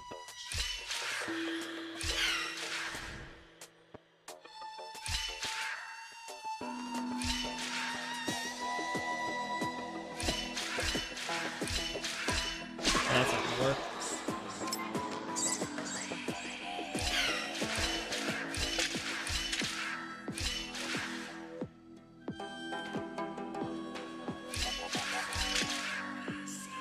That's not gonna work either.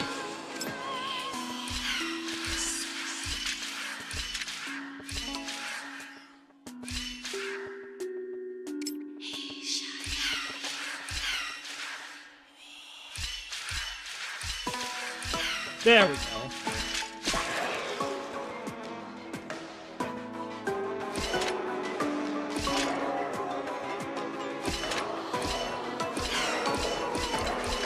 Yeah, done. Easy.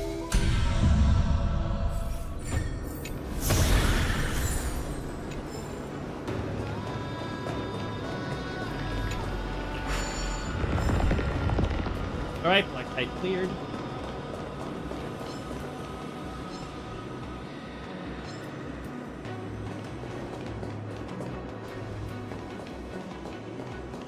I guess we have to go there.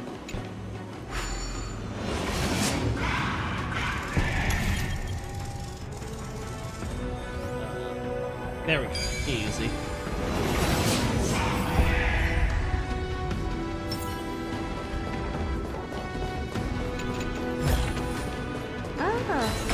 Tablet's right over there. Finally made it.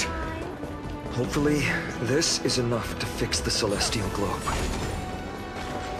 Man, if they recast Don Hung, I'm gonna be so sad.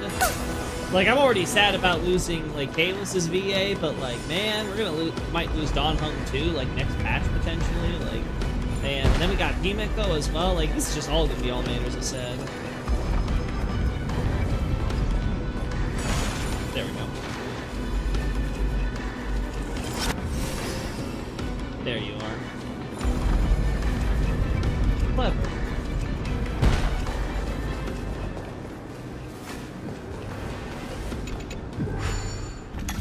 Alright, another easy one, right?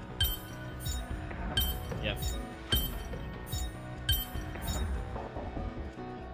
Who came up with this? Alright, circuit repair.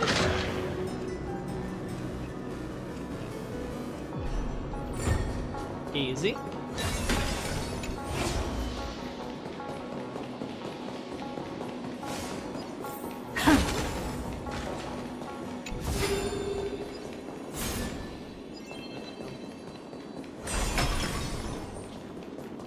You went back up, didn't you?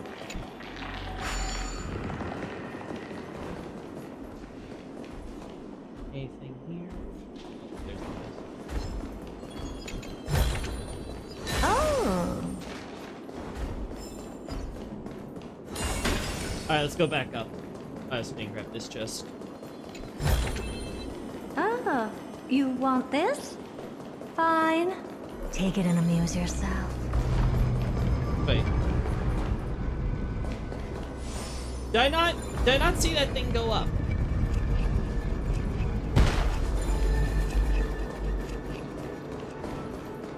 Maybe I'm blind, but did I not see that thing go there? Take a look. This is pure genius in action. Was I not following this thing proper? I thought it went up.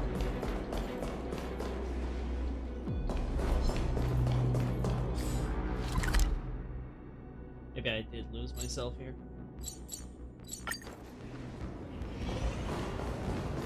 Wait, what? Oh my god. I didn't think it would take me. I thought there was a thing inside here. I was wrong. Whoops. I ran out of this one.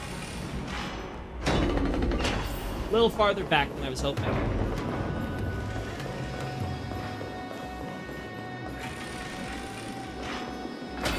Whatever, I can go pick that thing up later.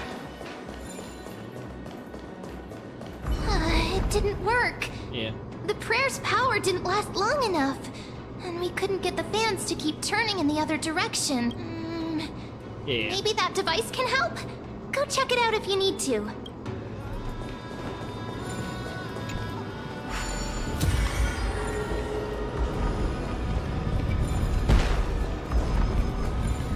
Yeah, there we go. These heretics who worship the blazing sun constantly accuse us of calling forth foul winds to bring curse and rain upon Aquila's sacred body.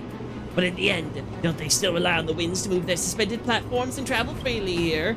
You haven't forgotten that you were created by Nestia, have you? Oh right! I've been here so long I started to immerse myself too much.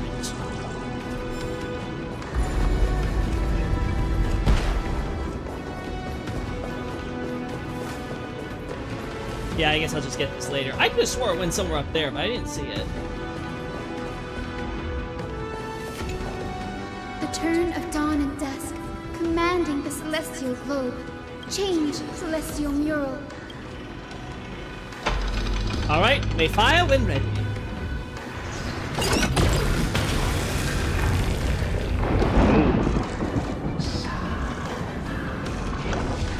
Nope! The mark has disappeared again? Looks like they're still avoiding us. I wonder if it's cowardice, or if they have something up their sleeve. I fear the Aquila of present has long lost their sanity, but instinct still drives them to flee from the shadows, to evade the Black Tide's encroachment. Is Aquila really that cautious? Does that hero's consciousness still remain? I have no knowledge of Celiosi's situation, but I am certain that the will behind that mark is not hers. She would not abscond like a disgraceful deserter, willingly exiled by the pursuit of dark clouds. It is time to leave this place. Lunavis awaits you at the next stop. A moment, please, Lord Solibus. I have one more thing I wish to do. What is it, girl? To honor the pact with Celiosi. Her descendants spent a millennium looking up at the sky. I believe my countless ancestors who lived for that purpose deserve to know the truth behind her legend. If you don't mind us knocking on the gates of the past, maybe I can peek into this place's history. You are the ones who hold Orynyx's miracle. I have no authority to prevent you from delving into the past. Memi, Gray, could I please ask you for this favor? I want to show the truth to my ancestors waiting on the other side. If it does, this is your right, if the legend is alive. Then there must be a reason behind its falsehood, right? The scene here and the previous memories gave me a bad feeling. What else did the Skyfolk encounter after Celiosi challenged the god? I must figure out the truth behind the legend, even if it's for my ancestors' sake. Hyacinth, you're such a good child. Don't worry, I'm here. Oh, the memories surging here are even more intense than at the entrance. I'll gather them up now, and mold them, and mold them. Huh, All done! Thank you, Memi. Everyone, please. Witness history with me.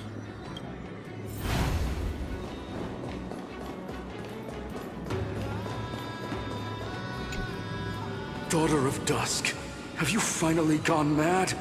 I know it! The child with the blood of 2 feuding clans will one day destroy the Sky Castrum! Will you really point the tip of your spear at our god? Stay your hand. Your recklessness will only bring divine retribution. The Sun Folk are facing off against Zeliosi, listening to this part of the history. Alright, let's do it. Divine retribution?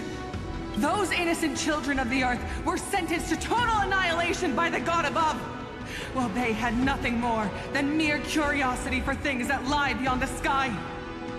Look at yourselves. You call yourselves the Sunborn, yet you're unable to bear the blinding sunlight. You even consider sunburns and blisters as a gift from the gods. You declare yourselves the chosen ones, champions favored by Aquila. Yet you dare not even declare war upon the true threat of this world. Instead, you raise your swords and rattle them at your weaker brethren. You are all beyond saving.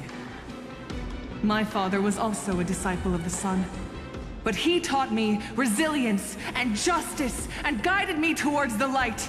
He taught me wherever there is light, there is hope.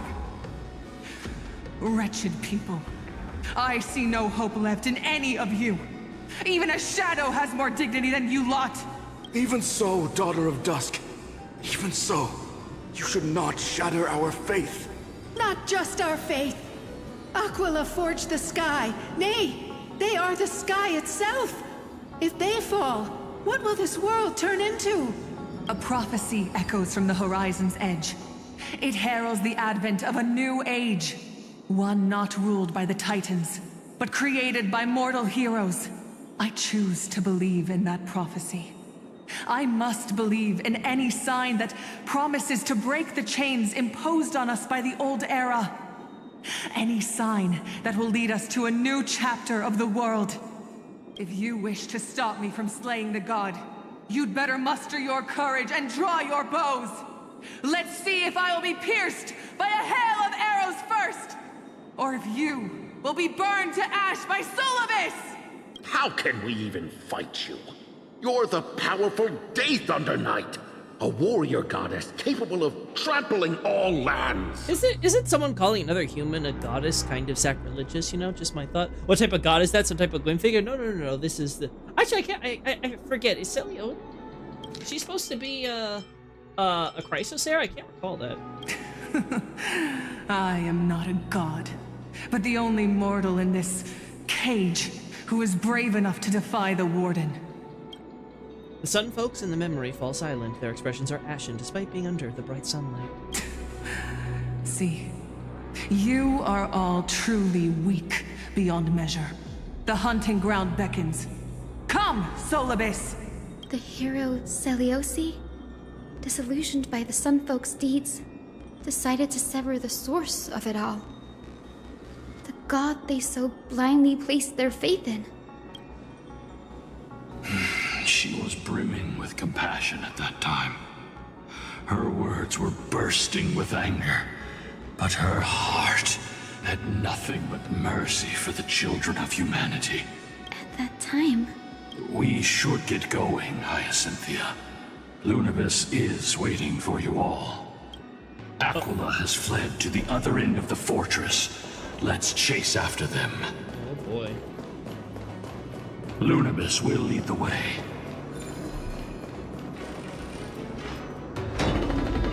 What is gonna happen here?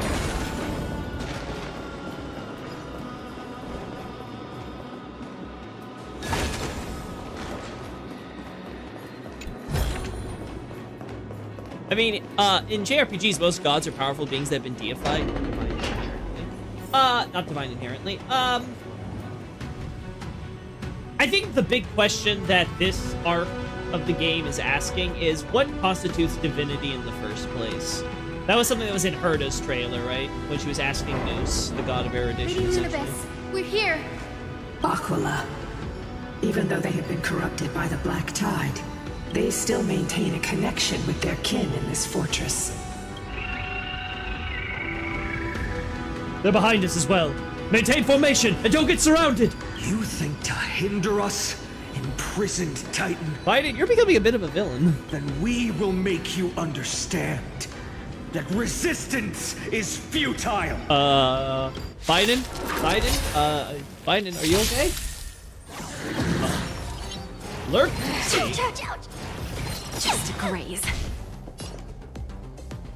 We? There's no backing out now. Alright, let's get going. For me or you. Yeah. Don't let me down. Time to cleanse the filth. Self-inflicted misery. Easy.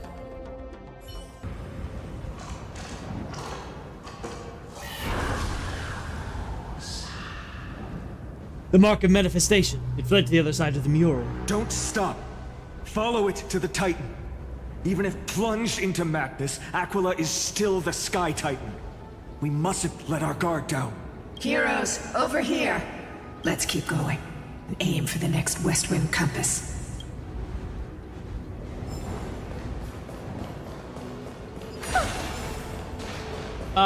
Wasn't there a path that was blocked? I think we can open it now. Oh. Lore! A true history of the Day Thunder Knight. Oh.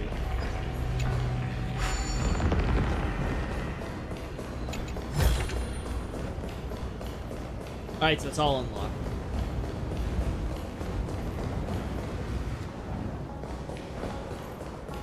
I think I skipped a button there, but I'm okay with that. From Software's catalog, I think that the Greater Will is the only entity that fits the popular definition of God. I would say the same. I would say probably the same thing would be. I think you could say the same thing for the God and Demon Souls. But yeah, there aren't that many, right? Usually, it takes the typical JRPG use meanings for gods in a more polytheistic sense. If there are treasure icons on the connected route, you can obtain them by traveling to their corresponding. Okay, cool. I see.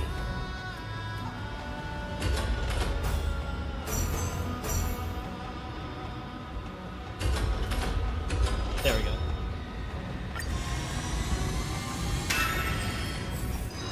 Look, the Rainbow Bridge is leading us to our next destination. Let's hurry on. Follow Lady Lunibus.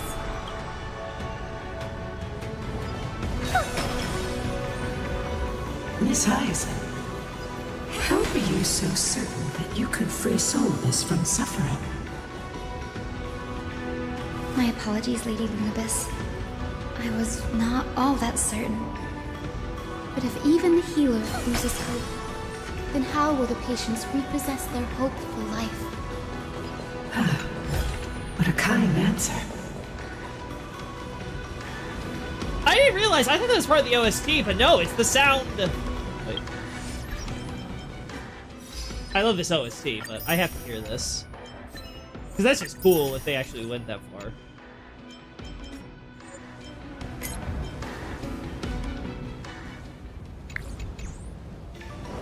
Yeah! That's cool! Makes little music note sounds.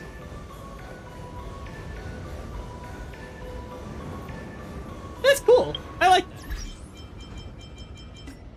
That's cool. I thought that was just part of the music. I was like, that's cool. I like the little thing, but no, it's just the bridge.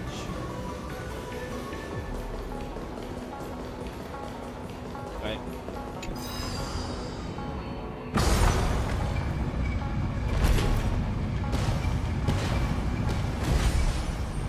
Where the hell are we going? Here? The Titan here appear to have all been corrupted It by said the the Black Tide is a calamity from beyond the sky. If that's true, the sky's defenses would naturally be the first to be breached. I guess that makes sense, right? Place looks a lot less corrupted than you'd expect, though. Still very beautiful in many ways. These murals seem to make more than just the Sky Titan. Shall we stop for a look? Oh. What the? What are you?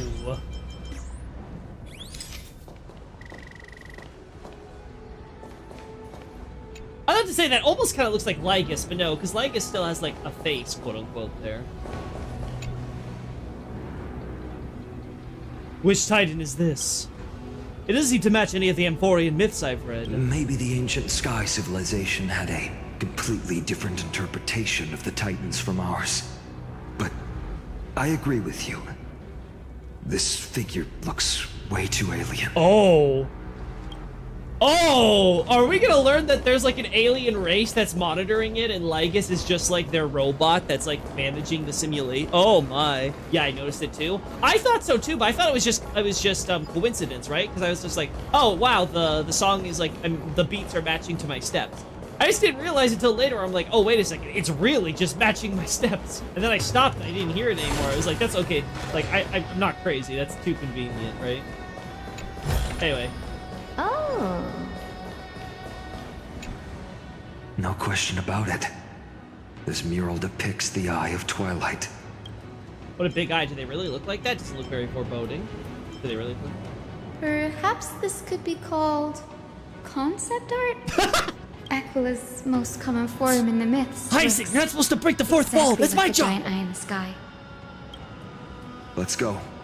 If nothing goes wrong, we'll be able to see their true form very quickly.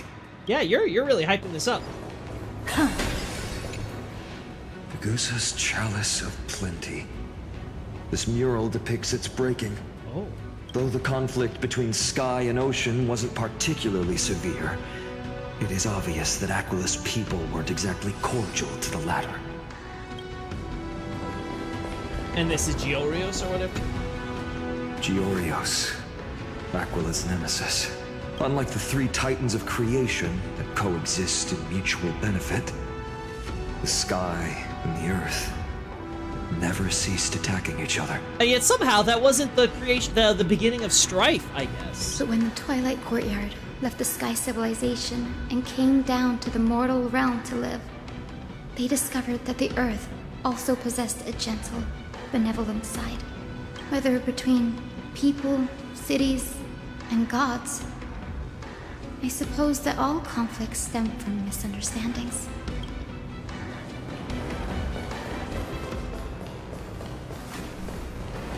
I don't know about that. I shall lead you into the Rain Folk's Hall. Legend has it Celiosi's father was a Sun Folk warrior who spent his years fighting and rarely returned to the Eye of Twilight. Her childhood was mostly spent beside her mother, a Rain Folk priest. Correct. That was true. It was also during her formative years that the conflict between the two tribes began intensifying. The Rain Folk feared the other half of Celiosi's bloodline, and never truly saw her as one of their own. Huh. Growing up in such an environment, Yet she bore no hatred for her people, and still grew into a passionate young lady. Until people discovered golden blood ran through her veins. Ah, so she was a Chrysosaur. That was the final straw that turned disdain into terror. What? But the epics said Celiosi left to live in solitude, so she could train her spirit and hone her martial skills. I never would have imagined that she was cast out of her tribe for her lineage and her golden blood. Even so, she did not despair. She met Solibus and me while she was living alone. We hunted, spent our days together, and forged an alliance. I think that oath, stronger than fate itself, kept Solibus and me here to watch over this abandoned fortress. Oh. Despite experiencing betrayal and exile at the hands of her own people, she was still willing to set out on the path to slay the gods for them. Was Celiosi's love for humanity truly so boundless and unconditional? Little Ika, why did you run out on your own? Yeah, you're so chunky. Are you trying to get your cardio? This little one. You're saying you smell a familiar scent on Lady Lunapest? What, is she your mom? They look completely different. But little Ika should also be a winged beast, right? Yeah, he's a fifth. Could it be?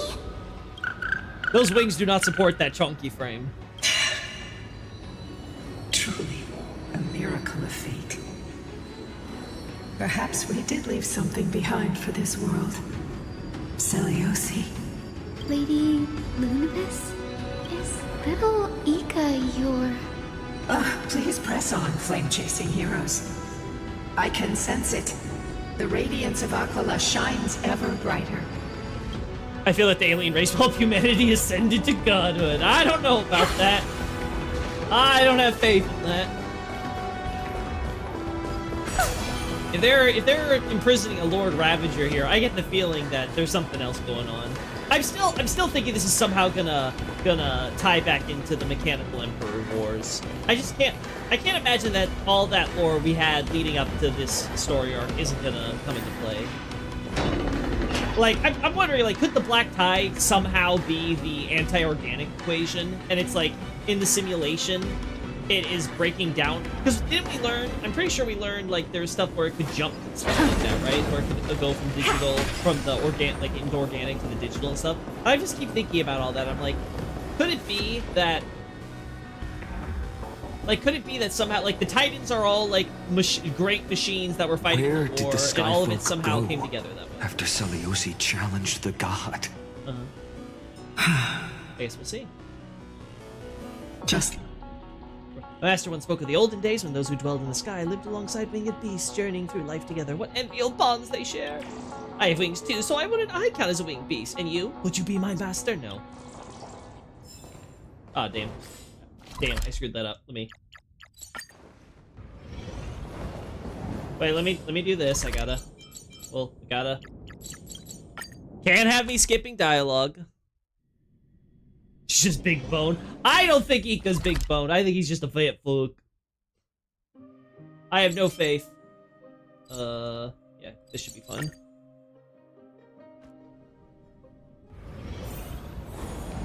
Now, the point is supposed to be that the Sky Titan is keeping anyone from allegedly leaving the planet, so there shouldn't be any secret trade between any of the races or anything like that. It really should just be, we're in an endless cycle of death and destruction, and someone is monitoring all it for a purpose. I presume to keep the Lord Ravager imprisoned. The moment you learn that there's a giant emanator of destruction kind of being captured, I have to imagine that's somehow going to play a role into why all this is the way it is.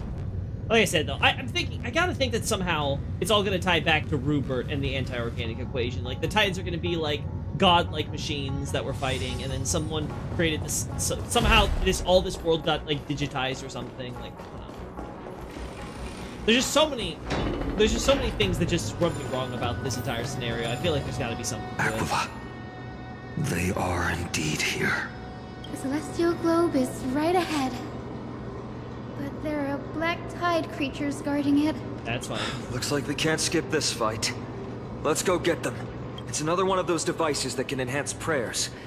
Can I leave that to you, partner? Yeah, anything so I can finally get off this planet. The cloud drifts, the rain falls, the streams flow, the rivers pass, and rise again from the sea. Under the cyclical clouds, we forget everything and start our endless journey anew. I guess the rain folk were a lot more charitable when it came to the ocean people of Fagusa. Okay. Get me over here.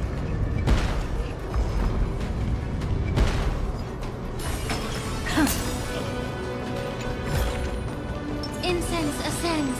Alright. Damn, I didn't do it! A Titankin that was corroded by the black tide. It seems it's stronger than before. Before it was consumed by madness, it must have also faithfully served the Titan, don't you think? No healer can heal all, especially faced with souls that are trapped deeply in the clutches of pain. Granting it a dignified end may be the most compassionate act of all.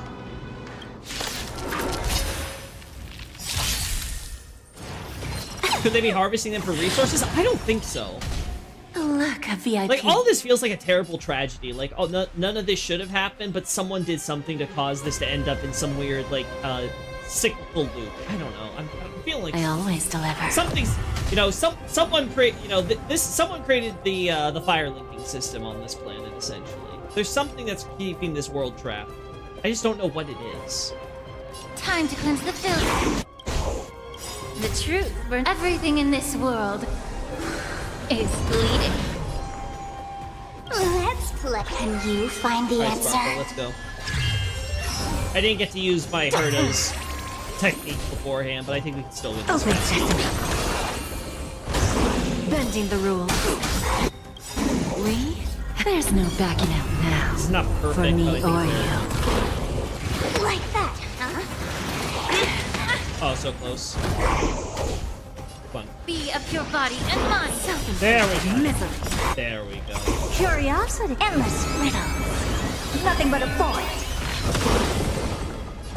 Expand your thinking. Watch it crumble. Amphorius is supposed to be this big secret, too. That's the thing, is that no one outside the Garden of Recollection should know about Amphorius' existence. Titankin. The celestial globe looks complete. Yeah, I'm wondering what we're gonna get revealed by the end of this It quest. still won't start. Is there something wrong internally? It's gonna be crazy if it turns out that we defeat Aquila. It seems like we're finally free to leave, but it turns out that actually no, it was never Aquila that kept people from leaving Amphorius. It was something else entirely. Maybe it's not damaged, but is missing an energy source. Look, there, those massive objects that look like hard drives. Hard drives? You don't know what those are, don't worry. Sorry, let me rephrase. Do you see the two structures that are glowing blue on both sides? Some of them are protruding out, not fully inserted into the slots. My intuition tells me that they have something to do with the energy source of the celestial globe. Your intuition has always been good. Let's look around and see if there are any mechanisms. The Stellaron? Yeah, that's also true. There has to be a Stellaron involved somehow. That didn't take much effort. The hand of Zagreus always appears when it's most needed. Lady Lunabis, if it's not too much trouble, please wait for a little longer. It's you all who have to do the work. I've wandered around here for 1,000 years, so this brief moment hardly qualifies as waiting. Furthermore, I would like to have a moment alone with this little one. Yeah, it's definitely your kid. Yeah, I think... So here's what I think happened. I think that... Okay, so let's see if... I'm gonna... Like, this is like my general theory, so maybe I got some details wrong, but I think what happened was the Mechanical Emperor Wars visited Amphorius when it was a normal planet at some point, right? So, back when it was, not an infinity sign, right? Wait. There we go. No, that actually... Wait. I forget which one. So before it was this, it was a normal planet, right? But then, somewhere down the line, the Mechanical Emperor Wars visited across the entire universe. Rupert's creations were wreaking havoc. Someone got a hold of the Stellaron and ended up, I guess a Lord Ravager probably visited. We don't know who yet, but one of the Lord Ravagers probably visited and was probably gonna, finish things off, I imagine. Or maybe the Lord Ravager came in after all this, I don't know. But either way, I think that what happened was someone got a hold of a Stellaron and used the Stellaron to wish for the planet to basically be free of the anti-organic equation. And the way to do that was to turn it into this digital simulation construct. And maybe there's this alien race that helped out or agreed to help out and they created robots or whatever to help manage it or something. And they converted some of the Mechanical Emperor's creations, some of the robots, into the gods and the system and everything which helped digitize the planet, right? Like the Stellaron helped, warp them to their side.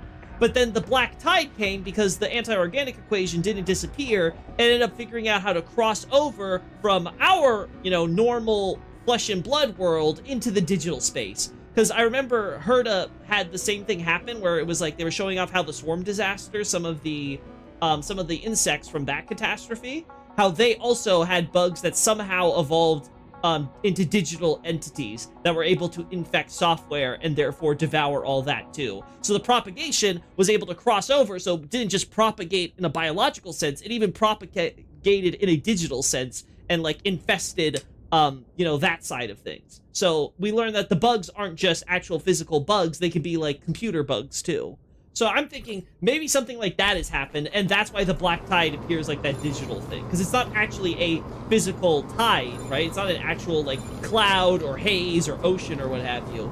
It's actually just a digital version of this virus that would infect all machines and even people. Because we know the black tide can also get people. That's what happened with Rupert II for his resurrection and stuff. Take it in so I think the same thing could happen here. I don't know, I could be off. There's still a lot we don't know, but man, let me talk to Lunabiz, a little fat left here. Your parents and their parents, have they always been by the Skyfolk side? Oh, it's your descendant. Is quite comforting. Okay, so yeah, so Lilith a descendant then. Alright. Go this way then first. Huh.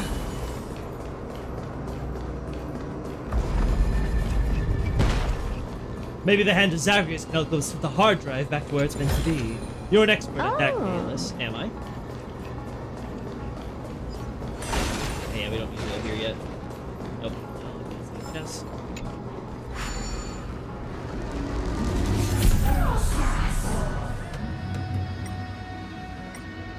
Alright, you know what?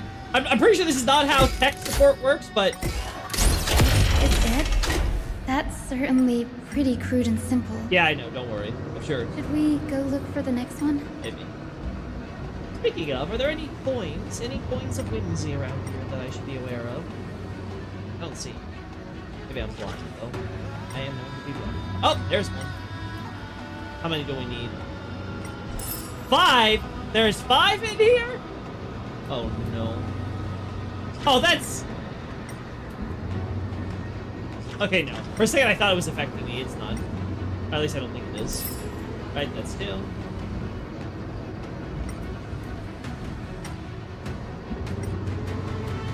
Humans seem to be an underclass in this universe. I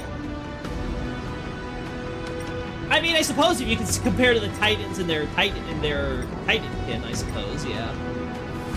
But like I mean, the thing is that we see a lot of different races on Emporius. There's like cat people, there's like giant mountain dwellers, right? Like there's a lot of there's a lot of variety, even though some of the clans may have gone extinct. So I don't know how true that really is. I guess we'll see, because the question really is like what is Lycus? Because he calls himself an Antikytherian, but in case no one else picked it up on, Antikytherian refers to like really old computers. Like there's a very old ancient Greek computer system essentially that was, I think it was called like the Antikytherian like calculator or something like that. So I have to imagine if he's referencing that, the idea is supposed to be he's an ancient robot that comes from like really long ago, and if he's supposed to be a monitor for everything, then clearly... All good. Let's keep going. There has to be more up here, right? God, this place is big. Holy hell, this place is big. I don't see any coins hiding up here. What about out here?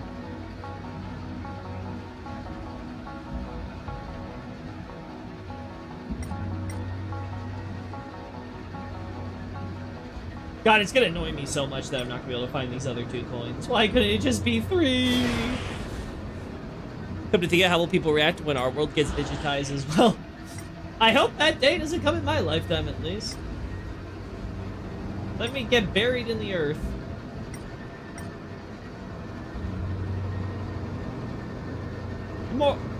First concern is making sure that I don't die to some robot apocalypse, you know? Let's see this. Just to save me trouble later. Yeah, I don't see any more of these coins. So yeah, I think let's just continue with the main story. There it is.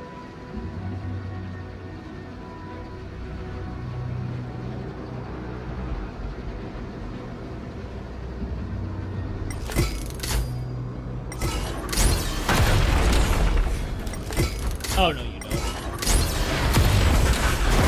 Well, they're all dead.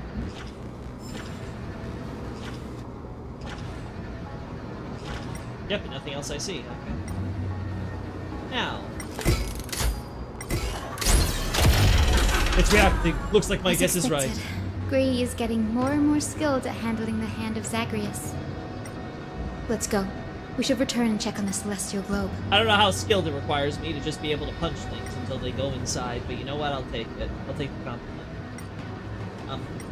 It's just...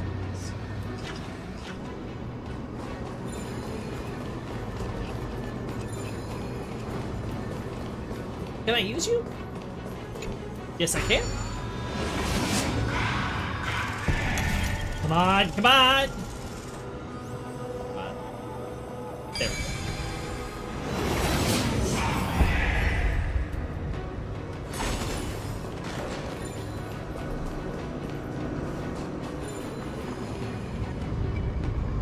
Easy.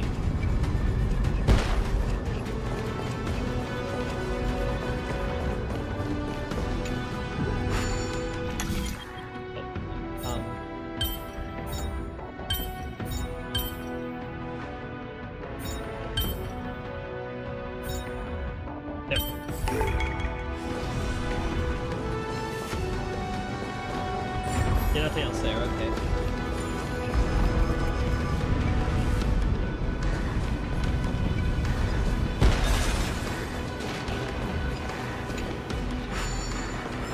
Alright, tell me we're getting something good here. Eh. It's purple. I think it'll involve robotic apocalypse. I think surveillance and exploitation will be the main things. That would be preferable, I would say so. I'd rather deal with human threats than mechanical ones who are faster than the naked eye. The turn of dawn and dusk, commanding the celestial globe. Blot out the blazing sun, celestial mural. Alright, you may fire when ready. How do you like that, Aquila? Scary, scary thunderclouds. Aquila has left. We've already changed 2 scenes on the mural. Where else can they go? In the direction that the denizens of the sky have prayed to their whole lives. Upward. Will they fly beyond the clouds to heights that are beyond our reach? As far as we know, it was Aquila that placed the curse on this world, preventing Emphorians from ever reaching the realm beyond the sky. A curse that fell from the sky. I can't verify the truth of this claim. When Seliosi fought Aquila, the Titan's incarnation did ascend into the skies, but they never attempted to break through the sky's veil to escape our pursuit. It could also be that they didn't want to win unfairly. Could it be that they too were unable to break through the heavens? It's not impossible. Oh, that's gonna be awful if that's true. Perhaps the interpretation of the myth is inaccurate. There might be someone else who seeks to prevent Emphorians from reaching the world beyond the sky. Regardless, we can only know the truth after we've defeated them. Before we press on, partner, ma'am, let's unveil the history for Hyacinth. The true story behind the legend is yet to be fully revealed. Okay, leave it to me. Flowing, gathering, recollection, reveal. Alright. Oh, daughter of dusk, who has permitted your return to this sacred land of the Cloudborn? Bearing the blood of heresy and curse of gold, exile is your eternal sentence. My kin of old. I am no longer the immature fledgling I once was. I found my wings. The shackles you bound me with have rusted away, and I shall decide which direction I'll fly. As for this return home, before I embark on my god-slaying quest, those who worship the god who is about to die deserve to know everything. So, the dreadful rumors are true. The cursed daughter of dusk, the invincible day thunder knight, will soar into the heavens to challenge the Titan! Why would you do this, Seliosi? You were once such a warm-hearted girl. In this hall of the Cloudborn, you prayed so devoutly to Aquila. I've seen through the Titan's indifference, and grown weary of the tragic dances mortals perform under their neglect. I see how you blame the god for their favoritism, yet lack the courage to rebel against the core of your beliefs. You're quick to turn your blades on your kin, but you never dare to confront the true source of your hatred. I feel sorry for you. I grew up among you, and once saw myself as part of this tribe. The persecution you've suffered runs deep. For that, I understand your hatred towards me. And I forgive you for casting me out of care for you all. I'll walk this path. On behalf of everyone, let the fall of the Eye of Twilight mark the dawn of a new chapter in history. Upon my return, there will be no more unjust gods. When a broken faith finally disappears, the children of humanity will be reborn. The skies will mend, and the divide between day and night will fade away. You are so naive, daughter of dusk. So powerful, yet so innocent. I fear you. I can't imagine how twisted you may become when you realize that shallow and fragile mortals can't bear the immense weight of your boundless love. Farewell, my kin. I'll always remember the tenderness you once showed me. Meager, but refreshing. Like gentle rain. Fly, Lunibis. Lady Celiosi's resolve to slay the Titan was as firm as her farewell to her people was dismal. Yet, from this memory, I sense something ominous. What happened later, Lady Lunibis? Rather than listening to me, continue onward and witness for yourselves. Follow the trail Aquila has left, heroes. This time, I will guide you alongside Solibus. Sorry, little one. I hope we still have time to talk later. Alright, Your parents. Yeah, okay, we've seen this. Alright, here we go.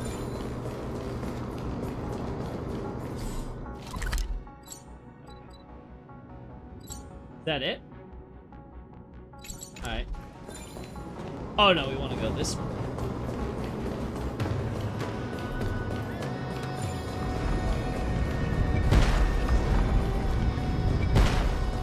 Thank God I killed all the enemies here. Makes this part easy. Alright. Get out of here. Celiosi is The plump such pussy is a so mighty hero. Fat Yet her fuck! partner, who must have walked with her to pass on her bloodline, was completely unrecorded in legend. Was he also a warrior? Or perhaps... You will soon have your answer, Miss Hyson.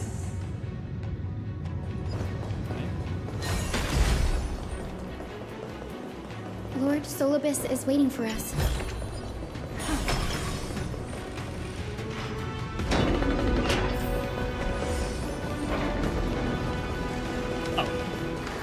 No! You can't do this to me! You can't show me a chest there and then block my path like this. Oh, so look, found the garment maker. Searching for the eyes of Aquila amidst the vast clouds, reopening the passage to the sky barrier. Lady Aquila has always believed this, and you have truly achieved it. There are even garment makers here? Back in the era Bellica, when golden thread could still reach the cities in the sky, nymphs used to travel between those places and bring back news to the earth under the guidance of the golden thread. But when the day thunder night pierced through the last eye of Aquila, the nymphs fell silent. I think they were left stranded here, filled with homesickness. So with Lord Biden's permission, I followed your path to come here. Now, the long-sealed gates are reopened. What will the nymphs dormant here for 1,000 years tell us? Okay, well, we'll get more of them later. Hey, Aquila! Why you yearn, why you protect, why you wreck, why you live. Life after life, age after age, why still wander alone in time's river, even when your journey's purpose has faded through countless retellings? Any plans to cover Sekiro in the future? No. Zero interest in Sekiro.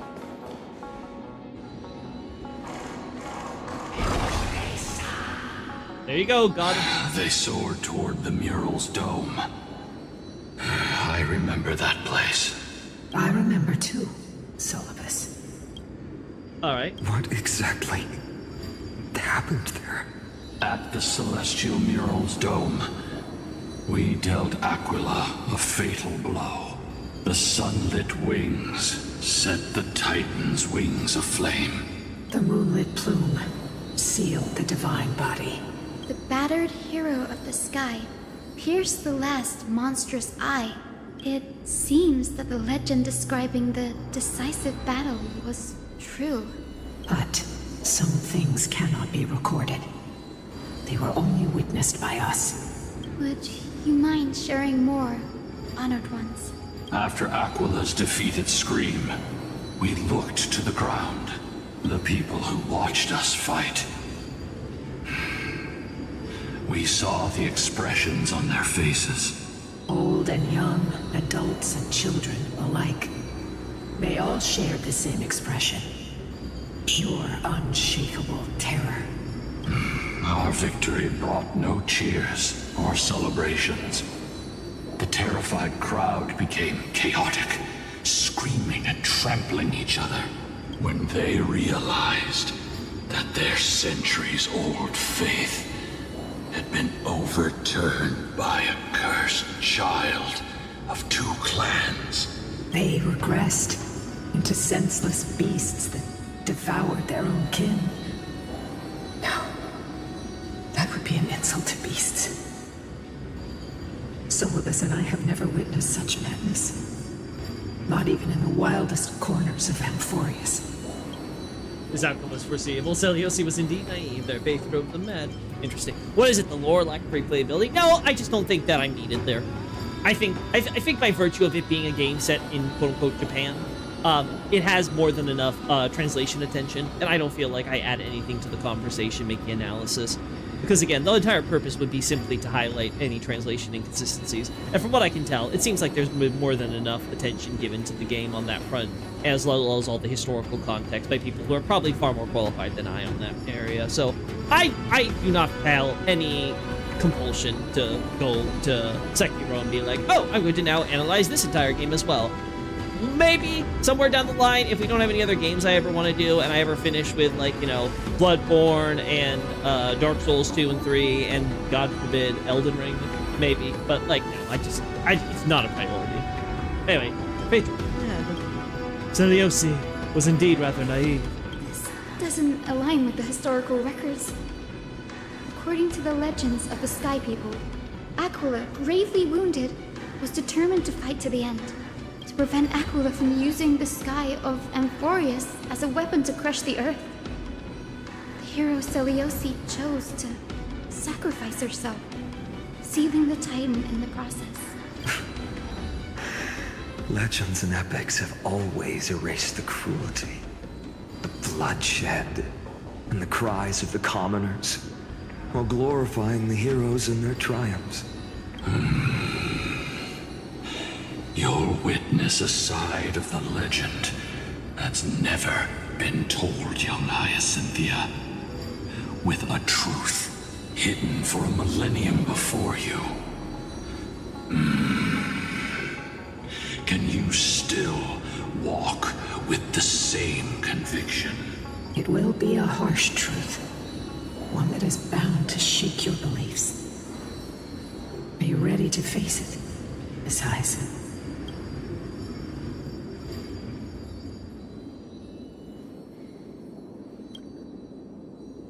I am ready, honored ones.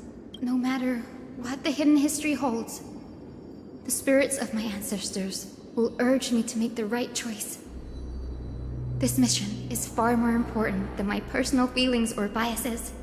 If what I'm facing is a distorted history, a lie that's lasted for 1,000 years, I have to believe the one who created it had their reasons and struggles. And as for those reasons, I choose to believe they came from a place of goodwill, That's how I see the world. Since you've made your decision, keep moving forward. I've called forth the Rainbow Bridge. Proceed along its path to the Dome, where the entwined fates of humanity and the Titan must be resolved. Quite a few mistranslations, but I see what you mean. Well, the fact that you're telling me that tells me that you already know that there's mistranslation. Maybe someone else has already done the work, right? Like, that's, again, my point. I'm not needed there. There's plenty of people, I'm sure, that have covered that Dear stuff. Celiosi, Oh, what's this? word has reached us that you intend to face Aquila alone and resolve the strife among the Sky People. We have no doubts that you are strong enough to face the Titans. But before you embark on your journey, we'd like to share a story with you. Hopefully, there's still time. As kids in Yanisopolis, we spent hours with our mom learning origami. What? She'd take a stack of red paper and guide our hands as we turned them into birds, fish, crowns, and elaborate clothes. Origami in my space grease? We always thought there was sheer joy in origami. Every successful fold we made brought a loving smile from Mama. It wasn't until after Mama left that we realized origami itself hadn't been the true source of our joy. We soon left behind the hobby that had occupied so much of our childhood. Oh, this is creepy. We eventually understood that it wasn't the folding we loved, but Mama's reactions to our creations. Hey, Eugene. Celiosi, you wrote of your love for your people and your desire to defeat the cruel gods for them. Your intense emotions make us wonder, is your love for your people similar to our love for origami? Please, take a moment to consider this. If your love for humans is merely an abstract notion, rather than love for specific individuals, you may end up disappointed even after saving them. We are sorry if our words come across as heavy. However, as your friend, we feel it's important to voice these concerns. That way, you can make choices that are genuinely accountable to yourself. Your good friend, Trisha. Trisha? How are you enjoying the story quest, Loki? So far, I'm enjoying it a lot. We've gone on for quite a while though, but I don't want to stop quite yet. I'm hoping we can stop like just before the boss fight, if ideally. That way, next time we can start with the boss fight, finish up whatever it is. I'm sure there's gonna be a long post part of the boss fight with the quest, right? Because I get the feeling like they're really hyping up the encounter with Aquila, so we're gonna have a big boss. I can already see it. Oh, careful! They're desperately struggling to block our path, but we've backed them into a corner. This hurdle is trivial compared to the endless flame chase journey. I'll restore the bridge every time, no matter how many times the Titan obstructs us.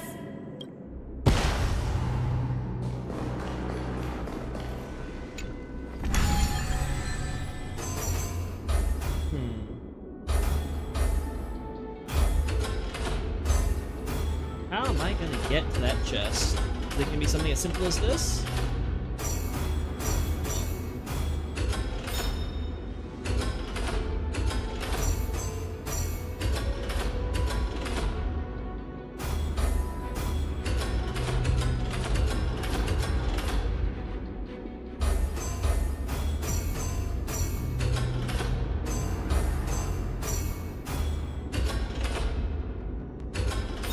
There we go.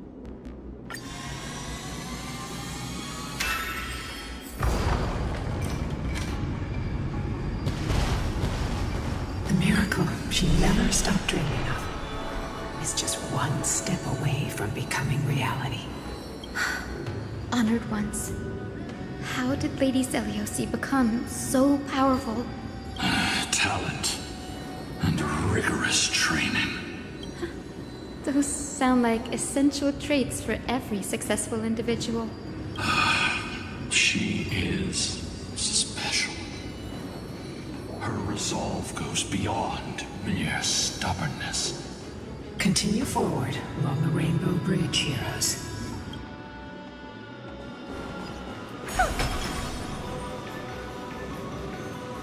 A god slayer can tell the state of their prey by its sounds. The god's part, I sense resentment, terror. Oh god, I love this. But as for her, I cannot sense anything.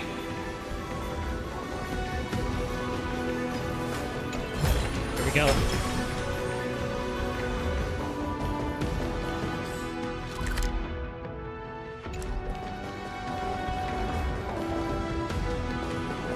Alright, let's go.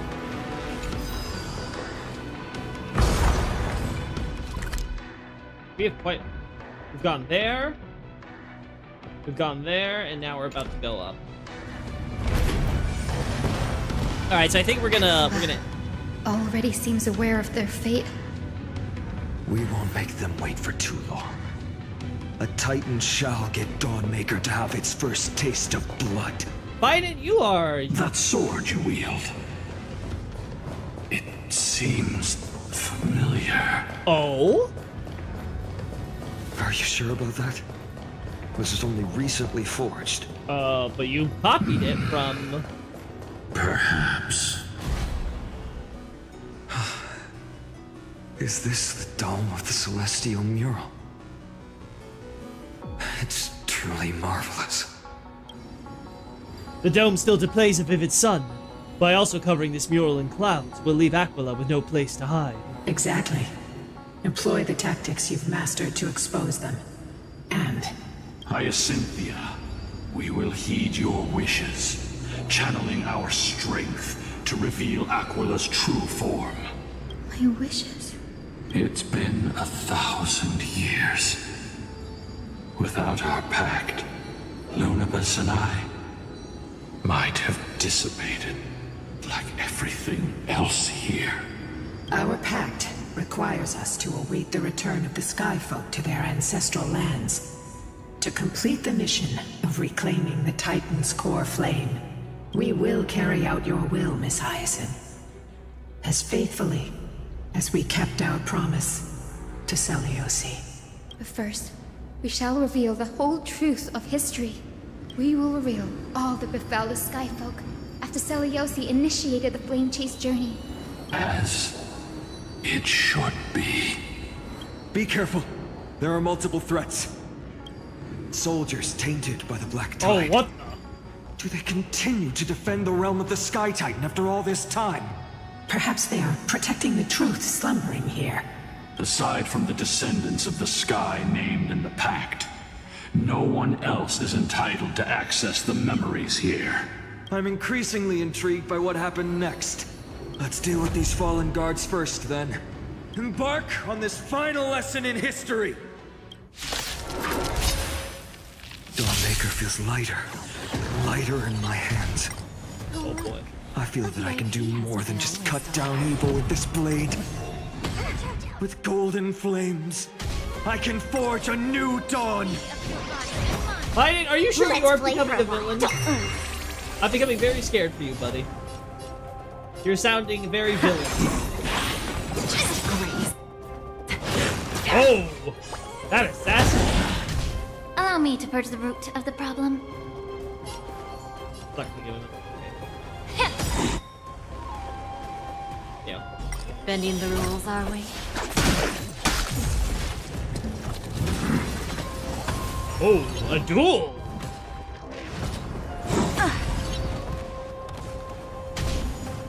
Oh, I was not expecting that. Let's play. Can you find the answer?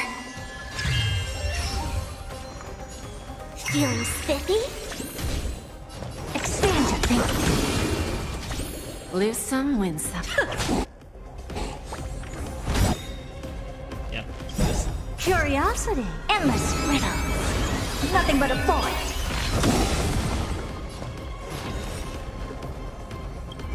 That's the thing. Increases speed, and when receiving damage from targets outside the showdown state, reduces damage by 50. Okay, then there's no point in doing this. Oh, wait a second. No, I forgot to cancel. Watch it crumble. Ow. Time to cleanse the filth. Okay, I think it's fair we do this. Time for a lesson. Nice. I'll go easy this time. We're gonna do this then. The Because truth then it of seems like everything Jane's in gonna this like do world real damage right now. is bleeding. Bending the rules. Oh yeah. Boom. I won the duel. Be of your body and mind. Expand your thinking. You have fulfilled your duty, guards. Rest now. God of the sky, we are here. Your resentment and terror will soon end. Lady Seliosi, do you still have your humanity after merging with the Titan? I hope you can witness the harvest of the seeds you once sowed. Now, only the final steps remain. Something's off. I can feel the memories here churning. It's as if countless emotions have lingered through the ages, refusing to fade away. Is it haunted? The wandering memories here seem to be pleading for something, heavy with pain and grief, like ghosts lingering by the river of souls. Are you ready, Hyacinth? I guess. Yes. The Flame Chase journey is reaching its final chapter. No matter how cruel the truth may be, nothing will sway my determination to finish this mission. The true history buried in time must come to light. The fates of mortals shouldn't be lost beneath polished myths. We're on the same page, Lord Finan. Go to the celestial globe, Hyacinthia. The forgotten past will reveal itself to you, one fragment at a time. Hold fast to your resolve. You'll need it to face what lies ahead. Oh, there we go. I think this is where we're gonna stop it then, because we are super close. We're super close to the end here, so. Imagine a tranquil afternoon. You sit by a floor-to-ceiling window, book in hand, as warm sunlight spills onto the floor. What a peaceful sight. Ah, just to have one such window in this life would be enough. Another one of you. I believe there's a point where you can stop after this part if you want. Okay, so after this part, I can stop. Okay. If that's the case, then we'll go a little further. But then, yeah, after that, I think we should stop, because we're about to get into the boss fight. I want to, you know, end this, go to sleep, and then next time we'll pick up, we'll finish off this quest, because we've been going on for almost 6 hours, so.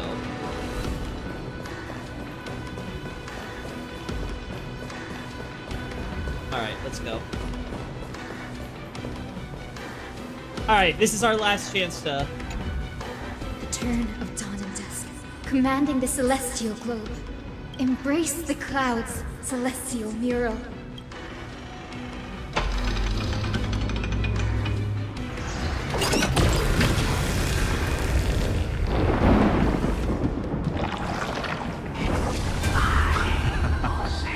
Look who we've caught. An old-fashioned disciple of the ancient god. Witness the true history of the Skyfolk. Listen to Hyacinth's summary, no. The frail Titan was conquered long ago by the mighty warrior goddess. No, I mean right here. Oh, whoops. Now, they're nothing more than rusted scrap, left in the forge to decay over countless years. Surrender to us, relic of a bygone era.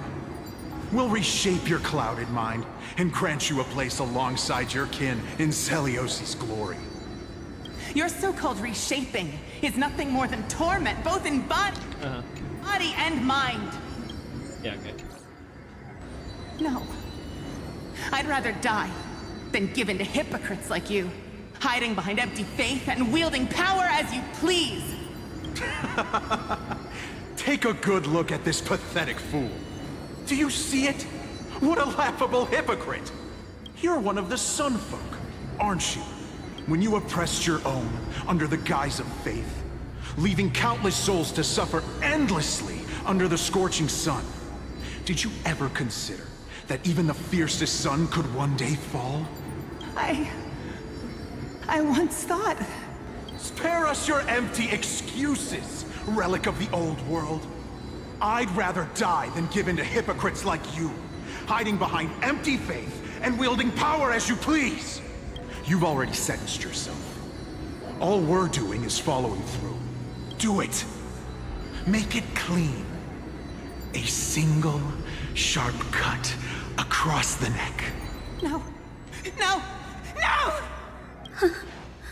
The creation shaped by Kefali in their image failed to inherit their compassion and acceptance. Are you alright, Hyacinth? I'm fine, Lord Finan. I expected this. It's just... thinking about the vision Seliosi held before declaring war on the Titan. This sight is deeply heartbreaking. Let's move on. Seliosi possessed the strength to slay gods. Yet, she failed to sever the cycle of karma, rooted deeply in humanity's hearts. Alright, then we're gonna end things right here then, if this is like, you know... I imagine it's gonna be like, you can look at them for each one, and then, like, we'll move on. But, you know what, we're gonna stop right here then. Yeah, let's not get to the boss quite yet. Yeah, we've gone on, I think, long enough, so... I got a lot of achievements, too, I just realized. Anyway. Oh, what's this? As I've written?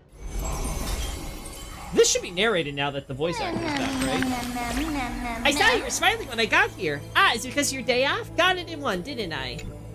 Because I like this place. Praise be the days of rest, just because I'm a cheerful boy. Your smile really is lovely, Kayla. It's just like mine. Why are you still miming? Oh, I know. Let's make a pact. As long as we're together, no matter how tough things get, we'll always be remind each other to smile, okay? Promise me? Sure, whatever you say. Get out of here. I still can't believe there's... Yeah. So I did unlock some of these off stream. I didn't read them, but I did unlock them just so that way, you know, we could get the rewards and stuff. I guess we have another one we can unlock now. Yay! Oh my god. Some for Cypher. Cool.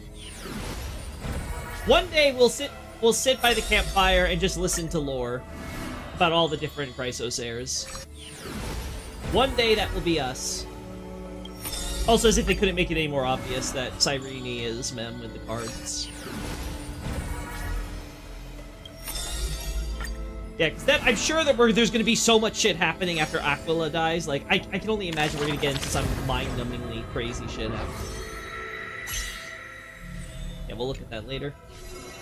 Oh my god. Mem! What is it? I heard that before reaching the end of their life, the fathers of Nestia would offer their most beautiful creation. What would that be for Aglaya? In any case, it'll be very romantic. Let's go with that. I see. I like romantic stories too, but I still can't say what romantic really means. Maybe it's one of those things that don't need to be understood. Oh, right. Kalis, are all the other stories you've experienced on your journey the same? Always growing more serious, never feeling at ease? I suppose? I never saw it that way. You're always so optimistic, Kalis. It really puts me at ease. No, I'm just a retarded trash panda. Any case, I'll remember all of this in my heart. After all, their stories deserve to be told and retold, right? Sure. Alright. We are good. And with that, I think we can say we're going to be defeating a god next time. And then we're going to be seeing if we can finally get off this godforsaken planet. Maybe we will, maybe we won't. I guess we'll see. Reveal its truth in order, heroes. You're not Solibus. Alrighty, thanks so much, guys. I'm really excited on finishing this. I wonder how many hours we have left. I have to imagine it's at least going to be like 2. But we'll see, I guess, when we get there next time. Love y'all, guys. Again, feel free to like and subscribe if you like to have the, support the channel and stuff. I do enjoy doing this stuff on the side when it's not just my FromSoft content. And I always, always love chatting with you guys while we do it. So, see you guys next time. Bye-bye.